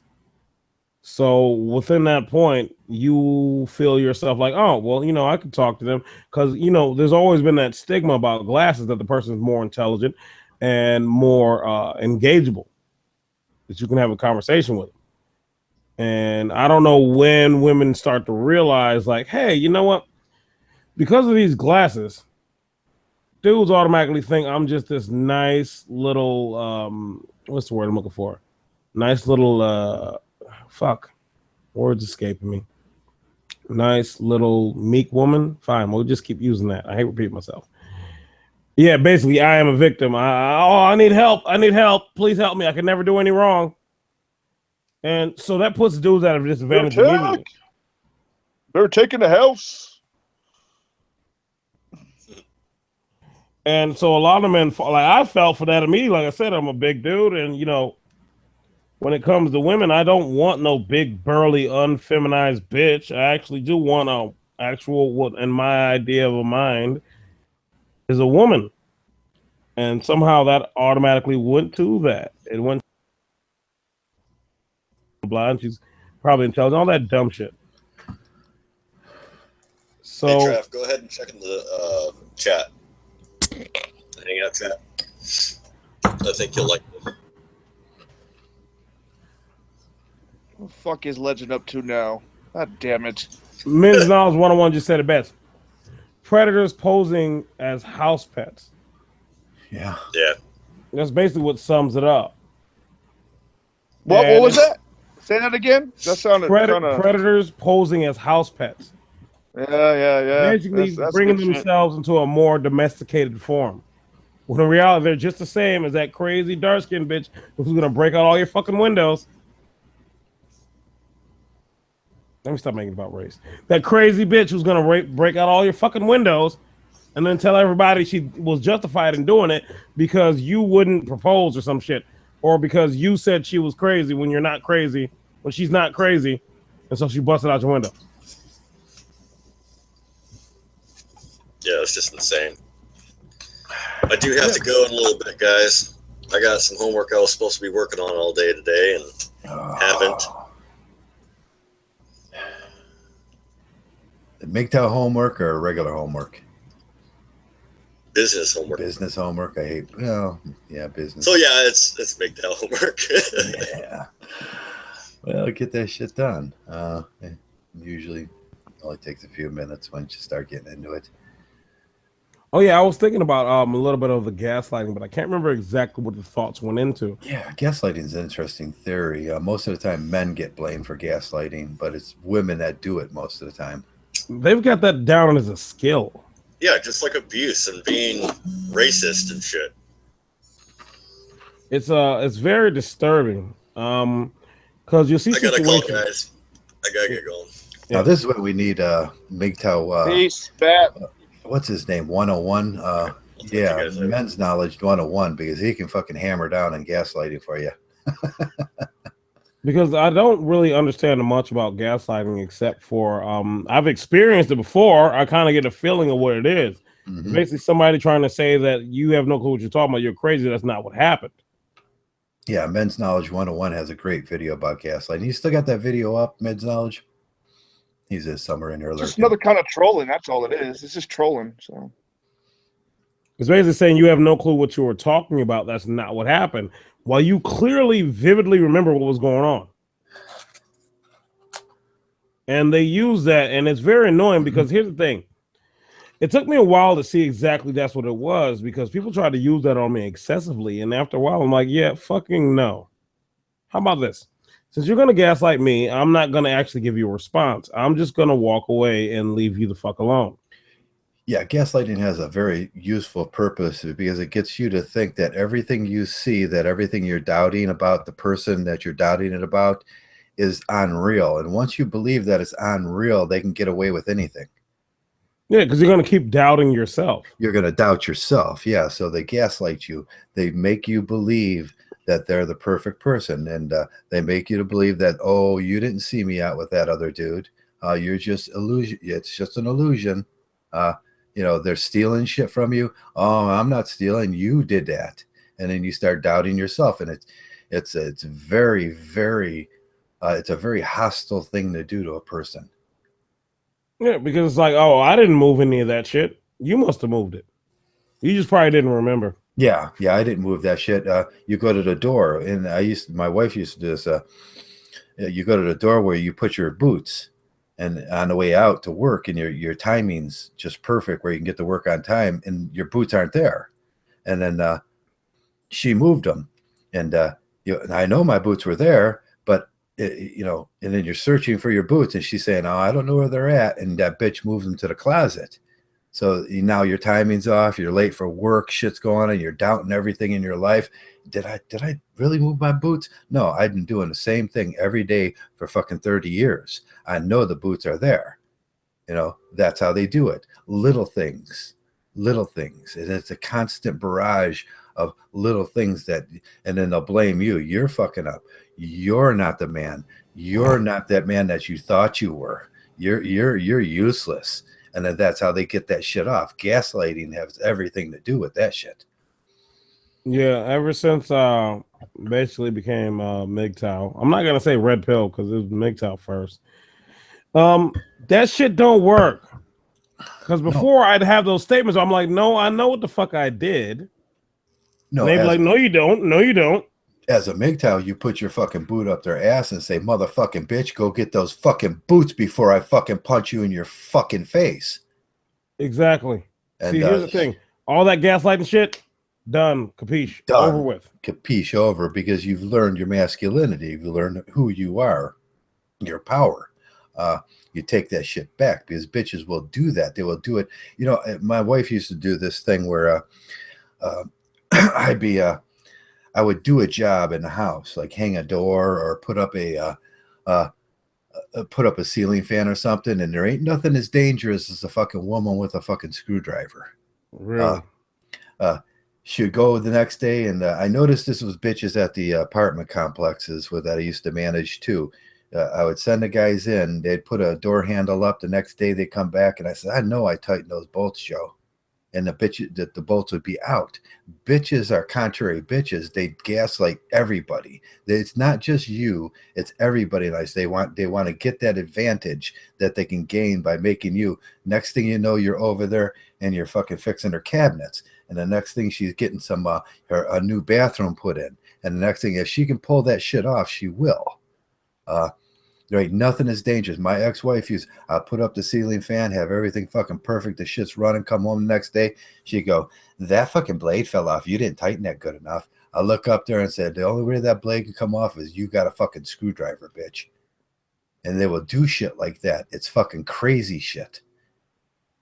They do it on purpose.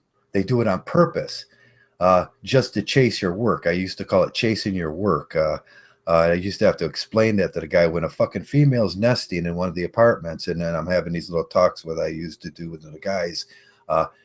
They're nesting in those apartments. They're nesting in. They want to get you to come back. They want you to get you to come back because they find you attractive or they think the maintenance man's going to fuck them or something. I said, don't fall for that shit because that's costing me money. It's costing the boss money. It's costing everybody's money. And it's coming right out of your pay. But what she wants is a better lifestyle. And that's how they do those things. Now, if you take this shit into marriage, she wants a better lifestyle. She wants you to feel like shit. And well, yeah, because guilt and shame is the best motivational tool for men. You, where you acquiesce to every one of her needs. Oh man, I bet. And you know, back in the deep back, if I don't do this, then she's just gonna make my fucking life, and it's happy wife, happy life syndrome. Every one of them got that shit in her. I saw that shit at work. It actually pissed me off. This guy, I recognized he was basically a black simp immediately from some of his attire. Mm-hmm. He reminded me of somebody who I used to know from the same city immediately. I could catch it really quick. And what I saw was I went outside. I was about to end some of the job I was doing, but I decided to go out and take a smoke break real quick. Was no one rush. And he's out there and he's yelling at his fucking phone. Now, the guy who was training him, I know that guy. Okay. And I know that he really, like, he's not going to talk about that shit. You know, he's damn near like, what, 58? And he's doing what I do. He don't got time for your shit. He don't give a fuck what you're talking about. And I could see it on his face because as soon as I walked out, he walked in. He's like, nope, you deal with it now. And he's yelling at his fucking phone about his fucking wife. Yeah. And what she's doing right now is he's at work. And she's calling him on purpose, leaving voice messages and text, all that shit. Never. And he's giving a pure emotional reaction. Right. Never give a bitch your number and always instruct them, you do not call me at work. So he was saying that. But his reaction was he was responding constantly. And I'm like, well, I tried to explain to him a little bit about a manipulation, but I left certain parts out. Because when he said the words "my wife," he got really emotional in that statement. Yeah, because he's telltale on himself. He's doing that emotional shudder when he knows that the shit ain't right in his head. He's got the cognitive dissonance, but he's got to project that man shit out there. No, I would have beat his ass. I ain't worried about him. But the thing is, what I was trying to tell him, like, you know, I dieted it down. Yeah. Oh, yeah. I'm like, basically, you know, once a person knows how they can get you to react to whatever actions they're doing. Right. It's the top dollar. Yeah, they can feel you out. See, now what they're doing is, in a sense, they were training your responses. Right. Yeah. You're not doing the response they want. So what they're going to do is they're going to make you feel that emotional burden, pain, shame, guilt, whatever the fuck you want to call it. It's damn near Pavlov. Yeah, don't ever tell a bitch what bothers you because she's going to do it. Exactly. And so they're doing that on purpose. See, your reactions, what you're doing now is not exactly what is wanted or warranted. Instead, it's what they're seeing. And so they're going to keep doing it till you finally get to doing what they want you to do. Right. Or they're just, if they can't get you to get that far, what they're going to do is they're going to adjust and say, you know what? All right. So if I do this, this is how they're going to react. Right. I know how they react to these things. I've heard all the words being said in this moment, all those things that immediately get that person to go off the rails and get emotional. So what I'm going to do is, with all those things that I've gained, that knowledge of that person I've gotten, I'm going to basically try to utilize them in different situations. Mm-hmm. See, I've got them at work now. Now at work, I know how to get them to respond. So now I need to maneuver those to at home. And then eventually I need to combine both of those understandings to get it to gear it towards exactly the behavior I want responded. Mm-hmm. I don't know if I'm wrong here, but no, I see the concept in there. I know the concept well. Man, I've been doing this Mgtow shit a long time. That's what I'm saying. Like whatever I hear somebody say, that's that Mgtow Indian shit. He's like, go on, just please go on. Go on. After that, I'm about to destroy you.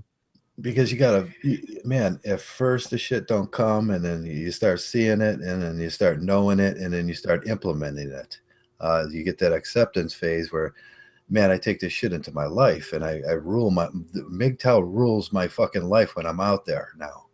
And every move I make, I sit back and I do my Mgtow for a second, and I think, is a bitch playing me?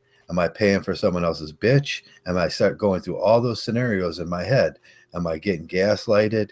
Am I doing this? Is someone being narcissistic? And I apply all these things in my life, and I have a better, simpler life because I start cutting those fucking threads right away.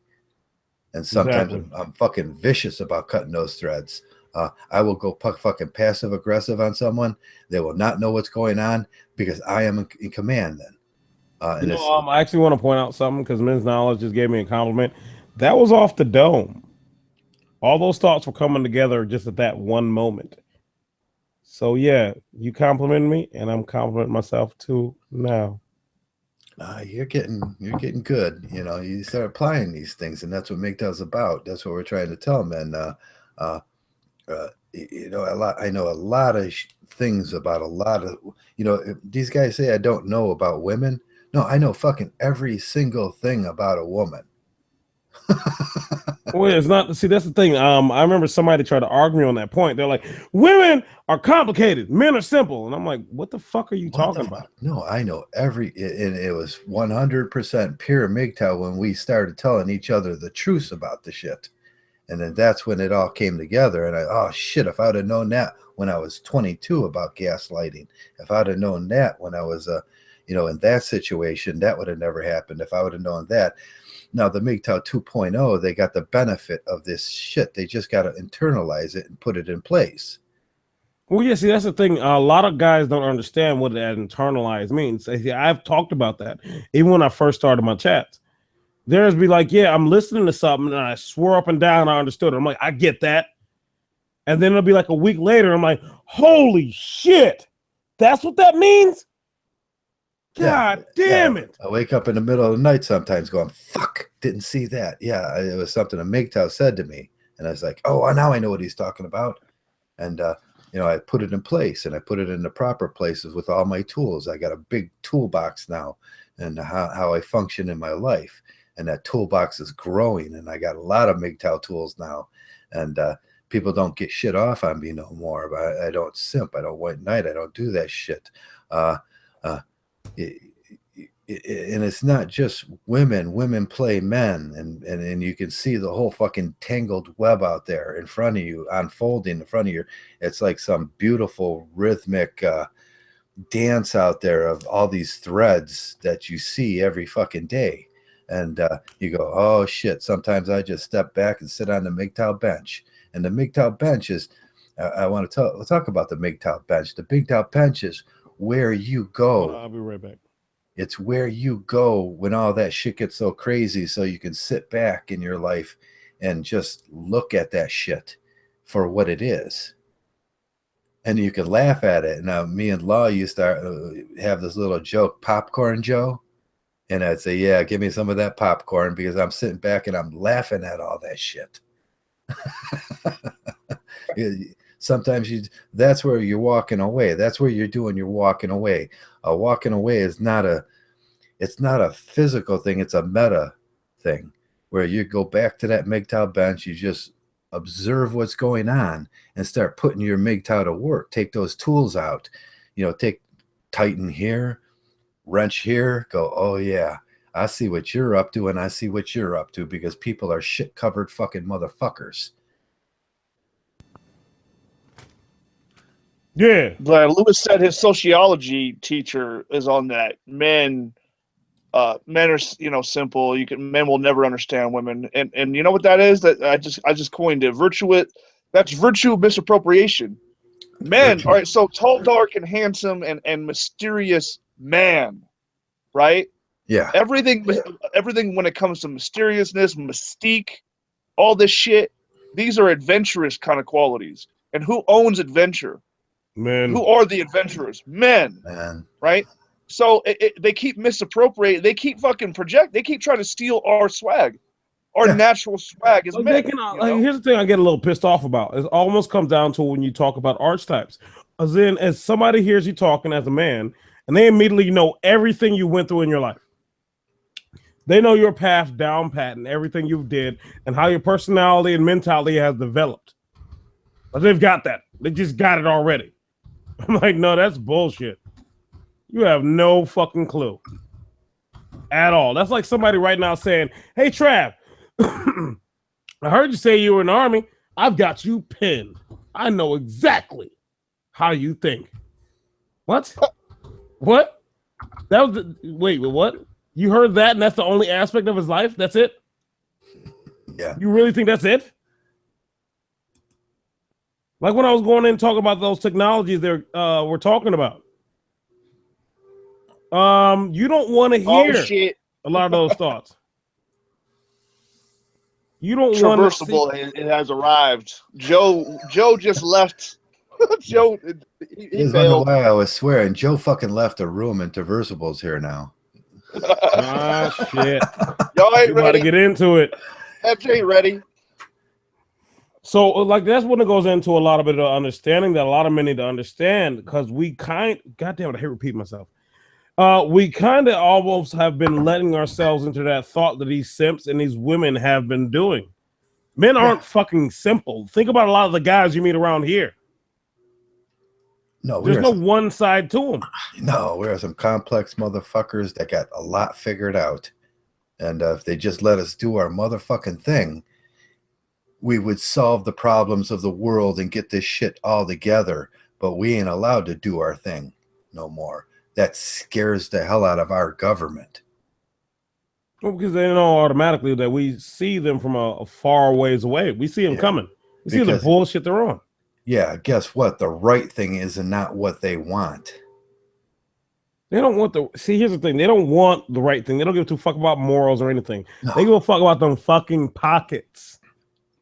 Yeah, their pockets, not ours. No, they give up theirs. Yeah, they want their pockets lined. They like the traps they set because the traps they set work. I think that's what I see a little bit of the anger when it comes down to MGTOWs, because you're basically saying men who are like, oh, wait, that is a trap. Well, I'm not walking towards that. Fuck that. Yeah, the best thing you could do as a MGTOW is sit there with your big fucking stick and pop those traps. Exactly. And of course they would hate that shit. Why wouldn't they? Hate that shit because you're coming, you're getting closer. You're getting closer to them and they know it. And MGTOW's getting closer and we're building and we're growing. And we are those motherfuckers. Exactly. And that's it's like when I talk about when you see somebody going through those manipulation tactics in the conversation and then you call them out on it. You say, no, I see exactly what you're doing. They get mad. And they say, no, you don't. Well, yeah, actually I do when you explain it, and then they get even madder. Now they got to attack you. Yeah. Because you saw exactly where they're coming from. Yeah, you saw them. Nothing, a thief, the biggest thing that pisses a thief off is you saw him. Oh, yeah, immediately. Immediately. That's always an issue for them, and I always find it hilarious. Because for a stint during my life, I didn't understand why they got so mad. Oh, what? What happened? I don't know. But for a stint of my life, I didn't understand why they got so mad. In reality, that's what it was. It was just you speaking the truth. That's an issue for people. They don't like that. Because they want to believe that you as a man are completely dumb and can't see anything they're doing or the progression on the manipulative path or deceit that they're on. Because it goes back to what I've been saying before. You are supposed to be the tool. You're supposed to be the object used for the utility and advancement of whatever is thereafter. And the moment you say that you're smart, they really want to know, like, what the fuck do you think you are? Be an idiot. You're not supposed to be smart. And also, how smart do you think you are that you're going to sit there and tell me exactly what I'm doing, though I have plausible deniability, can lie my ass off? Well, no, I can see through your actions and your words and your sentences. It's right there. Everything you're saying is very observant for me. It's right now in the open. You thought it was hidden? No, bullshit. I can see it. You don't like that. Not my problem. If you don't like that, then stop doing what the fuck you're doing. Then I have to call you out on that. Oh yeah. Oh, shit. Oh, Louis The got hammer turned just out. went down on Louis. He put the hammer down. Yeah, he's seen him going. He was going a little bit. Where the fuck's Legend at? That motherfucker. I don't know. Legend just he ducked out and things got real. I'm just Legend. Oh man. No, but this happened to me what the multiple fuck is periods of my life. Being here with these guys. I don't know. I mean, he be on his own little path or whatever the fuck he's doing.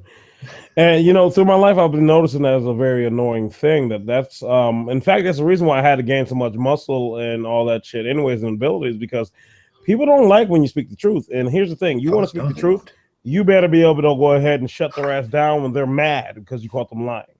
Yeah, you better have some ass behind you. Exactly, because otherwise it can turn to a straight up shit show. And I've had to shut down plenty of shit shows that were after me. Because I guess they thought it would be, oh yeah, well this guy, you know, I don't like what he's saying. Well, why don't you like what he's saying? They give a bullshit excuse. In reality, I'm like, well, no, you just don't like the fact that I called you out on your bullshit. Yeah. Now they're just loud wrong. Exactly. And then so after that, I have to beat them. After a while, it gets a little annoying, though. Yeah, it does. It does. I'm not lying when I say my knuckles are scarred to hell. My hands look like shit. Jesus Christ. That's not how they're supposed to look at all. Nobody's knuckles should be black like that. Oh, no. Fucking some days Traversable leaves his house. He goes out in that fucking world and then he hears that shit at the bar and he hears that shit coming from some stupid motherfucker's mouth. And the first thing that comes out is a big fist to the fucking face. Exactly. Dude, it just, after a while, like as men, we understand, like, yeah, there's times for basically talking, but it's like when somebody tried to say something. I was watching Mod Wayne's video, and he was talking about I don't advocate for violence, blah blah blah. People who advocate for violence. I'm like, dude, sometimes you can see where somebody's coming from. And he was saying in the video that seeing where somebody's coming from and preemptively striking is bullshit. I'm like, yeah, fuck you. You haven't been in the real world. You haven't been in the real world. Shit, that's a rough place out there. There's plenty of times if I didn't preemptively strike, my ass would have got torn up. Oh, fuck yeah. So there is no room for that. Well, we all need to be just nice and intelligent and conversate and politely debate. And no, man, fuck all that. That's not a real thing. We can do that here. That's a good thing. We can do that here. Yeah, you know what? In the real world, it don't work like that. People get mad. They get tired. The proxy violence happens. And now you fighting like 6 motherfuckers. Right, yeah, that's when you get yourself in trouble when you don't do the right thing in those situations, and you're sitting there and the bitches got 4 fucking simps sitting there, and they're all inflamed, wanting to fight everything in the fucking room. You got to shut that shit down. Exactly. I mean, you're like a fucking Mgtow policeman. The shit just gets very disgusting, and you got to remember, like I was talking with me father the other day, and he was talking about a little bit of the see, here's the thing that annoys me about him, because he's very simped out, but he was talking about the fact that a lot of these guys, in fact, what I was just talking about earlier, they're taking on the demeanors, attitudes, and outlooks of women. Yeah. And that's where you see these emotional outbursts they have. And see, they don't want to get beat up. They don't, for some odd reason in their mind, pain should never be a thing in their life. Yeah. And so they don't want to fight you. Instead, they just want to use a gun or grab like 30 other people so they don't have to do the fighting alone. It's really weak shit. I remember the time when I was younger and I had a fight with a guy. I always respect this guy. Always respect this guy, because we had just a straight up brawl of just me and him, no one else around. And after that, there was no hard feelings at all. We had it out.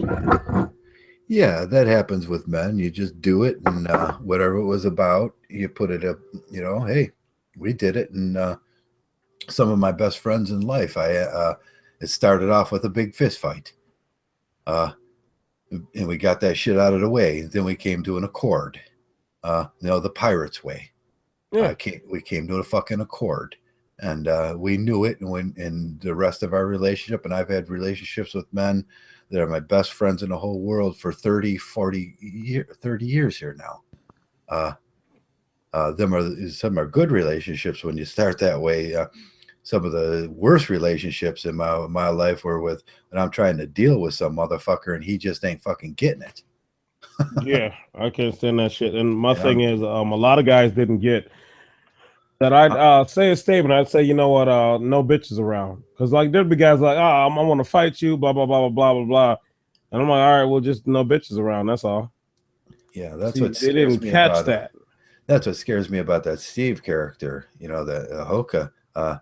He wants to meet me, and what I'm going to do. And you think about this bullshit is like I'm going to meet some psychopath at a fucking at a restaurant. That's never a fucking good idea. Hell no. No, because he kind of showed this week. He will take the men that care about him the most and turn them into the enemy. That's a simp motherfucker there. Yeah, because here's the thing about a lot of these simp ass dudes that I've been seeing. They blame other men. Yeah. For whatever position they believe they're in. Right. Steve himself, when you look at the whole situation in perfect clarity, Steve's going through a period in his life where he's emotionally going through it with this caretaking. And who does he make the enemy? He makes Mgtow the enemy. What the fuck sense does that make? None at all. That makes no fucking sense at all. And he wants to meet me at a bar or a fucking no, wait a second. No, I don't want to go through that shit where I'm gonna have to punch a fucking hole in somebody. Because it doesn't add up. Because here's my thing: what Steve probably doesn't understand is Mgtow's not the enemy at all. See, a lot of people embrace they take in these labels and try to transform into some type of picture of a person or a type of entity that is bad or some shit like that. Yeah, like I say with the government and everything else, they're just people. They're just people. Remember that. That's it. It's just men and women. That's all it fucking is. There's nothing else to it. See, the moment you monsterize something, you're taking it and changing the shape of it to not be a person. Right. Yeah, you're dehumanizing people. That's what people do generally when they need something, they need an enemy, and they need to dehumanize it, and they're transferring whatever problem they have in their life, they're transferring to that enemy. They're gonna go after it, and these are usually the simp motherfuckers that can't figure out their motherfucking life, and they're gonna transfer it to someone. And I always say that the sign of a true psychopath is he will take the people that care about him the most and make them into the enemy. Yeah. And you just separate yourself from those people. They got a lot of learning to do in their life. Keep away from those people. And that's generally men. That's not women or bitch shit. I can deal with some bitch shit in my life. I know all the fucking games. But the harmful games usually come from men that somehow take their best friend and make him into the fucking enemy. I dealt with that before with a guy who was married. Yeah, and it's usually some simp ass bullshit where he expects you to pay for someone else's bitch or some other fucking simp ass bullshit he's on, and then he's making you into the enemy, and he so needs to believe that because he so needs to live in that protected world where he thinks all fucking women are fucking Madonnas. Yeah, exactly, and I can't stand that shit because here's the thing: the biggest problem with men like those is they don't look back at themselves. They don't look back at themselves. Now, in my awareness, some men are aware that a doorknob is a doorknob. Some men have awareness that in the mechanics of a doorknob. Them are the Mgtows. Mgtows have awareness. Most of these men that you're going to meet are aware of situations in their life, but they have no idea of the mechanics that play out behind those things that we talk about in here. Them are dangerous fucking men. They will hurt you. They will hurt you on the job. If you're, man, I don't know how many times I've had an assistant electrician and I say, pull breaker 34, 35, 36, and then I go up there on that 360 and put my hand on that negative wire, and that shit ain't off. Yep. And a lot of guys don't understand. This is why on Mgtow, I see some guys that were always calling for, we need to talk about a little bit of male nature, a little bit of the dangers of that. Well, yeah, we're talking about it now. And I've actually been bringing this shit up. Joe's been bringing this shit up too. Shining, MR, and it's for a reason. When men engage with women, their IQs drop 20%. You know, just ask Sandman when he was doing that shit. He will tell you flat out that his shit dropped 20% and he could not think right no more. You got to deal with those motherfuckers that may have dropped 60, 70% out there. And all they're thinking about is pussy, and they're not thinking about their job. They're not thinking about what they're doing. They're not thinking about the complexities of the world or how they can be hurt. And they're not thinking about risk. And you also have to remember they're looking at you as competition. They're looking at you as competition, right? And you become disposable to them. Them are the motherfuckers that will hurt you. That's why we call these things out in Mgtow. We call out the simps, the white knights, the beggars, and the cackling hyenas with perfect clarity. Because they need to be called out. They need to be called out. Shit. I'm sick of that shit. I'm sick of living with these motherfuckers. I'm sick of working with these motherfuckers. I'm sick of my life being in peril because of them. Simple shit like driving down the street becomes an act of defense because you know those motherfuckers are out there yelling at their girlfriend in their fucking car. And I've seen that shit too many times. I've had to deal with it too many times, to tell the truth. I get annoyed at that. That's why I look at in situations, a bitch starts yelling at me, I'm trying to see if she's got a boyfriend with her. Because I want to hit him. Fuck her. No, I want to hit him. Controlling that bitch. And you see it more and more and more. And it's going to keep getting worse as long as the circumstances keep growing, which they are. I've talked about this 1,000 fucking times. Nothing is getting better. Nothing has changed.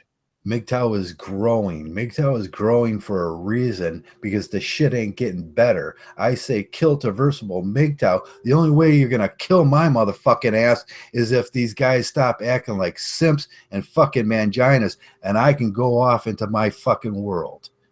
But until that fucking happens.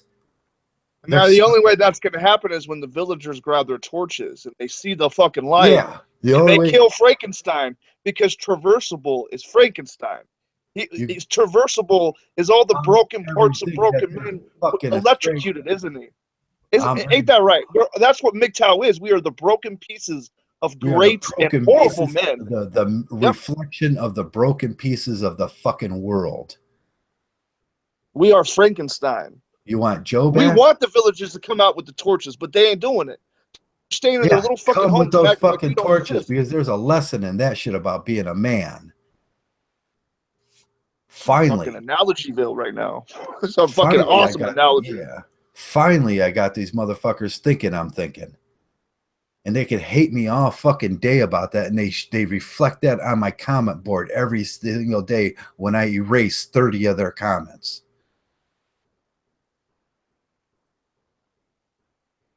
Because they don't get it. Yes, you hate me. You hate me for a reason because I'm telling the fucking truth.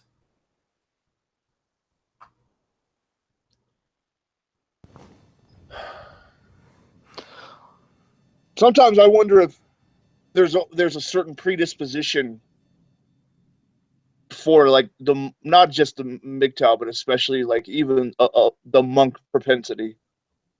Well, we all know it's not for all men. It's not going to be for most men. But I wonder, is there a common thread other than going through hell and back we have in common? I don't know that we've identified it. Like what's the blue pill common thread? That God is here. I was actually thinking about that earlier today. That's what we hope on hitting on someday, where we can take that common idea and just make it. I don't want to hit on that. I never actually want to understand it. There's a problem with that. See, Mgtow actually works because then we get 2.0. We get a million 2.0ers, which may be more fucking irritating than the simps. See, the thing is, we don't want that moment where there is actually identified of what is the possibility of having more MGTOWs or more MGTOW monks. We don't want that identifier because if you noticed around here, we have a lot of motherfuckers who tend to just go back to La La Land because they think something's missing. See, they seem qualified, they seem vetted, and then you see their actions later on. Because they forget something. You haven't transcended shit. You're still just a man. Yeah, that and pain. I don't want any of that type of information to ever be discovered to be put in any of those hands. Yeah, that pain hasn't that wasn't cut to the bone yet. They don't feel it when, you know, if you don't feel something, men have a propensity to forget. Yeah, it's a thing. That's why you think when you hear a lot of casts and everything, you'll see that whole thing about extreme details. No, but we understand the meaning. We understand what it is. Shit, I did that for how many years after my wife tried to kill me, after she got men coming through the house, after she's smoking up fucking crack and fucking ruining my life and just spending everything that's possible. I went back and got another fucking woman thinking that another fucking woman was a good idea. Oh yeah, and for a lot of guys who don't understand one thing, I went around a lot of friends, and I'm always a person where I do think ahead. That's why I like RTS games so much, because I'm always in the mode of trying to think ahead and make sure that I'm prepared for when the event happens. I'm not one of those prepper motherfuckers. No, just I constantly look and overanalyze. I do it a lot. And so when I'd hear one of their girlfriends say some shit like this, because in reality, they were actually tired of me coming around. They say, well, why don't you act like him? You know, he's smart. Listen to him. See, what they were signaling is, you know, I think he's better than you. Yeah, I think he's better than you. And what that was a signal for his instincts to say is, I think I need to take him out. I need to prove myself to be better than him. The competition's on. When in reality, he didn't understand, like, dude, I actually have morals. I'm not going to try to fuck one of my best friend's fucking girls. I'm not going to fuck any of my homeboys' girls. You said that's yours. That's yours. Yeah. I'll leave it You know alone. what, Forrest, you're right. You know what? Men, not all men are worth saving, but guess what?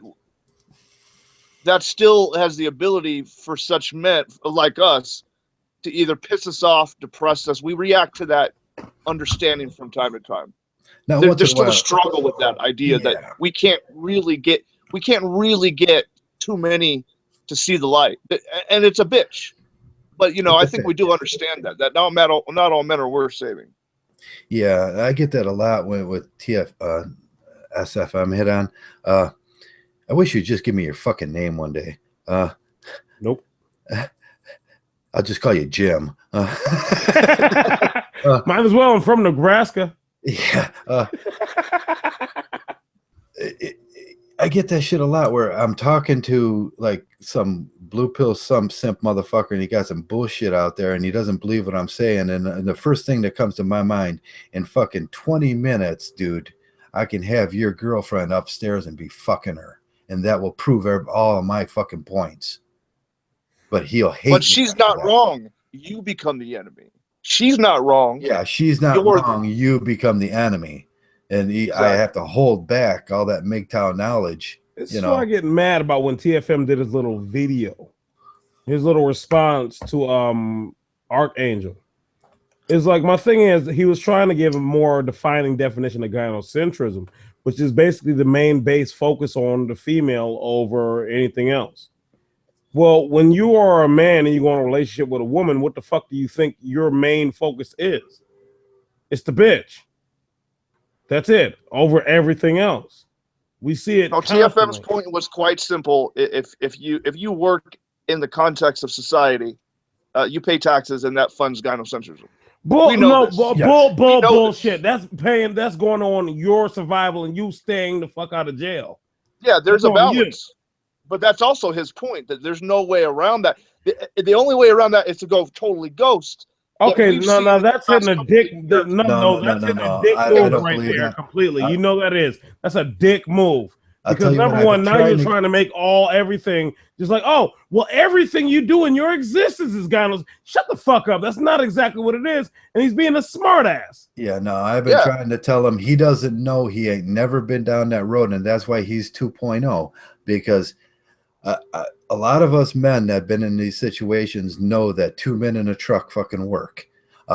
You find something you can do with. You're not going to pay fucking taxes to these bitches anymore. You have to, or you die. Oh, That's it. yes, yes. All the coolest cats I've ever met my entire life always had the labor side hustle or some sort of side hustle. You got to have always, the side hustle, and me and Yeah. Messenger talk about this extensively. Man, you got to have the fucking other side to you where you can put shit together in a fucking minute, and that's what they don't understand. You develop those skills through stress. Man, there was times I'm eating fucking ramen noodles for fucking 2 weeks. Yep. After ramen noodles for fucking 2 weeks, don't you think I'm gonna figure out how to fuck Uncle Sam over? Or a dollar jar fucking shit peanut butter, dollar jar shit peanut jelly, dollar fucking bread. That's your whole lunch for the whole week. Yeah, that's what these guys are talking about. These guys are talking about they don't know how to do that. And I told them guys how to do that. 2 men in a truck. Get yourself a fucking truck. Do they not think that I haven't fallen before? Like, I've fallen. Yeah. I got the fuck back up. It took a hell of a lot of work. It took me to be strong as shit. Moments I want to crack, I don't. I have no reason to. What's disconcerting but not surprising is that the ghost option it's becoming less and less available every single day. Freedom of That's what they're association working on. is That's not what around. they're working on. They're working on the ghost Mgtows because the ghost Mgtows are the fucking most dangerous Mgtows. Yeah, these motherfuckers in holes in the middle of nowhere. You don't even know where they at. They didn't even know. Yeah, you got to develop that shit in your life. Every fucking man that's been put on child support and it got 78% of his shit going out and trying to live on 22% of his fucking income and knows that's subpar and ain't no one cares that he's under poverty level and can't fucking eat, knows that you got to get some shit going, and that shit is imperative in your life. And they keep trying to fool you, like especially the fucking TV, man. Like fucking, there's this show, Alaskan Women or something like that, and like there's this bitch out, kind of in a remote area, but she gets planes coming in every day. She has simps that literally walk hundreds of miles the gas lady to fucking hand her some shit. She's not doing it on her own. No, you know what? No. I'm about to steer this in a different direction because I'm getting a little angry as fuck. See, then you got these dudes coming around talking about, you know what? Going monk is a little extreme. I've been dealing with that. Oh, so it's extreme. You're extreme. Something's wrong with you. Fuck you. Listen, I needed to go to monk. I needed to go monk because I needed that time to fucking live. Do you understand what a lot of other men go through? Yeah. See, without this place, I wouldn't have saved myself on the fucking trigger. But think about all the men that did take the other route. Think about all the men that are going through it right now so fucking harshly. They're debating themselves constantly on a daily. Do you understand how fucked up it is? But everyone's saying, no, it's cool. It's probably fine. It doesn't get bad. No, it gets bad. It gets fucking bad. When I was out of my fucking house, and I tell you guys this, in my fucking van, it's 2 below zero in fucking Cleveland. I got 1/2 fucking kidney left. I'm fucking dying. And the fucking motherfucking HHS ain't helping out, and they don't want to see me, and all they say is you got to get back to fucking work. Don't you think I developed another mindset at that point? These motherfuckers are like, especially these motherfuckers, egalitarian motherfuckers. These egalitarian motherfuckers. I'm so sick of those ass hats. They keep coming around talking about that's extreme. That's extreme. You need women in your life. That's extreme. I don't want women's rights taken away. That's extreme. Tell that to those dead dudes. No, they didn't die for some weird accident. They did it in fucking cells because they couldn't bear it anymore. Fucking close to being one of those dead dudes. I was this fucking close. I'm putting my finger about a fucking millimeter apart. You get a different idea on life after that. You are not Mgtow 2.0. You are Mgtow 1.0, and you start telling the fucking truth. I just get sick of this shit sometimes. Sometimes I even ask myself, why am I picking up the fucking headset? Because they don't listen. They don't fucking care. It's the same way you hear these guys and they'll tell you their family doesn't give a fuck. Nobody gives a fuck about you when you're there. They will let you die. Because you're no longer useful to them. There's nothing about you that's useful to them. You know, you take that and you say, okay, you know, the only place I can get worth in this fucking lifetime is from me. Me. That's the only place I get value now. That's the only place I see beauty now is in me when I do something fucking beautiful. Every time I accomplish something, I tell myself. Every time I accomplish something, the biggest thing in life that you can do is win. That will piss them off because they wanted you fucking dead. They're still trying. They can kiss my ass. And I really as don't for care. the taxes that they didn't get, fuck you, motherfuckers. But a lot of those guys that come around here, they think they understand. They think they know. I see this throughout Mgtow too. The only person that would say that you can't, the only person that would say that you can't, you get away with not paying taxes is some fucking office motherfucking sitting on his ass motherfucker that ain't figured out shit. Liberation Y put out a video. A lot of these dudes are still in the red pill laced in Viagra. Yeah, they're sending you down the wrong river. They ain't sending you down your own way. Like I said this 1,000 times, and I didn't realize, Messenger, I said this before. Are those motherfuckers going to give you legal advice and legal help? Nope. Are they going to come save your lives? Nope. Are they going to come fix any of your life? Nope. They're going to let you live with them? Nope. You think you did something? Yeah. So the moment you sit there and listen to these asshats and you take their dumbass advice, you'll realize that, go ahead. A lot of the guys I've talked to, they talk about this. They talk about the problems they went through and they're still going through now. It don't get fixed. And I know there's somebody like, well, I've heard you talk. Yeah. Well, like I've told you before, I actually said this. How long do you think it's going to be going good for me? How long do you think I'm actually going to be okay? See, the thing is, I have to keep stepping up further ahead of them. Yeah. That means I get no goddamn rest. I don't get to feel comfortable. They're always after me, and they're always going to step it up. They don't give two fucks about what's really going on. They give two fucks about me doing more for them. Not those children. They don't give a flying fuck about those children. They care about that bitch being taken care of and them too. They want that off the top. In Mgtow, you will figure out every one of those fucking problems and put an end to it eventually, but it will come through extreme fucking stress. Like I said, if anybody looked at my channel description before, no, I'm not going to kill myself. They don't get that satisfaction. No, they don't get that shit because I will turn that shit back on them. And that's where I found my fucking strength. That's where I find my perseverance. That's where I find my man. I take all that shit that they give me and I turn that shit down on them. And every time I walk away with a victory, I fucking snicker and laugh and fucking tuck that in my pocket like it's a fucking coupon. If you guys ever see me put up a Patreon page, put me at my fucking misery. I don't want nothing from you, man. What do you want from me, guy? You guys are ungrateful. Fuck AM. I've said it 1,000 times. I'll say it again. And he proved everything I said within his own actions and his own words. That's why I found that very uninteresting. I would never actually talk to AM. That was not my idea to have him there.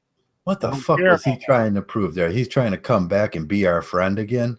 He can never be Mgtow's friend. No, somebody else invited him there. Ass motherfucker after he turned on us for the second time. No, twice bitten, 3 times shy. And it should have been once bitten, twice shy. No, he can go ahead and sit down.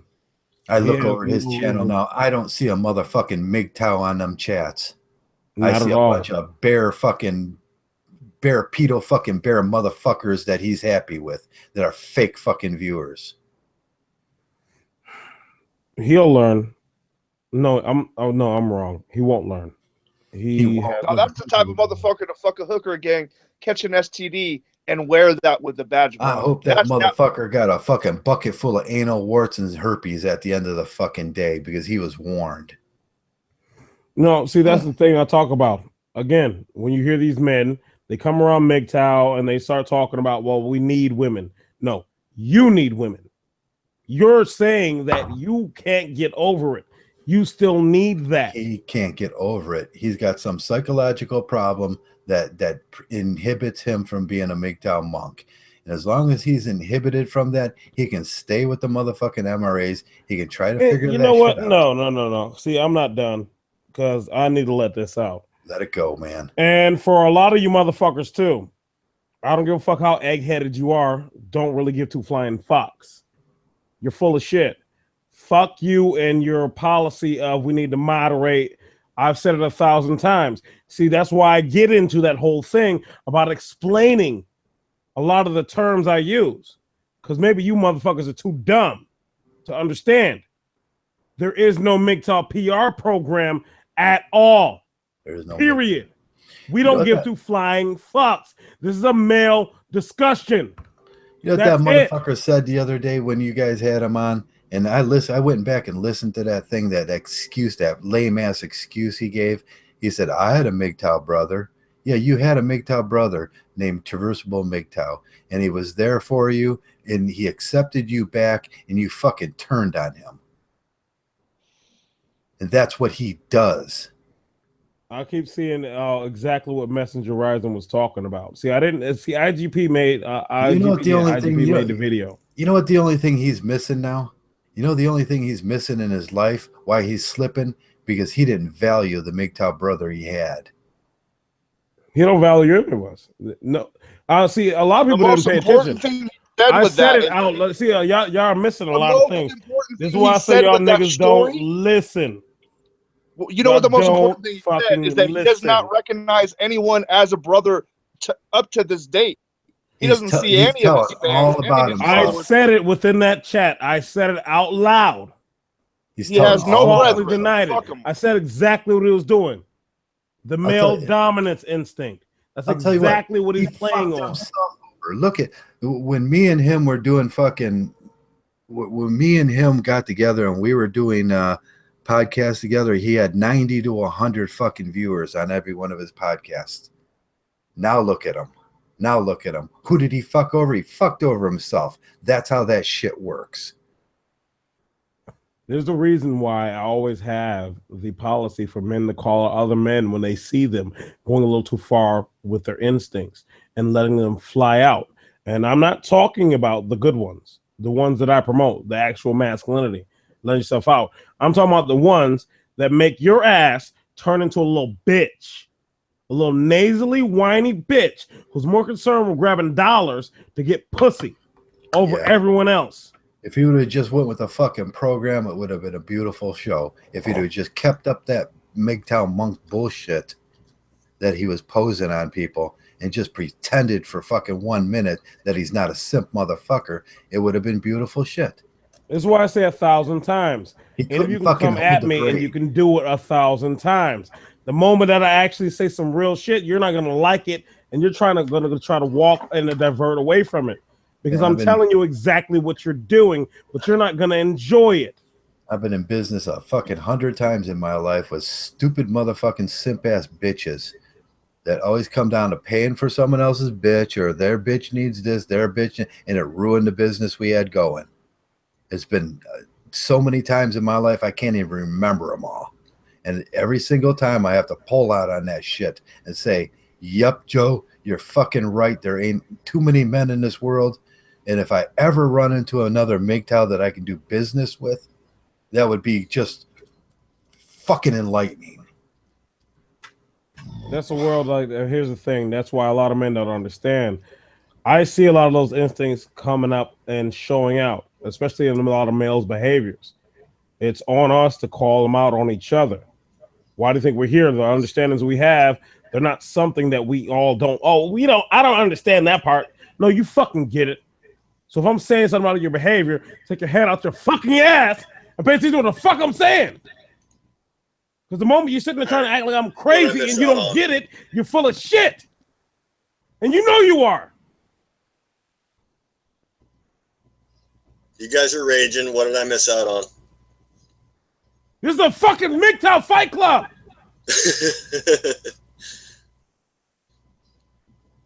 I'm sick of this shit. In fact, does anybody remember why the real reason why I went down into the other day, how I sat there and thought about exactly why I started the fucking chat? Oh, wait, hold on. I got all this Mgtow information, I got all this understanding, but I never get to talk to another fucking Mgtow at all. So I start this, guess what? Get on this bitch, and what do you see? You see punk-ass dudes who literally talk about how Mgtow they are, how much of this, how much understanding they have, and what do you see them do? Show the exact behaviors that they're supposed to be trying to work on controlling themselves from displaying.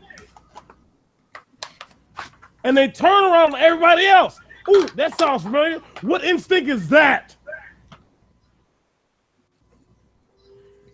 It sounds like you got it handled. Do I need to leave? No, it's cool. Legend, you're Oh, back. yeah, I want to do a quick shout out. Derek Lee, he caught some of what I was saying. Let me scroll up because he's been showing around. I mean, he's probably a new face, so people are going to be looking at him like, who the fuck is this dude? What the fuck? Let me see the exact comment. I can't find the exact one. But Derek Lee, he's been coming around lately on the Travcast. He's I think he's a new Mgtow. I don't know. But Hey, Veritech. yeah, he's been around, and yeah, he's been I get like also just to make sure everybody understands. Last was it Sunday's chat when Solo TV was here. Solo TV is not ignorant to Mgtow. He's basically a black racist. So fuck him. He's not ignorant. He said the Negro he said the Negro manosphere, and I'm like, dude, don't you mean? Oh, I don't. Oh, now I get what you're saying. Manosphere. That's what you're saying. You're saying manosphere. That's somehow better, huh? Yeah, like somehow there's more dancing. That's what it is. It's more dancing. There's like a lot more freestyles, and then we got a couple BT1000s coming over, and it's always better. It's always better. The weed is way more potent. We're gonna have a dance war here pretty soon. That's what I said today. I said these motherfucking PUAs and these TLFLs. We're gonna have to have a fucking dance battle with those motherfuckers because I'm done. I saw that too because I was at work, and the way it went on my phone was you sent the first message, but I didn't get to check it in time. If I don't, then I won't be able to see the second message, so I didn't get to see what it was. But then after that, I cleared it, and I saw the one where you said you was going to do a stream on Simping because speakers punk ass. Oh, and then I'm going to throw this question out to the ether, right? What the fuck does introspection got to do with celebrity worship? Who the fuck cares? Wait, who the fuck is so retarded they're celebrity worshiping?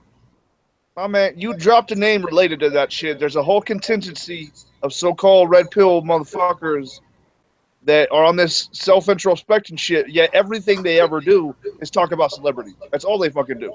That's weird, because I'll talk about, like, literally, I tell y'all about my introspection. I open up about that shit. Like, these are thoughts that I'm not telling nobody in person. No, because you're supposed to become the man, not worship the man. You become the man when you do this introspection because you're driving something into reality that you need to do. You're taking the introspection, you're doing it, you're driving it into reality, you're making it a reality in your life. You're not worshiping some other guy that's doing it. No, because here's the thing, like there's a reason why I'm a lot open with a lot of this shit, and I love the anonymity of it, is because here's the thing. Yeah, there are some guys where I was like, I looked up so much, and it's like, dude, what the fuck were you doing? I've said it myself. There is no fucking Mgtow Jesus. You are your own actual Mgtow Jesus. You are the one that'll bring yourself to the understanding. Somebody mute the goddamn browser because it's an echo. You are the one that'll bring yourself to the understanding of yourself, of what you're really after. I love that. I love that quote in the Bible, and I hate to bring up the Bible, and they did it in that Tank movie. Somebody mute Trav. No. God came down and he said, I'm going to pick someone for here. And the one man stood up and he said, don't pick anybody else. Pick me. I am that motherfucker. Pick me. That's Well, it about definitely being wasn't Moses. Oh, it's about being that man. It's about being that motherfucker. It's about being that motherfucking Mgtow. No, I understand. I'm just being a smartass because Moses didn't want the responsibility. No, a lot of those motherfuckers, they thinking about their girl, thinking about their wife. They don't want to be the man. They want somebody else taking care of them, just like a bitch. No, I am that man. Be that man. Pick me. Have that kind of mentality.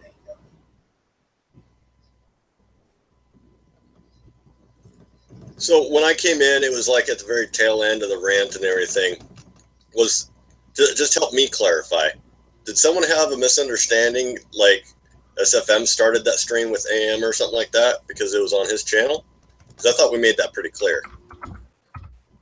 Oh, I was just saying about I heard what he said. I went back and listened to that bullshit about his lame ass excuse about what happened, and I look back now and I can see what his channel is now. And I'll tell you what, he would have been better off sticking with fucking Mgtow. You know, my thing is, you know what, when it comes to men like that, I have no problem with telling them they're full of shit. But like I said before, I've already dealt with AM. I've talked to him off air completely. And we both have an understanding. Say the fuck out my way, I'll say the fuck out yours. As far as his opinions on me, he doesn't have anything to say but dumbass insults. There's no real criticism. Yeah, there's no. I criticized the shit out of him, and I was 100% right. I wasn't wrong. And again, all fucking well. I'm not gonna censor anybody. You move your ass the fuck on, I'll move my ass on. I'm gonna keep going on the path I am. You go on the path you're on. That just means stay the fuck out my way. Because the moment you come back again, then I'm going to actually give you a real verbal lashing that you didn't get before, you little sensitive, nasally bitch. That simple. And I extend that courtesy to everybody. See, I could bitch you out one time, and then after that, you'll be wondering, like, why is he not talking about it again? Because, well, I'm not focused on you. I got more shit to do. But if you come back again and you want these problems, then you'll get them. You get them tenfold. I have no reason to hold back on you at all. In fact, I'm going to go to the ultimate because you deserve that. You deserve all that because I gave you your chance to get the fuck on. Lewis. Yep. Yeah, LN is dope. You're right. You're right. I agree. Yeah, so that's why I said, that's why I came up with that policy. Once, then move on. There's no reason to keep dwelling on it. I have no reason. Well, I was just going to say that, you know, if anybody's misunderstood about it, I was the one that instigated it. No, I told everybody that already. We almost did it on my channel, but, you know. No, he was doing that for a reason, and you know what? AM needs to sit his ass the fuck down. Really. Like I told you, that arrogance among that nasally bitch is just super high. Oh, yeah. We had that chat years ago with Heartburn when Heartburn first came around, and he looked at AM, and he just like, no, that's an effeminated fucking pussy wimping bastard, and that's what he's gonna do. And it doesn't take a lot to realize that sometimes. No, you can see it. You see it in the actions, the motivations. Like I said, immediately something was off, and I called every single aspect of it, and it was right. But here's the thing: a lot of Mgtows come around here, especially on my channel. I invite a lot of newer Mgtows, and dude, I'm not gonna sit there and just drop the hammer on you completely. No, it's not what I want. What I want you to do is come around, talk, exchange ideas, and if you really don't have the understandings that a lot of the great dudes that I have around know, then you can ask some questions behind the scenes if you feel like you don't really grasp it as much. Some of the ones I've seen that have been popping in and out, see, those motherfuckers, they're actually trying to troll, but they're falling into my own trap as it is. And they know that. And I find it hilarious because every time they try to pop back in and troll, they are causing harm to their own selves because they know exactly what it is. They know exactly what it is, and they're trying to fight it as hard as possible. Not my problem. Honestly, not my problem. It's an open chat. You can jump in anytime you want on my channel. You can do that. The only time when you probably will get kicked is after multiple times you showing up. You showing no progression. It's time for your ass to go. Oh, Suf wants in. Suf is cool, man. Suf, I don't know if a lot of people notice. Suf be kicking ass. Get your punk ass in here. I've been waiting. You never talked to Suf before? No, I missed it last time. I've talked to Suf multiple times. I know. He's hanging out in the chat all the time, but then he makes excuses about coming in. No, Suf has come in plenty of times, actually. I've talked to Suf multiple times. Yeah, Sooth comes in once in a while. Yeah, Suf was dope as hell. You pay like I remember when we went into the original Mgtow chat. Suf was in the chat whipping ass. Like he wasn't playing around. He was fucking shit up. No hesitation. No chill mode at all. That's Suf. That's what he do. And so let's get back on topic. What were we talking about? Simp shit. Simps? Fucking hate those motherfuckers. Oh, they're the worst common denominator of men because they have no actual respect for themselves. Oh, In man. fact, they're the most gynocentric of all. When it comes to the most gynocentric of all. You know, I had a pretty good lifestyle when I was renting this house and I was going out and I was moving from apartment to apartment. And I lived in this apartment. It was one of those U-shaped with the pool in the middle and shit. And I never got to use the pool because I moved out. And I'd look over that shit at night and I'd sit there in front of my front porch drinking a beer, and you got like 100 apartments with 100 families. And there wasn't a fucking single night where I didn't look over that shit and there was some dude beating on the fucking door. Baby, let me in. Baby, let me in. Oh, bitch, I won't do that shit again. I ain't gonna get drunk. And he's down on his fucking knees, and I got to witness that shit every fucking day of my life. I soon moved out of that shit and got rid of it. And that's what you see. And if that's 100 apartments, you think about 1,000 apartments. You think about your neighborhood. There's some motherfucker right now is beating on that fucking door. Baby, let me in. I ain't gonna do it again. I'll be your boy. Oh, hell no. Down on his fucking knees. Bitch, you punch a fucking hole in that door. You kick that shit down, fix it tomorrow, and let that bitch know that this is your house. It is fucking disturbing as fuck. You see it a lot. Shit takes 2 seconds to do. Fucking put your big fucking boot through that fucking door. It's just the thing, like sometimes I do that myself. Like I'll unlock my door and just kick that shit in. Just kick that fucking shit in. They're knocking. Oh baby, I won't be that bad mamma no more. Fucking placating and basically not even understanding exactly what is going on. He don't see the whole world. You know what the thing is? That motherfucker don't see the whole world out there looking at him. And looking at him as a pathetic, weak bitch. Pathetic, weak-ass bitch. No, but see, the other women are looking like, well, he's a good, useful tool. Yeah, there's probably 5 women there thinking, oh, yeah, I can get him here. He'll fucking fix my cabinets. Exactly. He'll do everything I want him to do. He'll eat that. I'll spread those and he'll eat that shit. A lot of those men don't get that. They sit there and thinking like, no, she thinks that I'm going to do this and do that, and it's going to be all nice and romantic. Stop magical thinking, you jackass. You jackasses. You know what that bitch is thinking? I bet he put another man's cock in his mouth if I ask him. If I watch. It's fucking pathetic.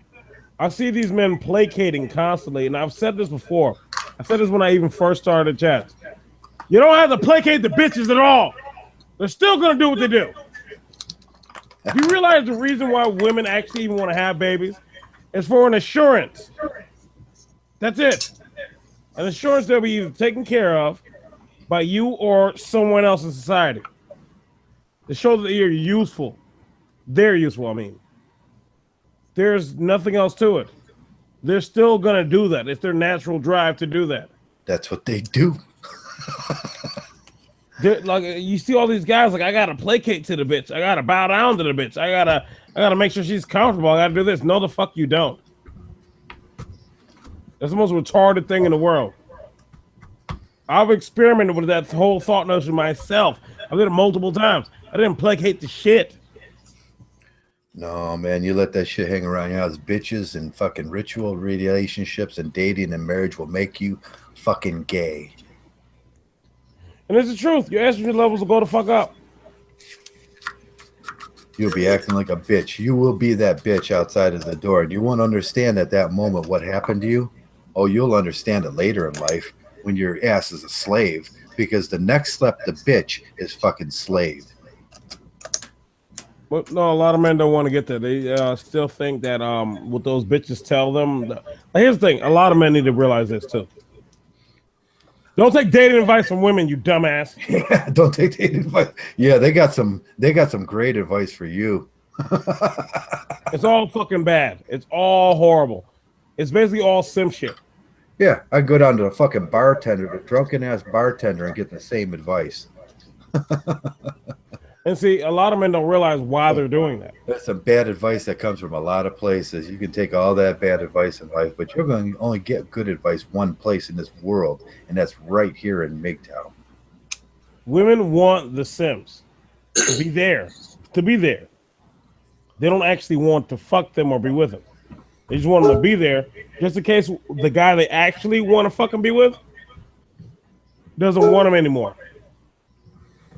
You know what I had some motherfucker hand me? I'm sick. I'm half fucking dead. I'm laying. I got nowhere to live. I'm fucking sleeping out in the cold. And I had some motherfucker hand me the Bill Bly book on how to be a fucking simp. Wait, what did Derek Lee just say? People told me I should take advice from women because they're the best. They the best, yeah. They think no, they're the they're best. Not. They think that. They're fucking horrible. They got plans. All right, for any woman you know in your life, just sit there and ask her, what exactly is the man that you want and you think you should be with? Then watch the motherfucker she ends up with. It'll give you a good understanding of they have no clue what the fuck they're talking about at all. In fact, normally women just gibber out their mouth. They just gibber.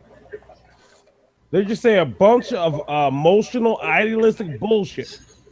Yeah, when at the end, the man that they desired, you will become the man that they desired, and then they will turn that shit and say, oh, well, that maybe I was wrong about that shit. Maybe that's not the man I desired.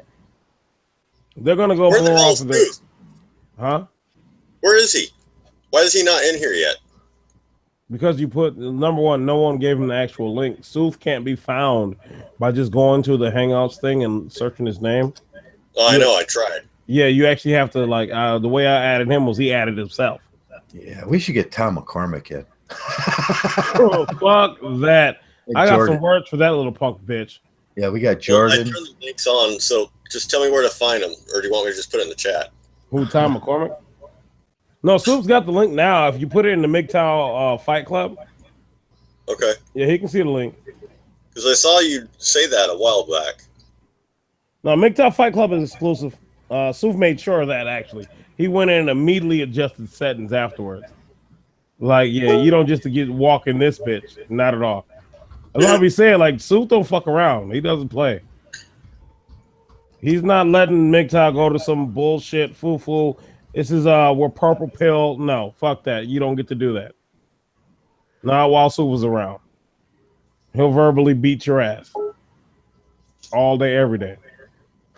And yes, Tom actually is a troll. We're still trying to figure out exactly who it was.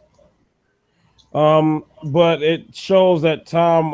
Here's the thing. I can notice when somebody's copying and pasting shit because when I go to multiple different channels and I see you with the same exact questions and responses in the same exact sentence format, that's bullshit. That's not how people work. People have heard me talk and the way I format things in my sentences, or even when I use it in text, and they'll know eventually when it's like, yeah, okay, bullshit. You didn't just come with that off the dome.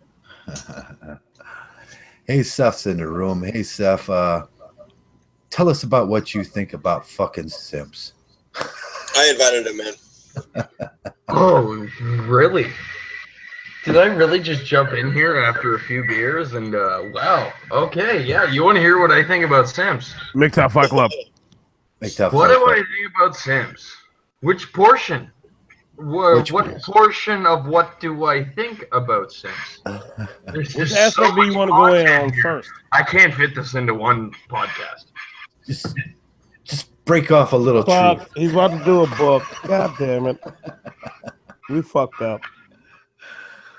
Well, I think the funniest part about simps, about simps, is the part that they reverberate their own abuse around and around and around in this reverberating circle, thinking that somehow it's eventually going to get better. That's Magical thinking.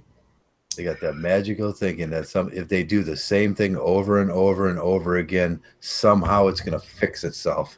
Yeah, but So to fully understand it is full context. You gotta think about like two wavelengths coming together, then going apart, coming together, then going apart.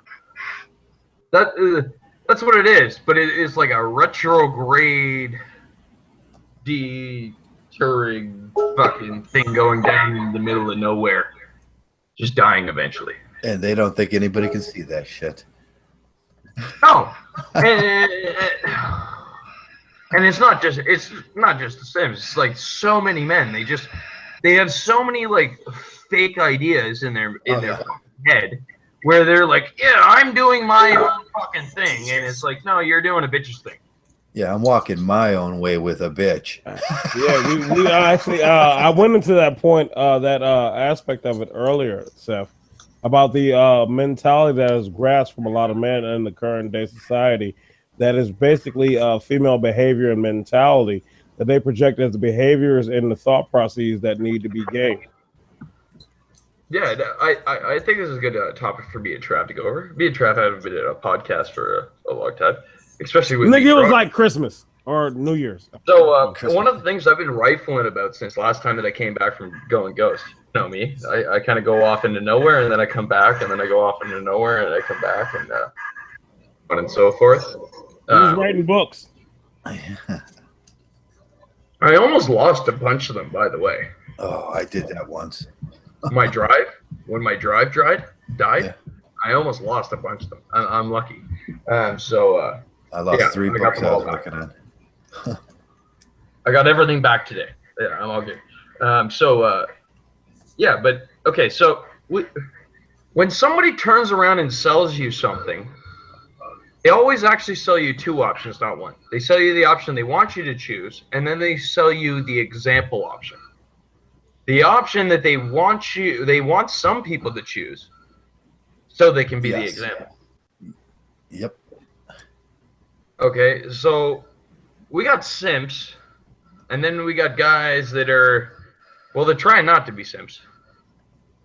But if you fall into one of the 2 options of that dichotomy that they've set out in front of you, doesn't matter which kind of man you are or which kind of lifestyle you're in. If you've doubled up into one of those 2 choices that they have offered you predisposed, they've pre-predicted for you to either be a slave or to be an example. Well, why be an example or why be a slave? Because those are choices somebody else gave to you. Why not make your own? Why not? Are we not men? So, all you fucking simps out there, I just don't know what the fuck you're doing other than trying to dig a fucking deeper hole than you're already in. We already live in a gynocentric society where, as men, we don't even have reproductive rights. Yeah, you don't Like, have to we really make don't those even have the choices. right to reproduce. We're just baby making machines. You They just get left with a paycheck. you And just we follow don't the even have a laws. right to those fucking babies that we make. Yeah, you just follow the laws, and then you essentially simp. I mean, it's easy. Like, They don't have to and go all out you of their way simps, to do that a lot shit. of you guys are probably simps out there saying, "Oh, well, you guys all say, oh, don't have any fucking kids or nothing." No, if you guys are 21 years old, don't fucking pump out kids like I did. Wait till you're like 30 years old after you've made a whole bunch of money, and now you can afford surrogate wives. Yeah, But Don't- Seth, I There's mean, other options out there if you want to. If There's that's a all lot it of is to options. reproduce. I'm not one of the Mgtows that says, "Oh, well, reproduction is your trap where you just get trapped in it and that's the end of life." No. That's part of survival. And I don't want just fucking people to survive. I want them to fucking excel through their fucking survival. Flourish. right. Flourish. You If know. I'd have known that shit, that first $100,000 I made out of the army, I would have put it into 3 fucking kids, got some fucking surrogate bitch, and I wouldn't have been going through the shit I went through for the next fucking 20 years. I still wouldn't have any fucking kids. 1 year. 1 year is all it takes. Yeah, so it PUAs too. So we can look at this in one way. We look at the bugs. The bugs choose not to deal with women whatsoever. Well, that's one of the choices that women, in some cases, have set out for men. So by going monk in certain situations, you're reinforcing the woman's argument. You're reinforcing by choosing one of the choices that they knew that some people would choose. So they've set it out there to make an example out of it. Oh yeah, because women say that shit all the If you're time. gonna go Well, how monk, about you just go not monk, even do but it? don't go normal monk. Go like Buddhist monk, because now they can't turn around and say you're just going monk. Just to go. Well, they're monk. doing the old, if you're going to walk away, why don't you walk away all the way? No, we don't walk away all the way. I'm not walking away. And that's the I'm walking bullshit about through it. the bullshit, and I'm making Walking my through the own bullshit. path, and I'm punching a not going fucking my own hole way. through that bullshit. Yeah. When I hear that, I actually imagine. I don't know if anybody remembers. There was a Street Fighter animated movie, and it was Ryu when he basically had the Dark Hadou, and he was walking past when somebody was shooting fucking Hadokens at him, and he didn't have to run. He didn't have to dodge. He just swayed from side to side, walking through the bullshit. No hesitation, nothing worried. He already knew exactly what he was going to do when he got to his target. Yeah, I call that some flow Past state the shit. bullshit. but wouldn't you guys say that the main problem is that simps don't know they're simps? I mean, we were all Yeah. conditioned to think about women, so how can we blame No, simps if they're Okay. beautiful? You know what I mean? Whoever turns around and takes over the education system turns around and makes the next generation of whatevers. They'll be the next Jeffrey Dahmers, or they'll be the next Simps, or they'll be the next Genghis Kongs, or they'll be the next Muhammad Ali's. We have control of a system here. So the Simps, when we turn around and when we attack the Simps, what we're actually really attacking is people that have fallen very much for the trap of the general education system, the general news system, the general, oh, well, we're just going to take things by consensus or whatever's likable to us. They haven't really strayed from that too many times in their lives. And even if they did at one time, they've gone very much hardcore straight into that, like that form. What we're really trying to do is desensitize them to the bullshit that they get sensitized to. When you see a simp, he's always really ultra sensitive to someone calling him out on his bullshit. So what we try to do is desensitize him so he'll have an honest understanding. In our lives, we were all fucking simps. We all went through the same fucking process of proselytization. At one point, we realized what we were. We did the introspections in our life, and we realized that shit. Stop acting like a fucking simp. Well, if we want to talk about simps as like a collective or a consensus, there's only one way to attack a consensus of or a collective, a group. Educate them.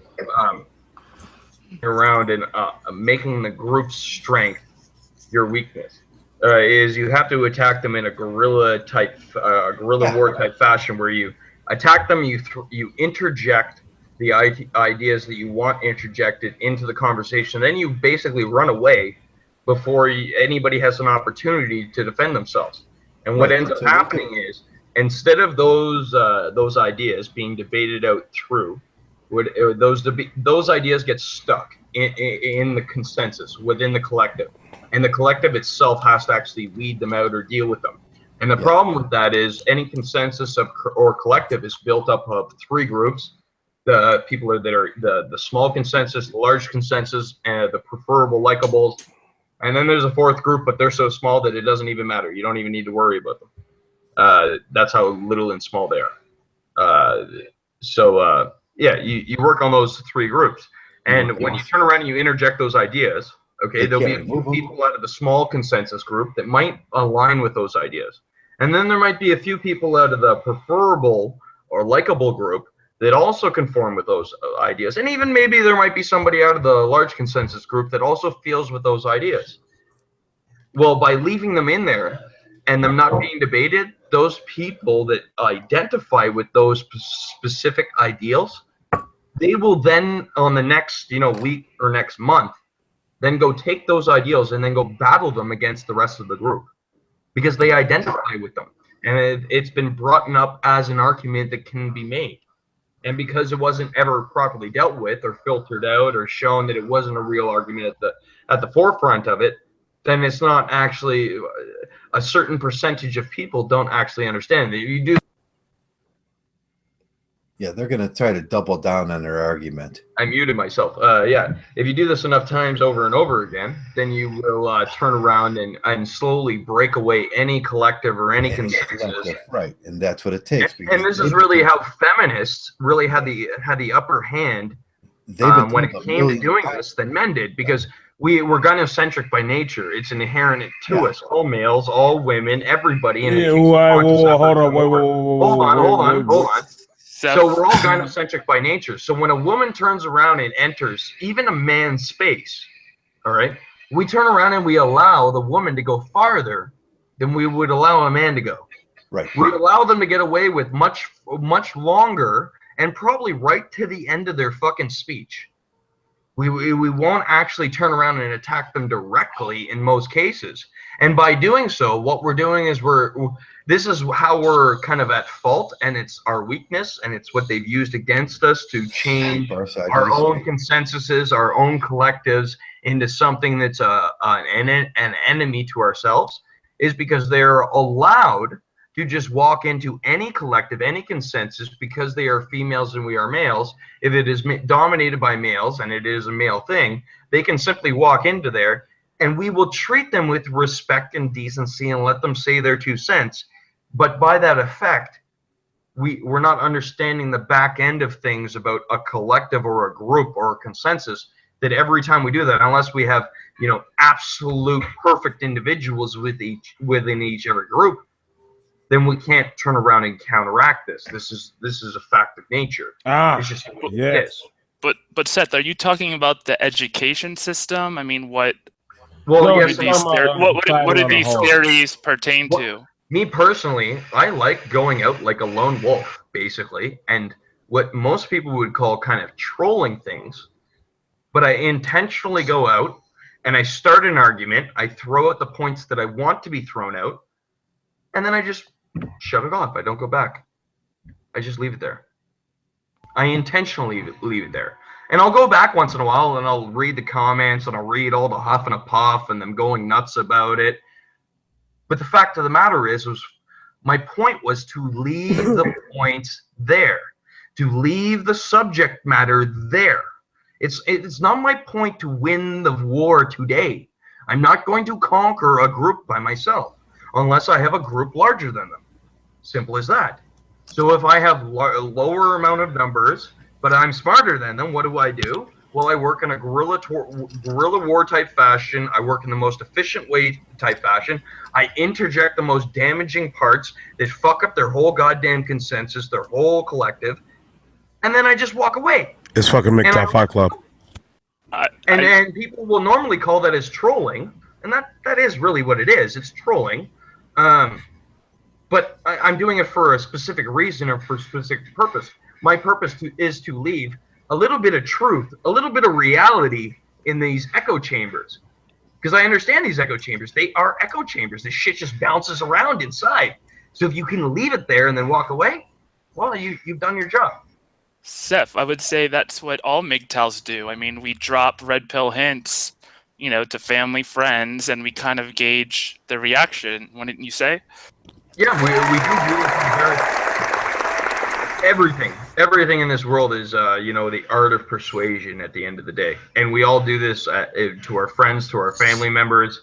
And when people say, oh, well, salesmen or this or that, you know what, every fucking child is born a salesman, and when their fucking diaper is dirty, they know how to cry. When they want food, they know how to cry. When they need to be burped, they know how to cry. They know how to sell human beings in every goddamn situation to make them do the things that need to be done so that they can live. And they'll keep on doing it again and again. And even when kids grow up, when a kid really wants something, right? When a child really wants something, it doesn't matter that he doesn't need it. He will sit there and he will sell his parents upside, downside, left side, right side, and every which way around until he eventually gets that fucking goddamn thing. And you have to understand that human beings, by our nature, we are born to either be persuaded or to persuade others. So you can put yourself on one end or the other. You can either be the one that like kind of runs away into his corner, into isolation, thinks about what he's going to do for his next battle, goes out and does battle, and then runs back and does it. Or you can be one of the herd. Like you can be the wolf or you can be the sheep. It's your choice.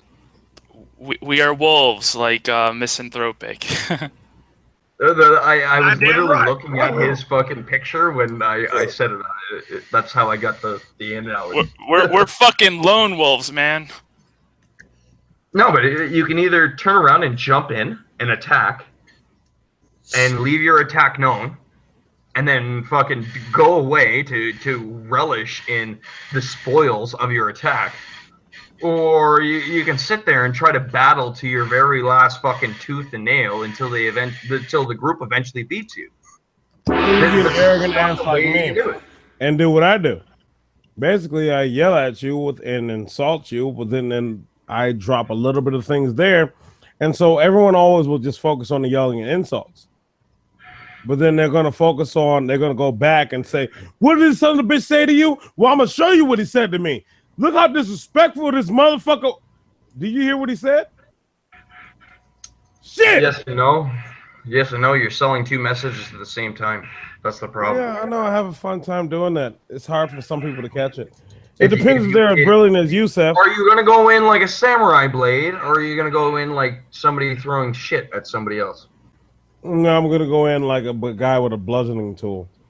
Okay, well, you don't have to have a samurai sword. You can have they had maces back then in the samurai age. They had some other crazy weapons. Yeah, I forgot the name. Like, you know the one I'm talking about. It was that big ass, long, fucking heavy thing, and it had all those metal points on the side of it. Well, they weren't points. They were actually, basically like circles. What's the word I'm looking for? They're half a sphere, basically, on the outside of them, and they would actually hit people with them, especially if they were riding a horse, and I would lay them straight the fuck out. There was nothing they could really do after that. Fuck, what do these blue simps need to know? We're living in countries that are spending fucking nonstop time going into war around the world so they don't have to tell their populations that they're bankrupt. Like, this is what we're doing. You're on, next level stuff, man. Is this not like the most womanist fucking shit in the world? Oh my god, I spent too much on the credit card. I can't tell my husband. Oh, I'll spend too much on the next credit card. Like, what the fuck? Where you'll start picking a fight when he calls you out on it to try to distract him. Yeah. Let's fucking go to nuclear war because somebody fucking called us out on our debt. Yeah. Exactly. It's like you see it on a micro when you look at a lot of guys nowadays and how they act in society. Just that base behavior. ready to go to this shit. They're like, yeah, let's go to war. Let's go kill the Muslims, the Chinese, let's go kill the aliens if we got to do it. I don't fucking even know who we got to fight. Let's just kill everybody. They're just ready to go. Look at most dudes before even war is a thing. What's the point? The problem is you guys ran out all your value. You got to start up a whole new system. You can't just keep doing that because it gets worse the way you go. It's actually gotten to the point. It is Kanabo. It's actually gotten to the point where it's becoming so destructive that it's easier to start over new than to keep on destroying. The U.S. has been... That's a rare thing to happen. That has to really go on for a long time. The U.S. has been at perpetual war for decades. I mean, it's going on to this day. Yeah. Since World War II. Every single president since World War II has gotten in nonstop wars, multiple countries. And last time I checked, which was like over a year ago, the United States had been responsible for killing like 55 million civilians since World War II. More than, not surprised. Like, you know, you might as well just put them on par with the Bolsheviks, because the Bolsheviks and the Maos are the only ones that really start coming up over and above that, or anywhere near that. So it's a distraction, essentially.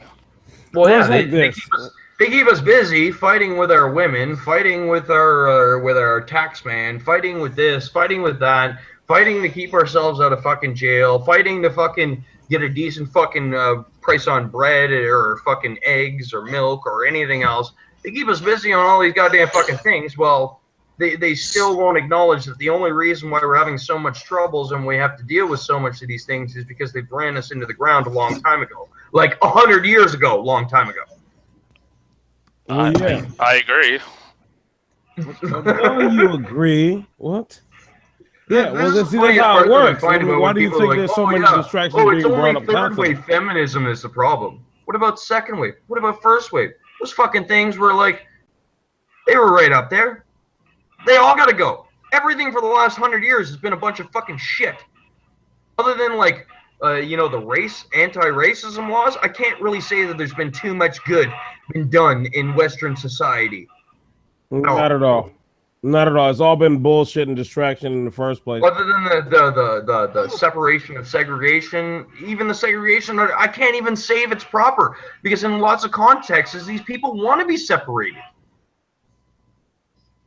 And you have to look at all right. Well, he's going from a different sense that I'm normally used to talking about. Well, no, like me as a Jewish people, we all want to be fucking separated from everybody else. No sound effect now to stop him.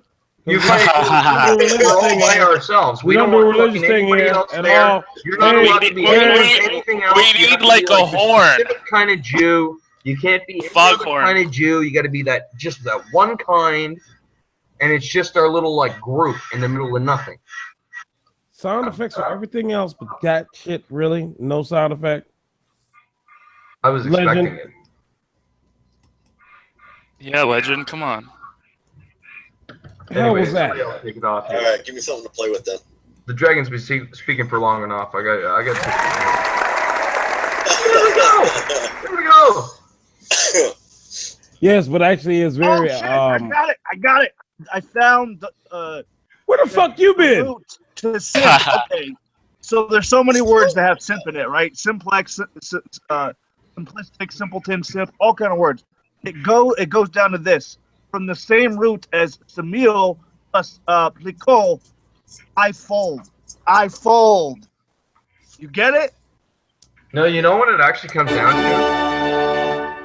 I'll say the word. Nobody will fucking understand it because it's not actually an English word. It's an ancient Greek word. And unless you understand how to give us a boat horn, Legend. Won't make too much sense, but incommensurability is the best word in the entire universe.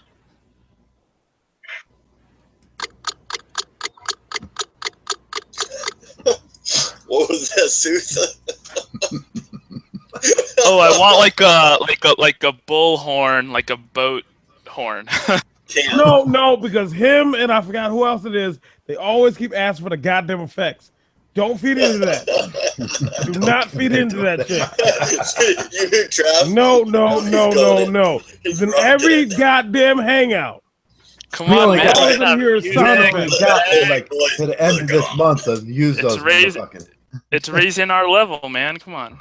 No, it's not. It's actually making it horrible. It's making it bad. No, Oh, I disagree. have you God watched damn it, any of the viewers watching? Have you paid attention to the numbers?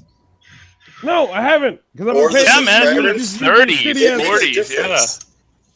Oh my We god! have to add a little bit, like, okay, I care about the conversation. fuck We're off. going somewhere, and immediately the sound effects come in, and So now I gotta get mad. Shut up for a second. I actually want to ask Trav's opinion on what all the stuff I just said, because I noticed he went silent for quite a while. Oh, I went and got some cheese crackers. Oh, Fucking Yeah, I Cheetos. knew I he heard was you crack just it up. chilling. He folded for the cheese crackers. I had to go get them. I was hungry. Yeah, I went and got my Doritos. No, it was getting pretty A lot of deep. the hot. Yeah, and after about 3 hours of this shit, your mind just goes blank once in a while, and you got to go shove some fuel in there. Yeah. And VA said he's rolling on the floor laughing his ass off. Well, no, because if we want to go down to fuck, Motherfucker. we were talking about something. Simping, global problems, politics, history. control of the male life. Yeah. How would we just sum it up like that? Well, the control of the male life starts with you. In reality, you have to understand the circumstances you're in to and adapt to them as such. See, a lot of people get a little bit of a hissy fit when it comes down to a lot of the MGTOWs, who they call, I'm using quotes with my hands, extreme. Well, there's nothing extreme about it, bitch. You just don't understand exactly what it is. You're still using magical thinking. See, there's no magical thinking about anything other than thinking that I do. I understand exactly what it is and the circumstances and the risk involved with it. And I'm no fucking retard. To play that game is to be a foolish man, to sit there and think that you are wiser than those who have went before you and are still going affront you to tell you exactly what it is. See, I see a lot of these guys for what they are. They're fucking fools. That's what it really comes down to. See, they guise themselves within so many different manners and behaviors and also thought processes that it actually gets a little disappointing. Sometimes you think you've met somebody of somewhat intelligence or understanding of equivalence, as in you have a bro, but in reality, you have to start eventually wondering, so what exactly is this guy's stance on certain things? And then you find out and you realize you didn't meet a bro, you just met another motherfucker who is still going through the same process, but on a lower level than what you are. And I know a lot of people say, well, oh, now you're acting uppity. Well, no, I'm not acting uppity. The right to association is one thing. Free association is bullshit, and it always fails for a reason.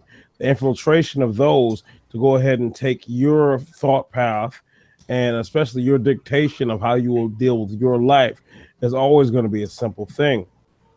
The gathering of men is always seen as a big dollar sign upon those of the eyes of the greedy. And there'll always be one that habitually happens through history, time, and no matter what the social group is. So to sit there and say that you are exempt from that is to say that you are special, as in magical thinking. You're not.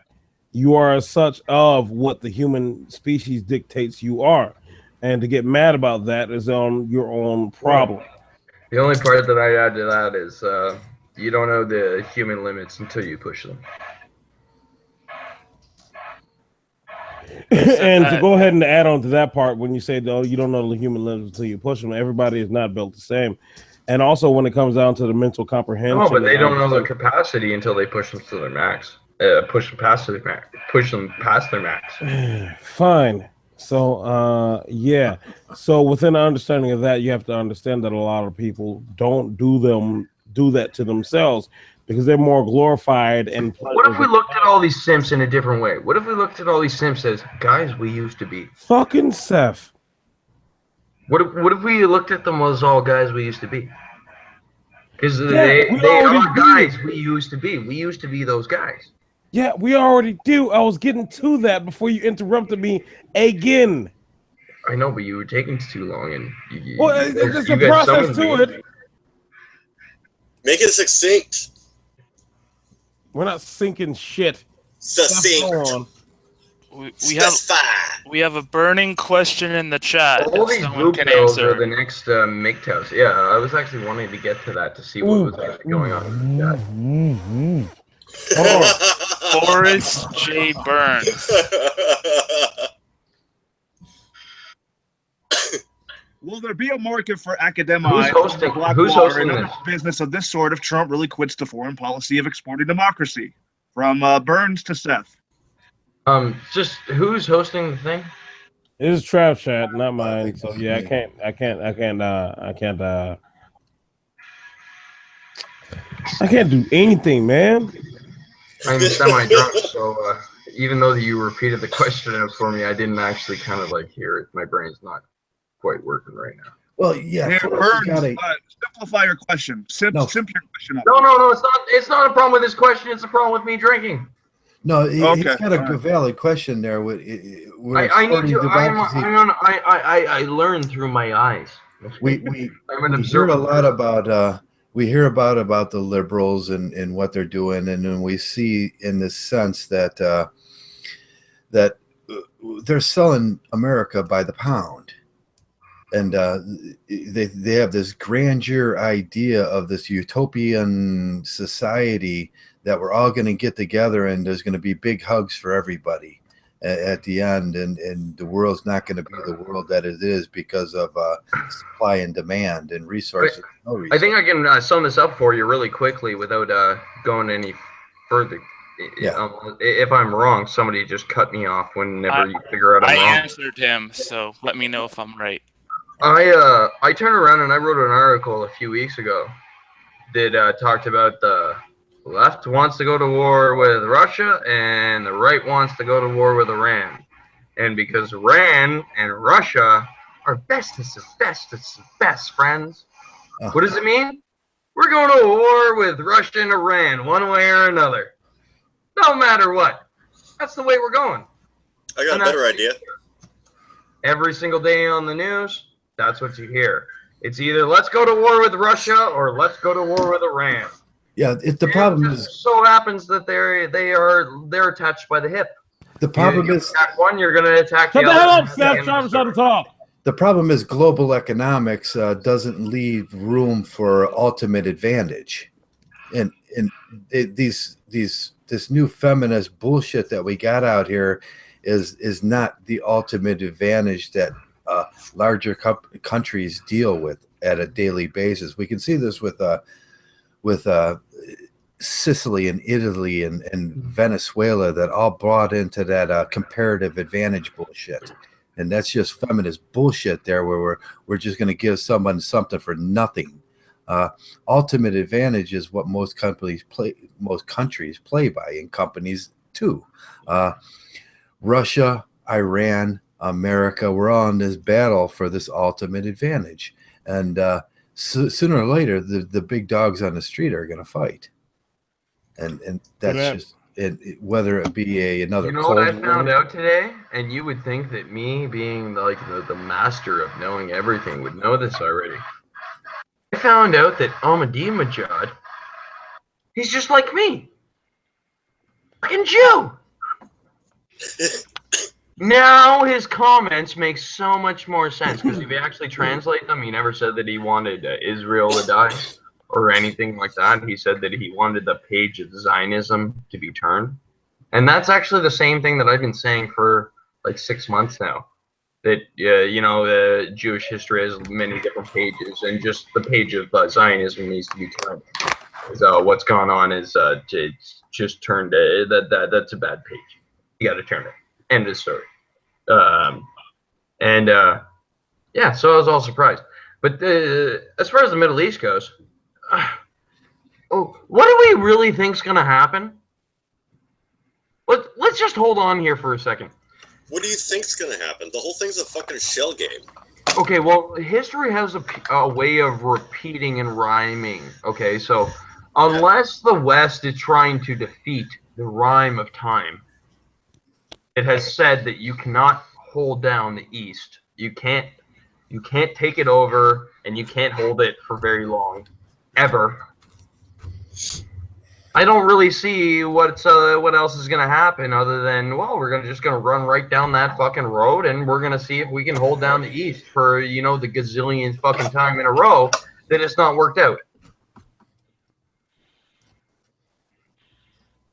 How about we just go to war with Congress? Switch it up and actually go to the root of the problem, because the left and the right are the problem. Yeah, that would be the countries. That would be the best theory. And ISIS is fucking ex-CIA. Well, you could do it. You could do it, but it would have to be done in different sorts of portions and stages. So you'd have to have like sort of like an MRA base, turn around and work on laws, pushing on laws and push on, you know, the institutional portion of things and the political side of things. And then you would also have to have something sort of like Mgtow that would turn around and work in the background and keep on turning around and pushing these ideas into the echo chambers and leaving them in the echo chambers, so the echo chambers can't get rid of them and just keep on implementing them over and over and over again. Yeah, the greatest thing about MGTOW, the greatest thing about MGTOW is when oh, I love you, legend. Thank the you. MRA doesn't get heard. when they stop hearing the MRA, MGTOW sort of reinforces it and say, "No, motherfuckers, you're going to hear us." And then they got to come back and talk. Well, I don't think the MRA are indifferent to MGTOW. I think they're not indifferent to us. That they would go very well together, but they don't understand what we do, and we don't generally understand. No. I don't think that's the right way of looking at it. We refuse to look at the way that they do things, and they refuse to look at the way that we do things. Right. We say that we look at them and go, okay, 40 years was enough. We're going to start yelling this shit. If we actually took like the things that both of us have right, and put them together, then we'd have a much more formidable force. No, it wouldn't work, and y'all know why. Yes, it would work. Don't fucking tell me that turning around and doubling down on greatness ain't gonna work, and doubling down on stupid. Yeah, so we're gonna add in bitches. That's what we're gonna do. Selling out to the bitches. That's the problem. We got honey badgers out there. We got laugh out loud feminists. This is the problem. You guys rebel stop media. Selling them to them. You don't need to sell things to them. You need to blow up their power is in their collectives. Okay, the same way that at one time man's power was in their collectives.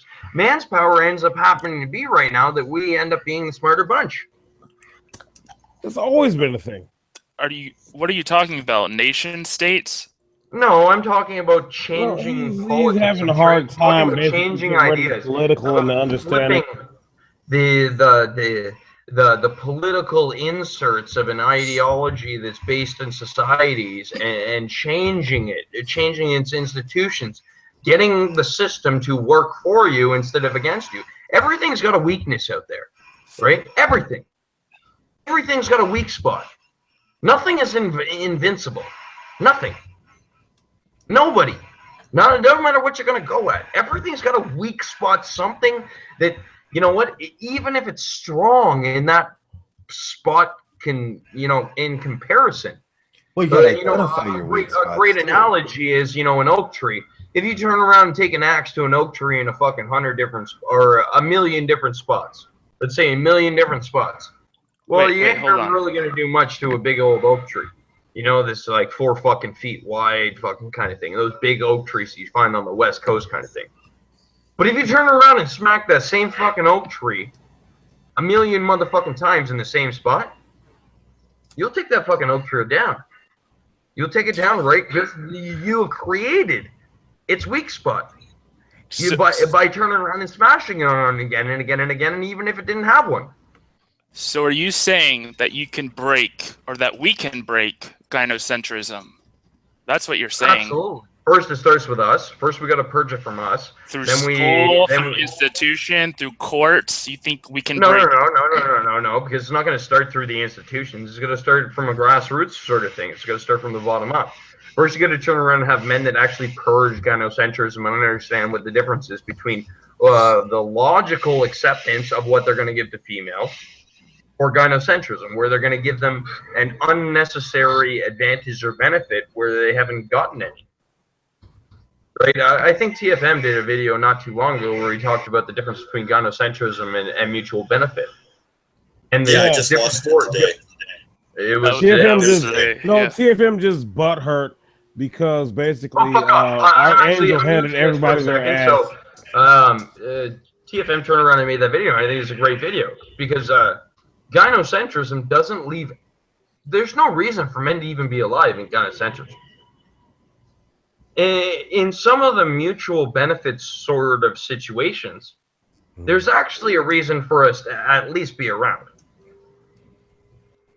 And nobody can deny that. No. Okay, number one, and if that's your thing, that my patriarchy is the only thing that's perfect for you. No. I'm gonna stop you immediately. There's benefit to 100%, hard patriarchy because absolutely. there's never an easier situation for men not to exist at all. Because then that means no human society, period. Yeah, but that also means the end of you. That means the end of me. That means the end of misanthrope. That means the end of legend. That means the end of traversal. All of us guys that I think that I just mentioned. There's no situation. All of us guys even that when I women think that are I just in mentioned, I control, think we all have that kids. men don't exist. So it's not just they have us to that exist. have to die. Our kids have to die off too, and then our grandkids have to die off too, and our great grandkids, and they all have to die off too. So you can have your little utopia idea. That doesn't even make sense, and you know it doesn't. Oh, it does. I just hit you right on the head. SFM, take him down, man. Come on. No, because in reality, we all know that even in a matriarchy, men still exist. They're still there. They're just straight up utilitarian slaves. Even in a patriarchy, gynocentrism still exists, you asshole. Duh, bitch. I'm not denying that. What the fuck are you talking about? Okay, well, there we go. So even in the most androcentric societies on the fucking planet, gynocentrism is still the mainstay way of life. I'd actually stop you there, because if you Really? actually Because did watch TFM's video and you paid attention to what his definition was, basically gynocentrism is the main focus on the women at the detriment of men. I used one point of TFM. I'm not going to use all of TFM's points. The point that I was making is that, androcentrism and gynocentrism, how are you actually supposed to merge those into one actual thing? Because what you're actually describing is like two portions of humanity, right? You understand that, right? It's not two separate things. They are one thing. They are one species. They're not two separate species. I'm not retarded, jackass. Okay, well, do you understand that those two retarded fucking non-fucking getting along fucking things, they gotta find somewhere to at least, stick a fucking something in a hole. All right, you know what? All right, I'm getting tired of this shit. No. Ask anybody where they ever can see the whole. Ask anyone where they've actually seen a completely beneficial, mutually situation of men and women in society. And I'm going to tell you that in the moment you try to go back through any time in linear history and sit there and you go all the way back, I'm going to have to tell you, fuck you, because it's not a thing. Well, I had a goddamn driving school teacher when I was fucking 15 years old that told me that I should not get married and I should wait till I should get older till I can afford a surrogate wife. When I was like 15 years old. That sounds awesome. Yeah, this guy was awesome. He was from Ukraine. He was like fucking like 50 years old, and he's like, yeah, I got a 16-year-old wife. It's the best thing in the world. And I was like, so when are you bringing her to Canada? He's like, oh, no, that's never fucking happening. And I was like, what? What do you mean? He's like, no, you bring them to Canada? Worst thing ever. They'll go to shit. And I was like, what do you mean they go to shit? They'll turn on you. They'll go crazy. I'm like, oh. And now I'm older, and I get most of it. The things he used to say. Because they were kind of sporadic and insane. But he was right on, like, so many things. Even though that he was, quite frankly, insane. The pupil has surpassed the master. I'm getting sick of this shit because I keep seeing this going around Mgtow and a lot of these bullshit sayings they keep talking about. You hear these How many men kids you talking got? about.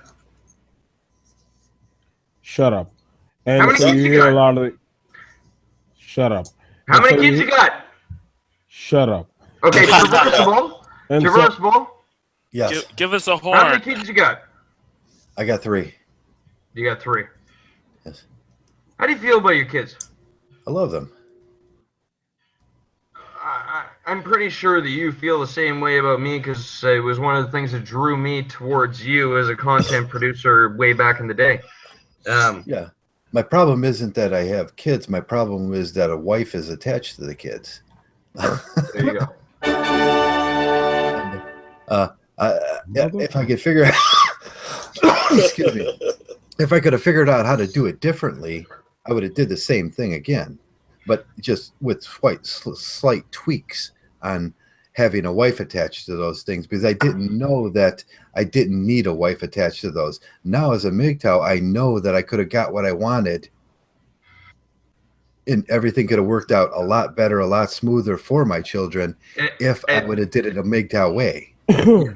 It really probably the recipe give for me the hammer, success Trav. would have been from the age of 16 to 30 not to have kids, and then when you had all done your shit and you got your brain all settled and all that kind of stuff, then have kids.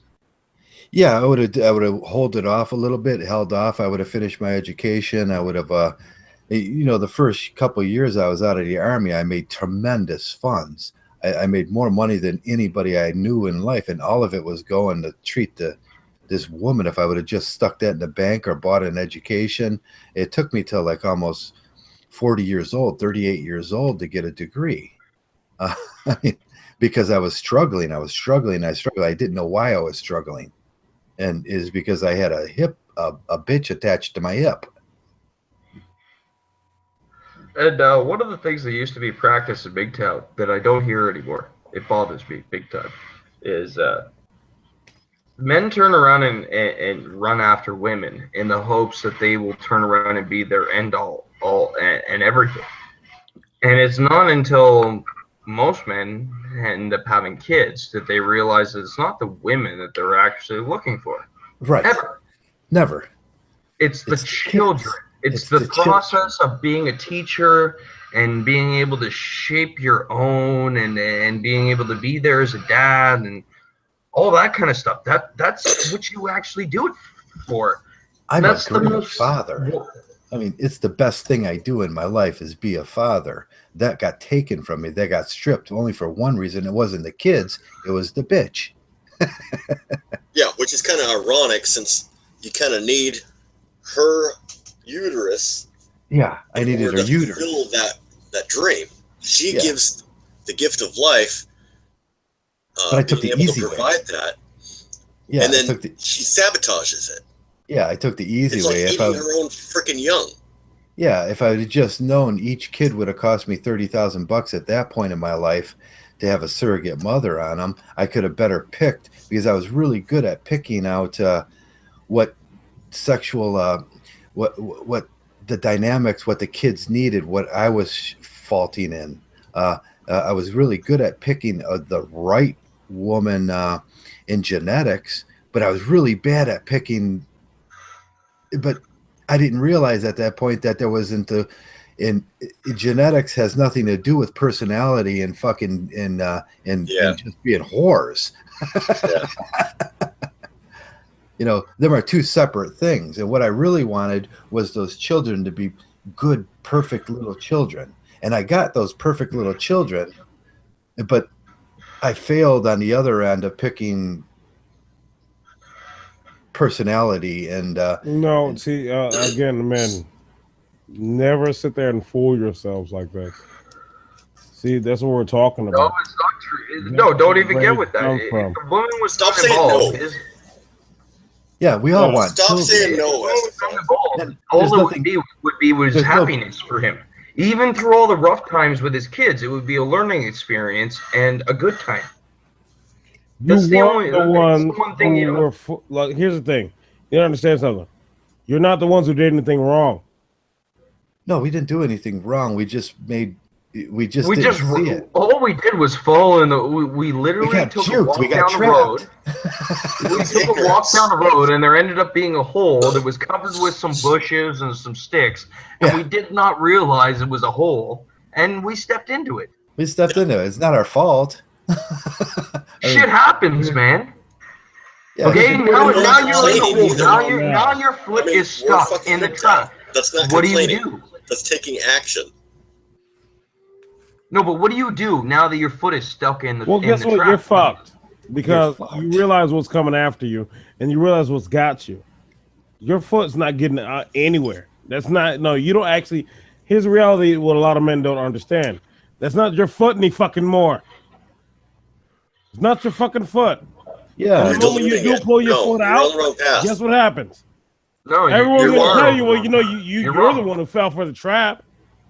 No, Stop you're bitching wrong. and do what we You're were wrong. gonna do. No. SFM, you're not wrong. You're saying it's doomed. We are doomed. There's nothing we could do about it. Boo-hoo. That's not what Stop I'm it. saying. Pay attention to That exactly is what exactly I'm saying. what If that was you're the saying. fact of the matter, then we would have been born as women instead of men. The whole point is you fell for the trap, and then what did everyone tell you when you pull your foot And out? big fucking deal. I can fucking chew the goddamn fucking rope off my goddamn fucking leg and get myself free. I said I after will you pull get your my shit fucking done, foot out, and I will That's get right. myself Jackass. free Pay so I can attention to still what I'm fucking saying, live. smart I ass. am not gonna fucking die in Jew. a fucking trap. That's where MGTOW comes in, isn't it? Because now we know That the is where it difference. comes in. For me, at That's least, what I was just saying. That's where it came in for me. Yeah, that's where it came in because there was other I was functionally fixed on ideas that I shouldn't have been functionally fixed on. There's other ideas I can employ now. The same thing is those ideas that I could have made better decisions. I could have made different decisions during that process, and I started learning those decisions that I can make. And then once they all became clarified, things started working good, not as good as they would have if I would have made the good decision, but I could still now make pretty good decisions based on what I know. It was a learning event. It was a painful learning event. The Yes. fact of the matter is that me personally, that I didn't know any other options. If I never knew any other options, I would would step in probably there. produce 1 million fucking kids in my lifetime. Yeah, I'd have been, still I say to this point, the best option for a MGTOW is to get a fake ID and drive 100 miles away. Fuck everything in that town, impregnate every fucking woman in that town, and then fucking leave. So, Forrest Burns has been in the chat. I think he's got a question that I want to answer. So everything in this world is built out of dualities, but essentially they are all parts of a whole. Oh, fuck. Oh, I don't know about, it's just too There we complex. go. No. As humans, when we turn around and look at something that is complex, we automatically break it down into smaller individual parts that are easier to understand, right? We don't turn around and look at humans as humans. We look at humans as male and female. We don't turn around and look at morality as morality. We look at morality as good and evil. And ethics, Right? We turn around and we break it down, usually into a duality, into two separate parts. Now, in every sort of situation in this universe, you're going to have dualities that make up wholes within humanity, especially. All right? So he turned around and he asked the question of SS, do you think, or do you pick a side or something like that? You were born on either sides. How do you relate? There's some other stuff before that. Who the hell is SS? I don't know. Sue Slayer. Oh, yeah, Sooth. Okay. Yeah. I just know the biggest the problem I see with what's happening now is these anti-natalists that are coming in, these anti-everything, they're anti-feminists, they're just anti-natalist. anti-human. You know where that comes from, right? Hold on. Let's get down to the basis of this. They're Jordan They on do fucking not steroids. like human life on the planet in any goddamn context at all. That's these Sargons and these bears and these fucking Jordans. helmet boys and the Jordans. They hate fucking everything. They're anti-natalist, they're anti-feminist, they're anti-fucking Mgtow, they're whatever. They get off on that anti shit because that's the only thing they can be, because they never fucking figured out a real response to anything. Yeah, I mean, you have to stand for something, no matter what it is. Yeah, unless you stand for something, you stand for If you nothing. have If they nothing stand to for defend. nothing, they're just anti-everything. Well, then I think you got the Some people might have their problems with. I think you got the perfect quote for this. Everybody just shut up. If you have nothing to defend, you're always on the attack. Yeah. Yeah, Yeah, that that's goes the into thing. those fucking atheists they were talking about. See, I didn't realize when I first came around. Well, that's why, like, with most people Those that fucking argue with They me, got I like to bored turn around after and a play certain games with them. point because they felt they destroyed something, and then they're just everywhere now. They're fucking everywhere. They're When everywhere people argue attacking with me, everything. Look I how generally easily. like to have fun with them. Look I how like to easily play games. feminism took over atheism. It was fucking a snap whiz. Oh, we don't got God anymore, but we still fucking worship at the altar of They pussy. worship the Hey, pussy. we won. The theology of vagina. Saddest thing I've ever seen. They're one of the saddest motherfuckers on the planet, and that's why I hate them. That's why I got into it with Warhorse. That's why I got into it with Bear. That's why I get into it with Tyler. That's why I get in with Amos. That's why I get in with Amos, because those motherfuckers don't stand for nothing. They were the biggest cowards on the face of the fucking earth. And if Sargon Akkad came here today, I would tell him he's the biggest fucking coward on this fucking planet. No, I tell Sargon he's a little straight up bitch because in reality he is. See, you can go He ahead and grab stands all for the nothing. anecdotal It's- evidence you It's want. easy to attack everything when you stand for nothing. That shit I stand for. And there's a reason. I like what? I'm gonna throw all my moralities and everything out the window just because I found some new path of thinking. That makes no fucking sense. I love nihilists for the fact of their ability to break things down and just to be really rational and break down irrational arguments. But the thing that I hate about nihilists is when they're done breaking things down and you ask them, okay, so what now? They go, oh, no, that wasn't the point. That was my point. Wait, Yeah. what? My point was just- And you're like, what do you mean everything was just to break everything apart? No, that was it. I just That wanted to break shit apart. What yeah, I the just want to fuck? break. And you're They're like, the kid- but they're the man, I kids need that some are way to kicking live down the now. fucking tree You house. broke Because away they're my mad. way to live. And they're like, yeah, but you shouldn't have been living like that anyways. What? But I need a way to live now. Can you give it to me? No. What the fuck? Yeah, Hold on. Mgtow wait. gives us an honest way to live, and it's the best and the most purest thing on this fucking planet. I didn't know that's what they were. A simple life, absolutely. Yeah, That's that's, the why difference. that's why I've been calling you the pit bull, because it's like you just release you off your fucking chains, and you end up in some nihilist end point of view where everything's destroyed and ripped apart. And there's so what was the point of that? I don't know. I just let my pit bull off the fucking chain. Well, no, I still build up to something. There's got to be a point to No, something. because when you're done No, you ripping don't apart always build everything, up to all something. you have left apart is fucking shit ripped apart. I get back to it eventually on the next Saturday. Okay, Yeah, but probably that's about too a third of long the for most time people. You just Because left people that for a you don't whole even week have with a their point. lives broken apart. getting angry. Yeah. What was that? What? I want to see you develop further, brother. What the fuck? But did you say? I wasn't done my little thing. So, misanthropic. Oh, You have God. kids, don't you? What?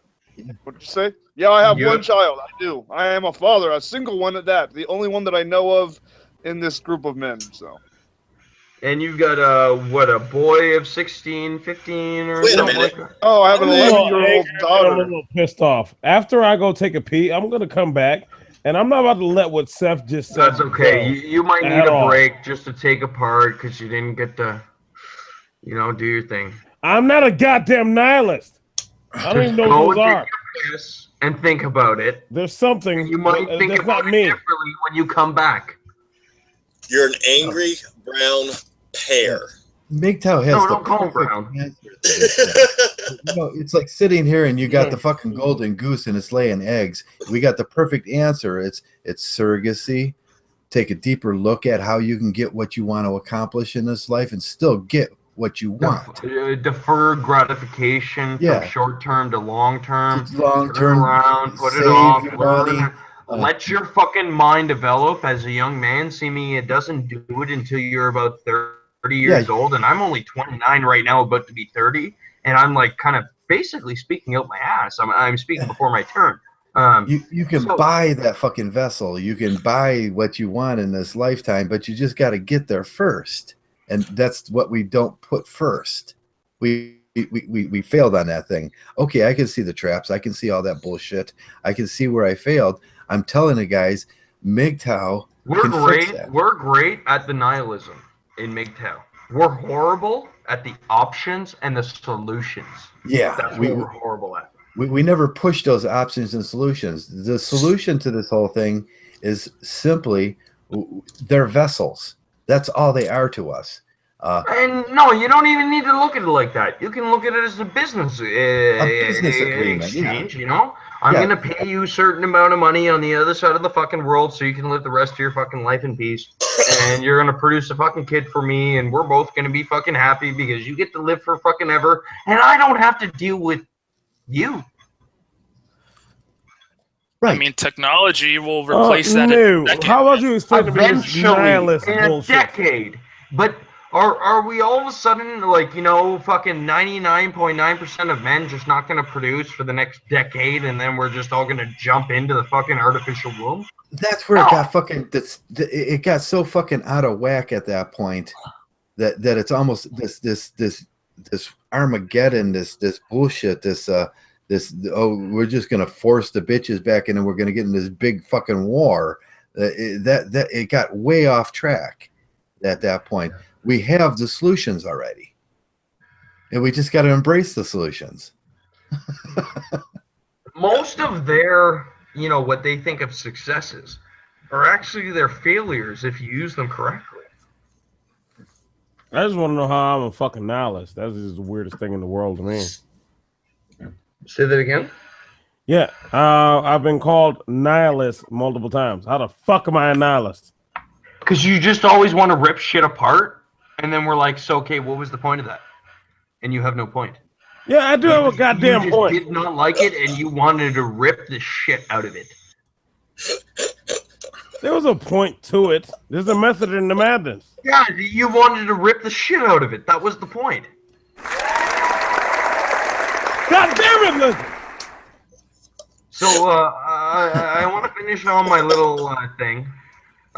Just misanthrope. So, you've got a daughter. If you could have had a son, would you have switched it up? Uh-oh, we're getting deep.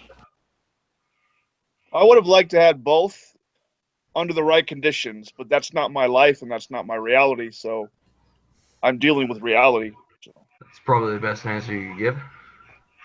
And Legend, I'm not sure if you have kids. Oh, fuck you in the ass. That's what I made an assumption when I said that you do have kids. So, and now with your response, I'm going to assume that you do have kids. Seth, yes. When you drink, you're a little bitch. Yeah. Yes. How many kids you got? Boys. I have 2 boys. The oldest is alienated from due to parental alienation as a teenager. Really? I just rip shit up. I don't build anything else up. Okay. Shut up! Somebody's speaking. Shut the hell up. Batman? He threatened my life. He threatened my youngest son's life shortly after he was born, and threatened my wife at the time, and threatened my career. So I had to do one of the hardest things I've ever done and cut him off after exhausting every possible option. Yeah. And this is one of your sons? And continuing on. Yes. Yeah, at a certain point, you get to this point where you feel, I am not a father, and I embrace the I am not a father. I did what I had to do in order to survive and keep the rest of my family I have in the healthiest condition I could. Right. At a certain point, it just becomes, don't call me a father because I can't be a father because they won't let me be a fucking father. Yeah. Yeah. And now I'm running into the exact same issue with my youngest son, because my youngest son's mother was there and was my advocate during all that. And then she pulled a 180. Now she's a demonic cunt and trying to mimic exactly what happened because she wants to control. She has control issues. She's mentally ill. I'm not angry at her. I've gotten past that. I don't have the rage anymore. But it's always a battle. So rather than lashing out at people, like I see a lot of Mgtow doing, I've used my ability to be resilient as a strength, embraced it for the well-being of myself and my youngest child. You know, this is So that's always where I a am. place That's to lash me in a out. nutshell. That's really deep there, and out of everybody there that just talked, and we'll start at traversable, and then we'll do MA and legend. If you could turn around and name one thing out of your entire life, even out of all the bad things and the good things, what's the thing that brings you the most happiness day by day? Oh, that's easy. My son. Just watching me in the mini clone I created. Now that he's finally got a chance to learn from the father he always had, but never had got a chance to experience. He's becoming. It's the only time in my life that my copy is becoming better, and I get my satisfaction there. That's part of the way I feel. So we'll take it on to MA. How you feel there, Wolf? Woof woof. The thing that makes me the most happy is when I allow my brain to be lit with fire. And what's made me very happy recently is that to have rubbed off on my daughter. She seems to have taken a sudden and profound interest into the world that I haven't seen before. So this is a very exciting time in my fatherhood. So yeah, kind of like becoming immortal through your children. yeah, so yeah. People that don't have that will never understand that. And they'll even go as far as to try to use that against you and say, "Oh, you think you're going to become immortal for your children? You're crazy." No, it's our prodigy. you actually made a replica. You actually made a replica of yourself.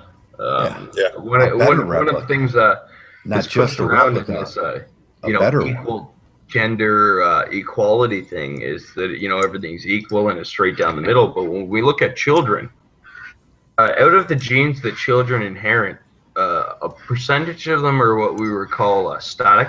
They never change. They're the same way all the time. And then there's other ones that are adaptive.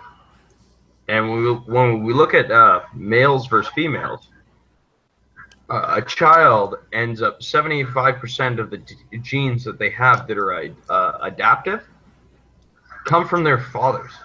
So literally, they are an impression, a replica, minus 25%. Yeah, of their fathers, literally. Yeah, I remember reading that study. And so let's finish up there with Batman. Go, Legend. Go ahead and repeat it again, please. What brings you the most happiness in your entire life out of all the things you've gone through? If you could turn around and put one thing makes you the happiest, that brings you the most happiness. For me, that's a really hard question.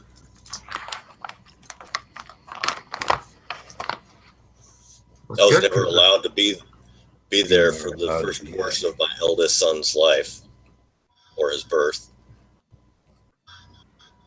The day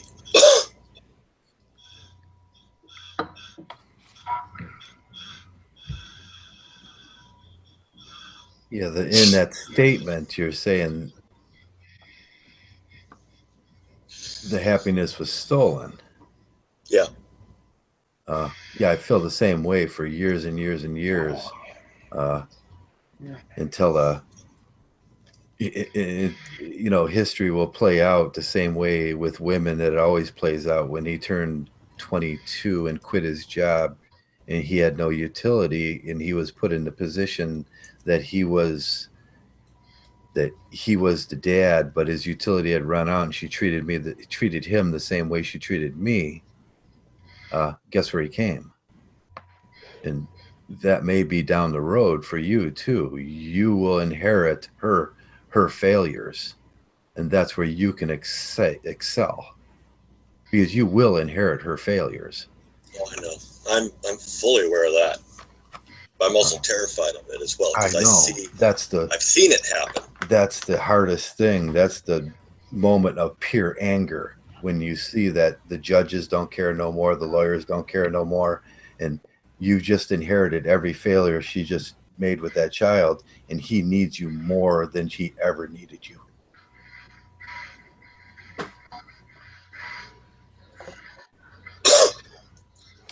The happiest moment was when the doctor said that there could be complications,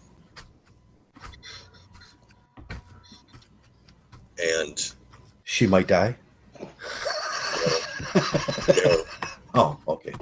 Oh, where's Doctor Who? God, that would have been so great if she would have just died after all the 3 kids. Like, I heard a joke once about, like, I'm going to marry a girl with cancer because then I'll have the 3 kids and she'll die.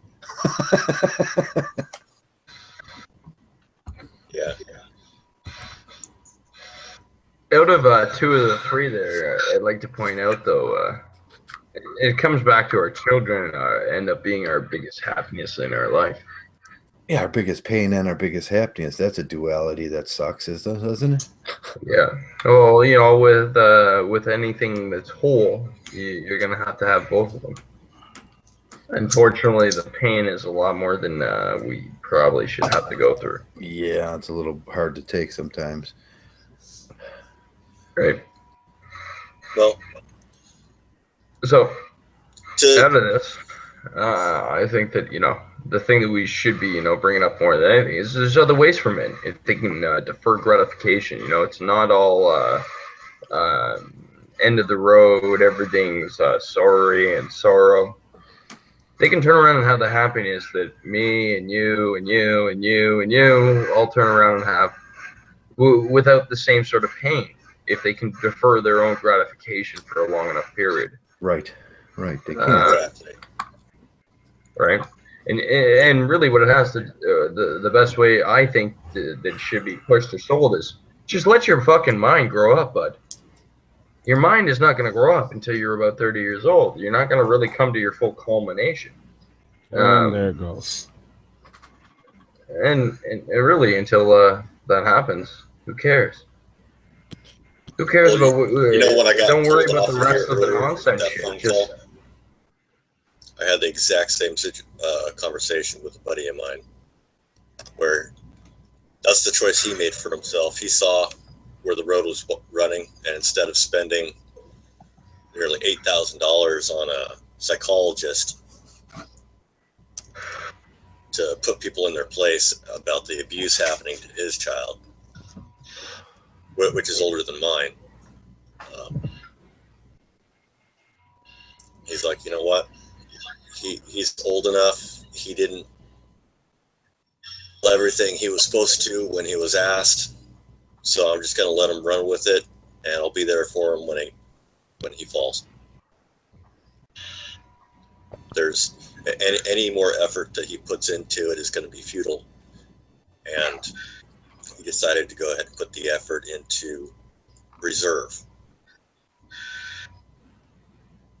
Take control over what he has control over. Yeah.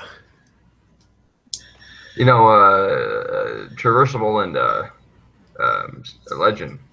I was turning around and asking, not just to drive the conversation or the narrative or something, because I'm also I'm a father of my own, and I'm pretty sure that I'm a little bit younger than you guys.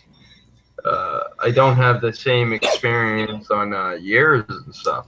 I don't, even though that I might see what's coming, I don't know what's coming. Yeah, I know that. Right? Can't prognosticate the future, and we get better at that as we get older. But the cruel fact about world and life is, as we get older, we can't implement that in the same way as we used to be able to. I mean, I think life, a perfect euphoria would be if life was turned out backwards, and I knew from the beginning what I needed to know. Yeah. That I knew at the end. Yeah. Oh boy. But I just got one point to add to that. What would be the point of living then? Yeah, we take solace sometimes. I would have. Yeah. Well, no. Here's the thing. I would still have a point for living. If my child were to perish, knock on wood like a motherfucker, even though I don't like that term. Well, let's hold on. Let's put this in an analogy. So let's put you in a black box for a gazillion years.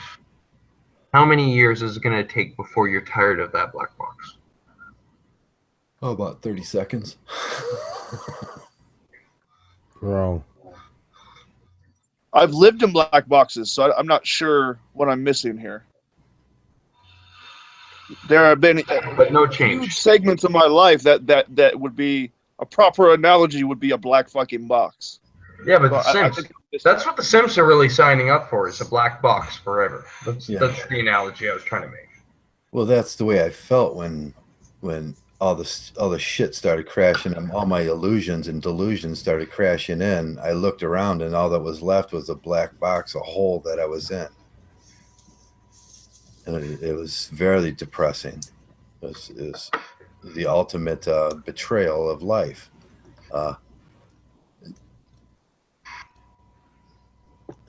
Mgtow's like a fucking big key that unlocked that door. You can be in that black box. What you will have to learn is how to live in your mind. Suffering is life. Well, yeah, we're getting real nihilistic in the room. So suffering is promised. It's more predictable than taxes, right? But the flip end to that is this is where we go back into duality. Does it have to be? The human condition is so important, and it's like the human condition is shit now, at least for males. Indeed. But it's all what is the human condition default of males? What is our job? If we turn around and we just break us down to our finest little equation amounts. Yeah. What is the job of woman? What is the job of male? Yeah, these fucking... Not even reproductive amounts. No, but if we look at it in like a positive and negative, an excel and de-excel. To give and to take. You're right about that. Suffering gets thrown on us because some fucking stupid fuck from the past that had some religious values thought that suffering was important. I mean, that's what they think the human condition is about. When you do that, when you go overboard on the suffering is God type shit, what you're actually selling is you're planting this seed of like, hey, relief from suffering is Satan. I'm curious about Satan now. Yeah, that's it. And then you become a hedonist because you don't want to deal with suffering on suffering's terms. You don't even want to deal with boredom on boredom's terms. No. You want to make everything about your fantasy fucking world terms, which have nothing to do with. So you know what? Like there is relief from suffering, and there is suffering, and there is pleasure, and there's all these many, many, many things, and it doesn't always have to be distilled down to these two things. It doesn't have to. No, it doesn't have to be distilled down to that. Yeah, your true what we call what the human condition is the cognitive the cognitive that you have become, and once you find that, there's very few places in this world to find yourself, that independence in yourself.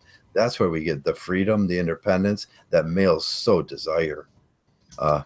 That you start finding that, oh, now I got some happiness, and it replaces the suffering, and you get a taste for that. I mean, that's all I want now, is just to be at peace. I think my first and, jujitsu teacher I said don't it want the best. hedonism. Yeah, I don't want hedonism. I want to be at peace because Yeah. I think at my peace first is, jujitsu teacher said it the best. First, you have to be at peace with being human. Then you have to be at peace with not being human. Then you have to be at peace with being with other humans. yeah. You get all that. That's where it is. I mean, Oh shit, that last one, huh? That fucking last one. being at peace with all other humans whew, that are fucking just big. Well, they're stuck in one of the two phases before the third. Yeah. I can see it, and I can adjust to it now. But man, they're a bunch of prickly fucking cactuses, aren't they? Oh fuck yeah! I'm not saying that it's not a road filled with razor blades, not at all. But that's a little bit of fun of the game. Yeah. If it wasn't filled with razor blades, then you wouldn't know when you struck horrible devastation or when you struck horrible rich. Yeah, but if you get the first two, you can navigate the last, and I think that's where the idea becomes quantified. Well, yeah, with both understandings, you can actually see the light, you can actually see reality in front of you.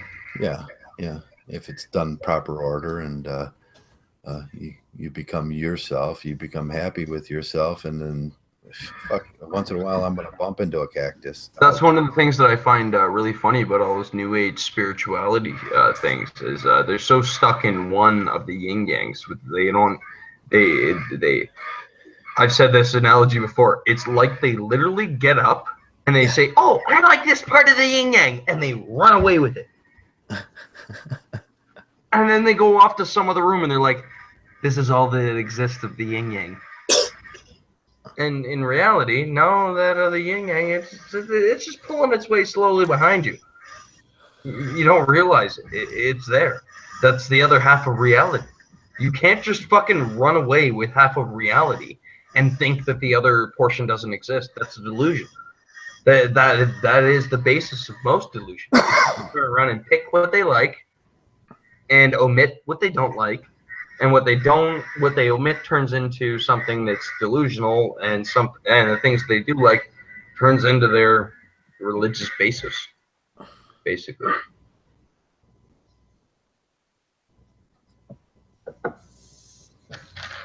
Somebody else take it off for a second. I gotta eat some pretzels.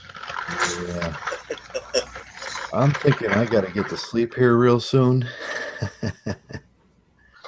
And this has run way farther than I ever imagined it would. All right, well, I'd like to go to bed. Yeah. Everybody go to bed. So I'm going to say something that's probably on everybody's mind. I have to get some sleep. And with that, I think I'm going to close this one down.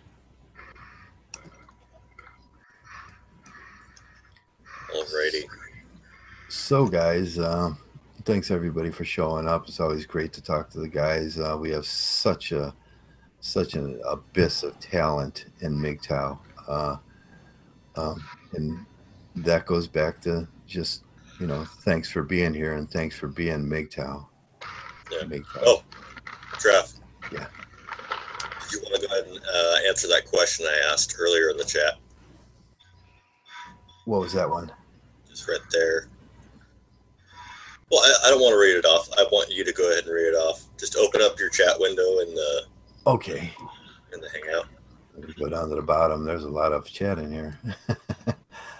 I know you had an original purpose behind it.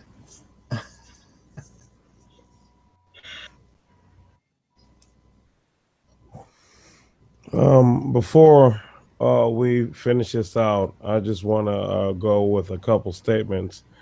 And this may seem really odd, and no one will get exactly what I'm saying. At this point, I kind of don't care, and I'm going to make this known. Fuck you, Seth, and fuck you, Legend. Fuck y'all. I'm out. End this shit on a fucking bro down tomorrow. I'm sorry that we made it too manly for you. He didn't like that nihilism statement.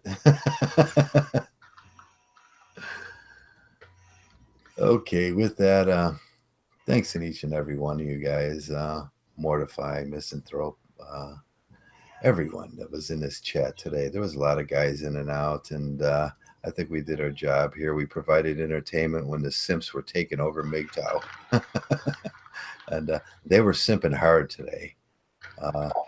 We seen it, we identified it, and well, we gave somebody an alternate path. And that's what it's about. Mgtow's an alternate path to your happiness. You don't have to be us. I always say, don't be me. I'm the worst example of a person on this planet, but you can learn from me and be a better man. Take everything I did wrong and turn it into right. Stuff's right. There's alternate strategies for this thing. And alternate strategies doesn't mean they're alternate mating strategies with a woman. It just simply means you can do it differently and have happiness and have a good life. You have to find the goal, and then you make the route. And you enjoy the route, and you enjoy the journey, because the journey is how you become the end thing, which is happy. Sometimes you have to write a book backwards. Find that goal and then write backwards and then complete that goal. That makes for a perfect book. Be that perfect book. Don't be me. Learn from all the things that me and Trap did wrong. Yeah. And make sure that you don't end up in the same holes that we did. And I'm going to know the vast majority of you won't, but like maybe like 10% of you will actually listen. We can save that 10%, and that's a pretty good deed. Well, that's fucking better than the fucking 0% that came out of our generations. Yeah. None of us completed that task because we got bad information. We had no idea about how to actually even get the job done if we wanted to get it done. Yep. So that's Mgtow. That's what Mgtow's going to give you. Mgtow. Men going their own way, not going a woman's way. Not going the women's way, not going some simp's way, not going, it's men, plural, going their, plural, own way. It's not you going your own way and stumbling into a fucking minefield. We're giving you some great advice. And if you want one qualifier, whether or not you're Mgtow, you need to take a good look around and judge how much gynocentrism is based upon your life. How many of your decisions are based upon a predictive choice that gynocentrism has already put out in front of you. How much of your life you actually live for yourself, or you just live for some fucking femtard, wherever. Maybe right beside you or on the other side of the fucking planet. Yep. Understand that whatever position you're at right now in your life, you can be 10 times bigger, 10 times better, more than 10 times more satisfied. Go your way. Go your way. Yeah. And with that, I'm going to close this thing down, and I thank each and every one of you. I hope you can feel the love.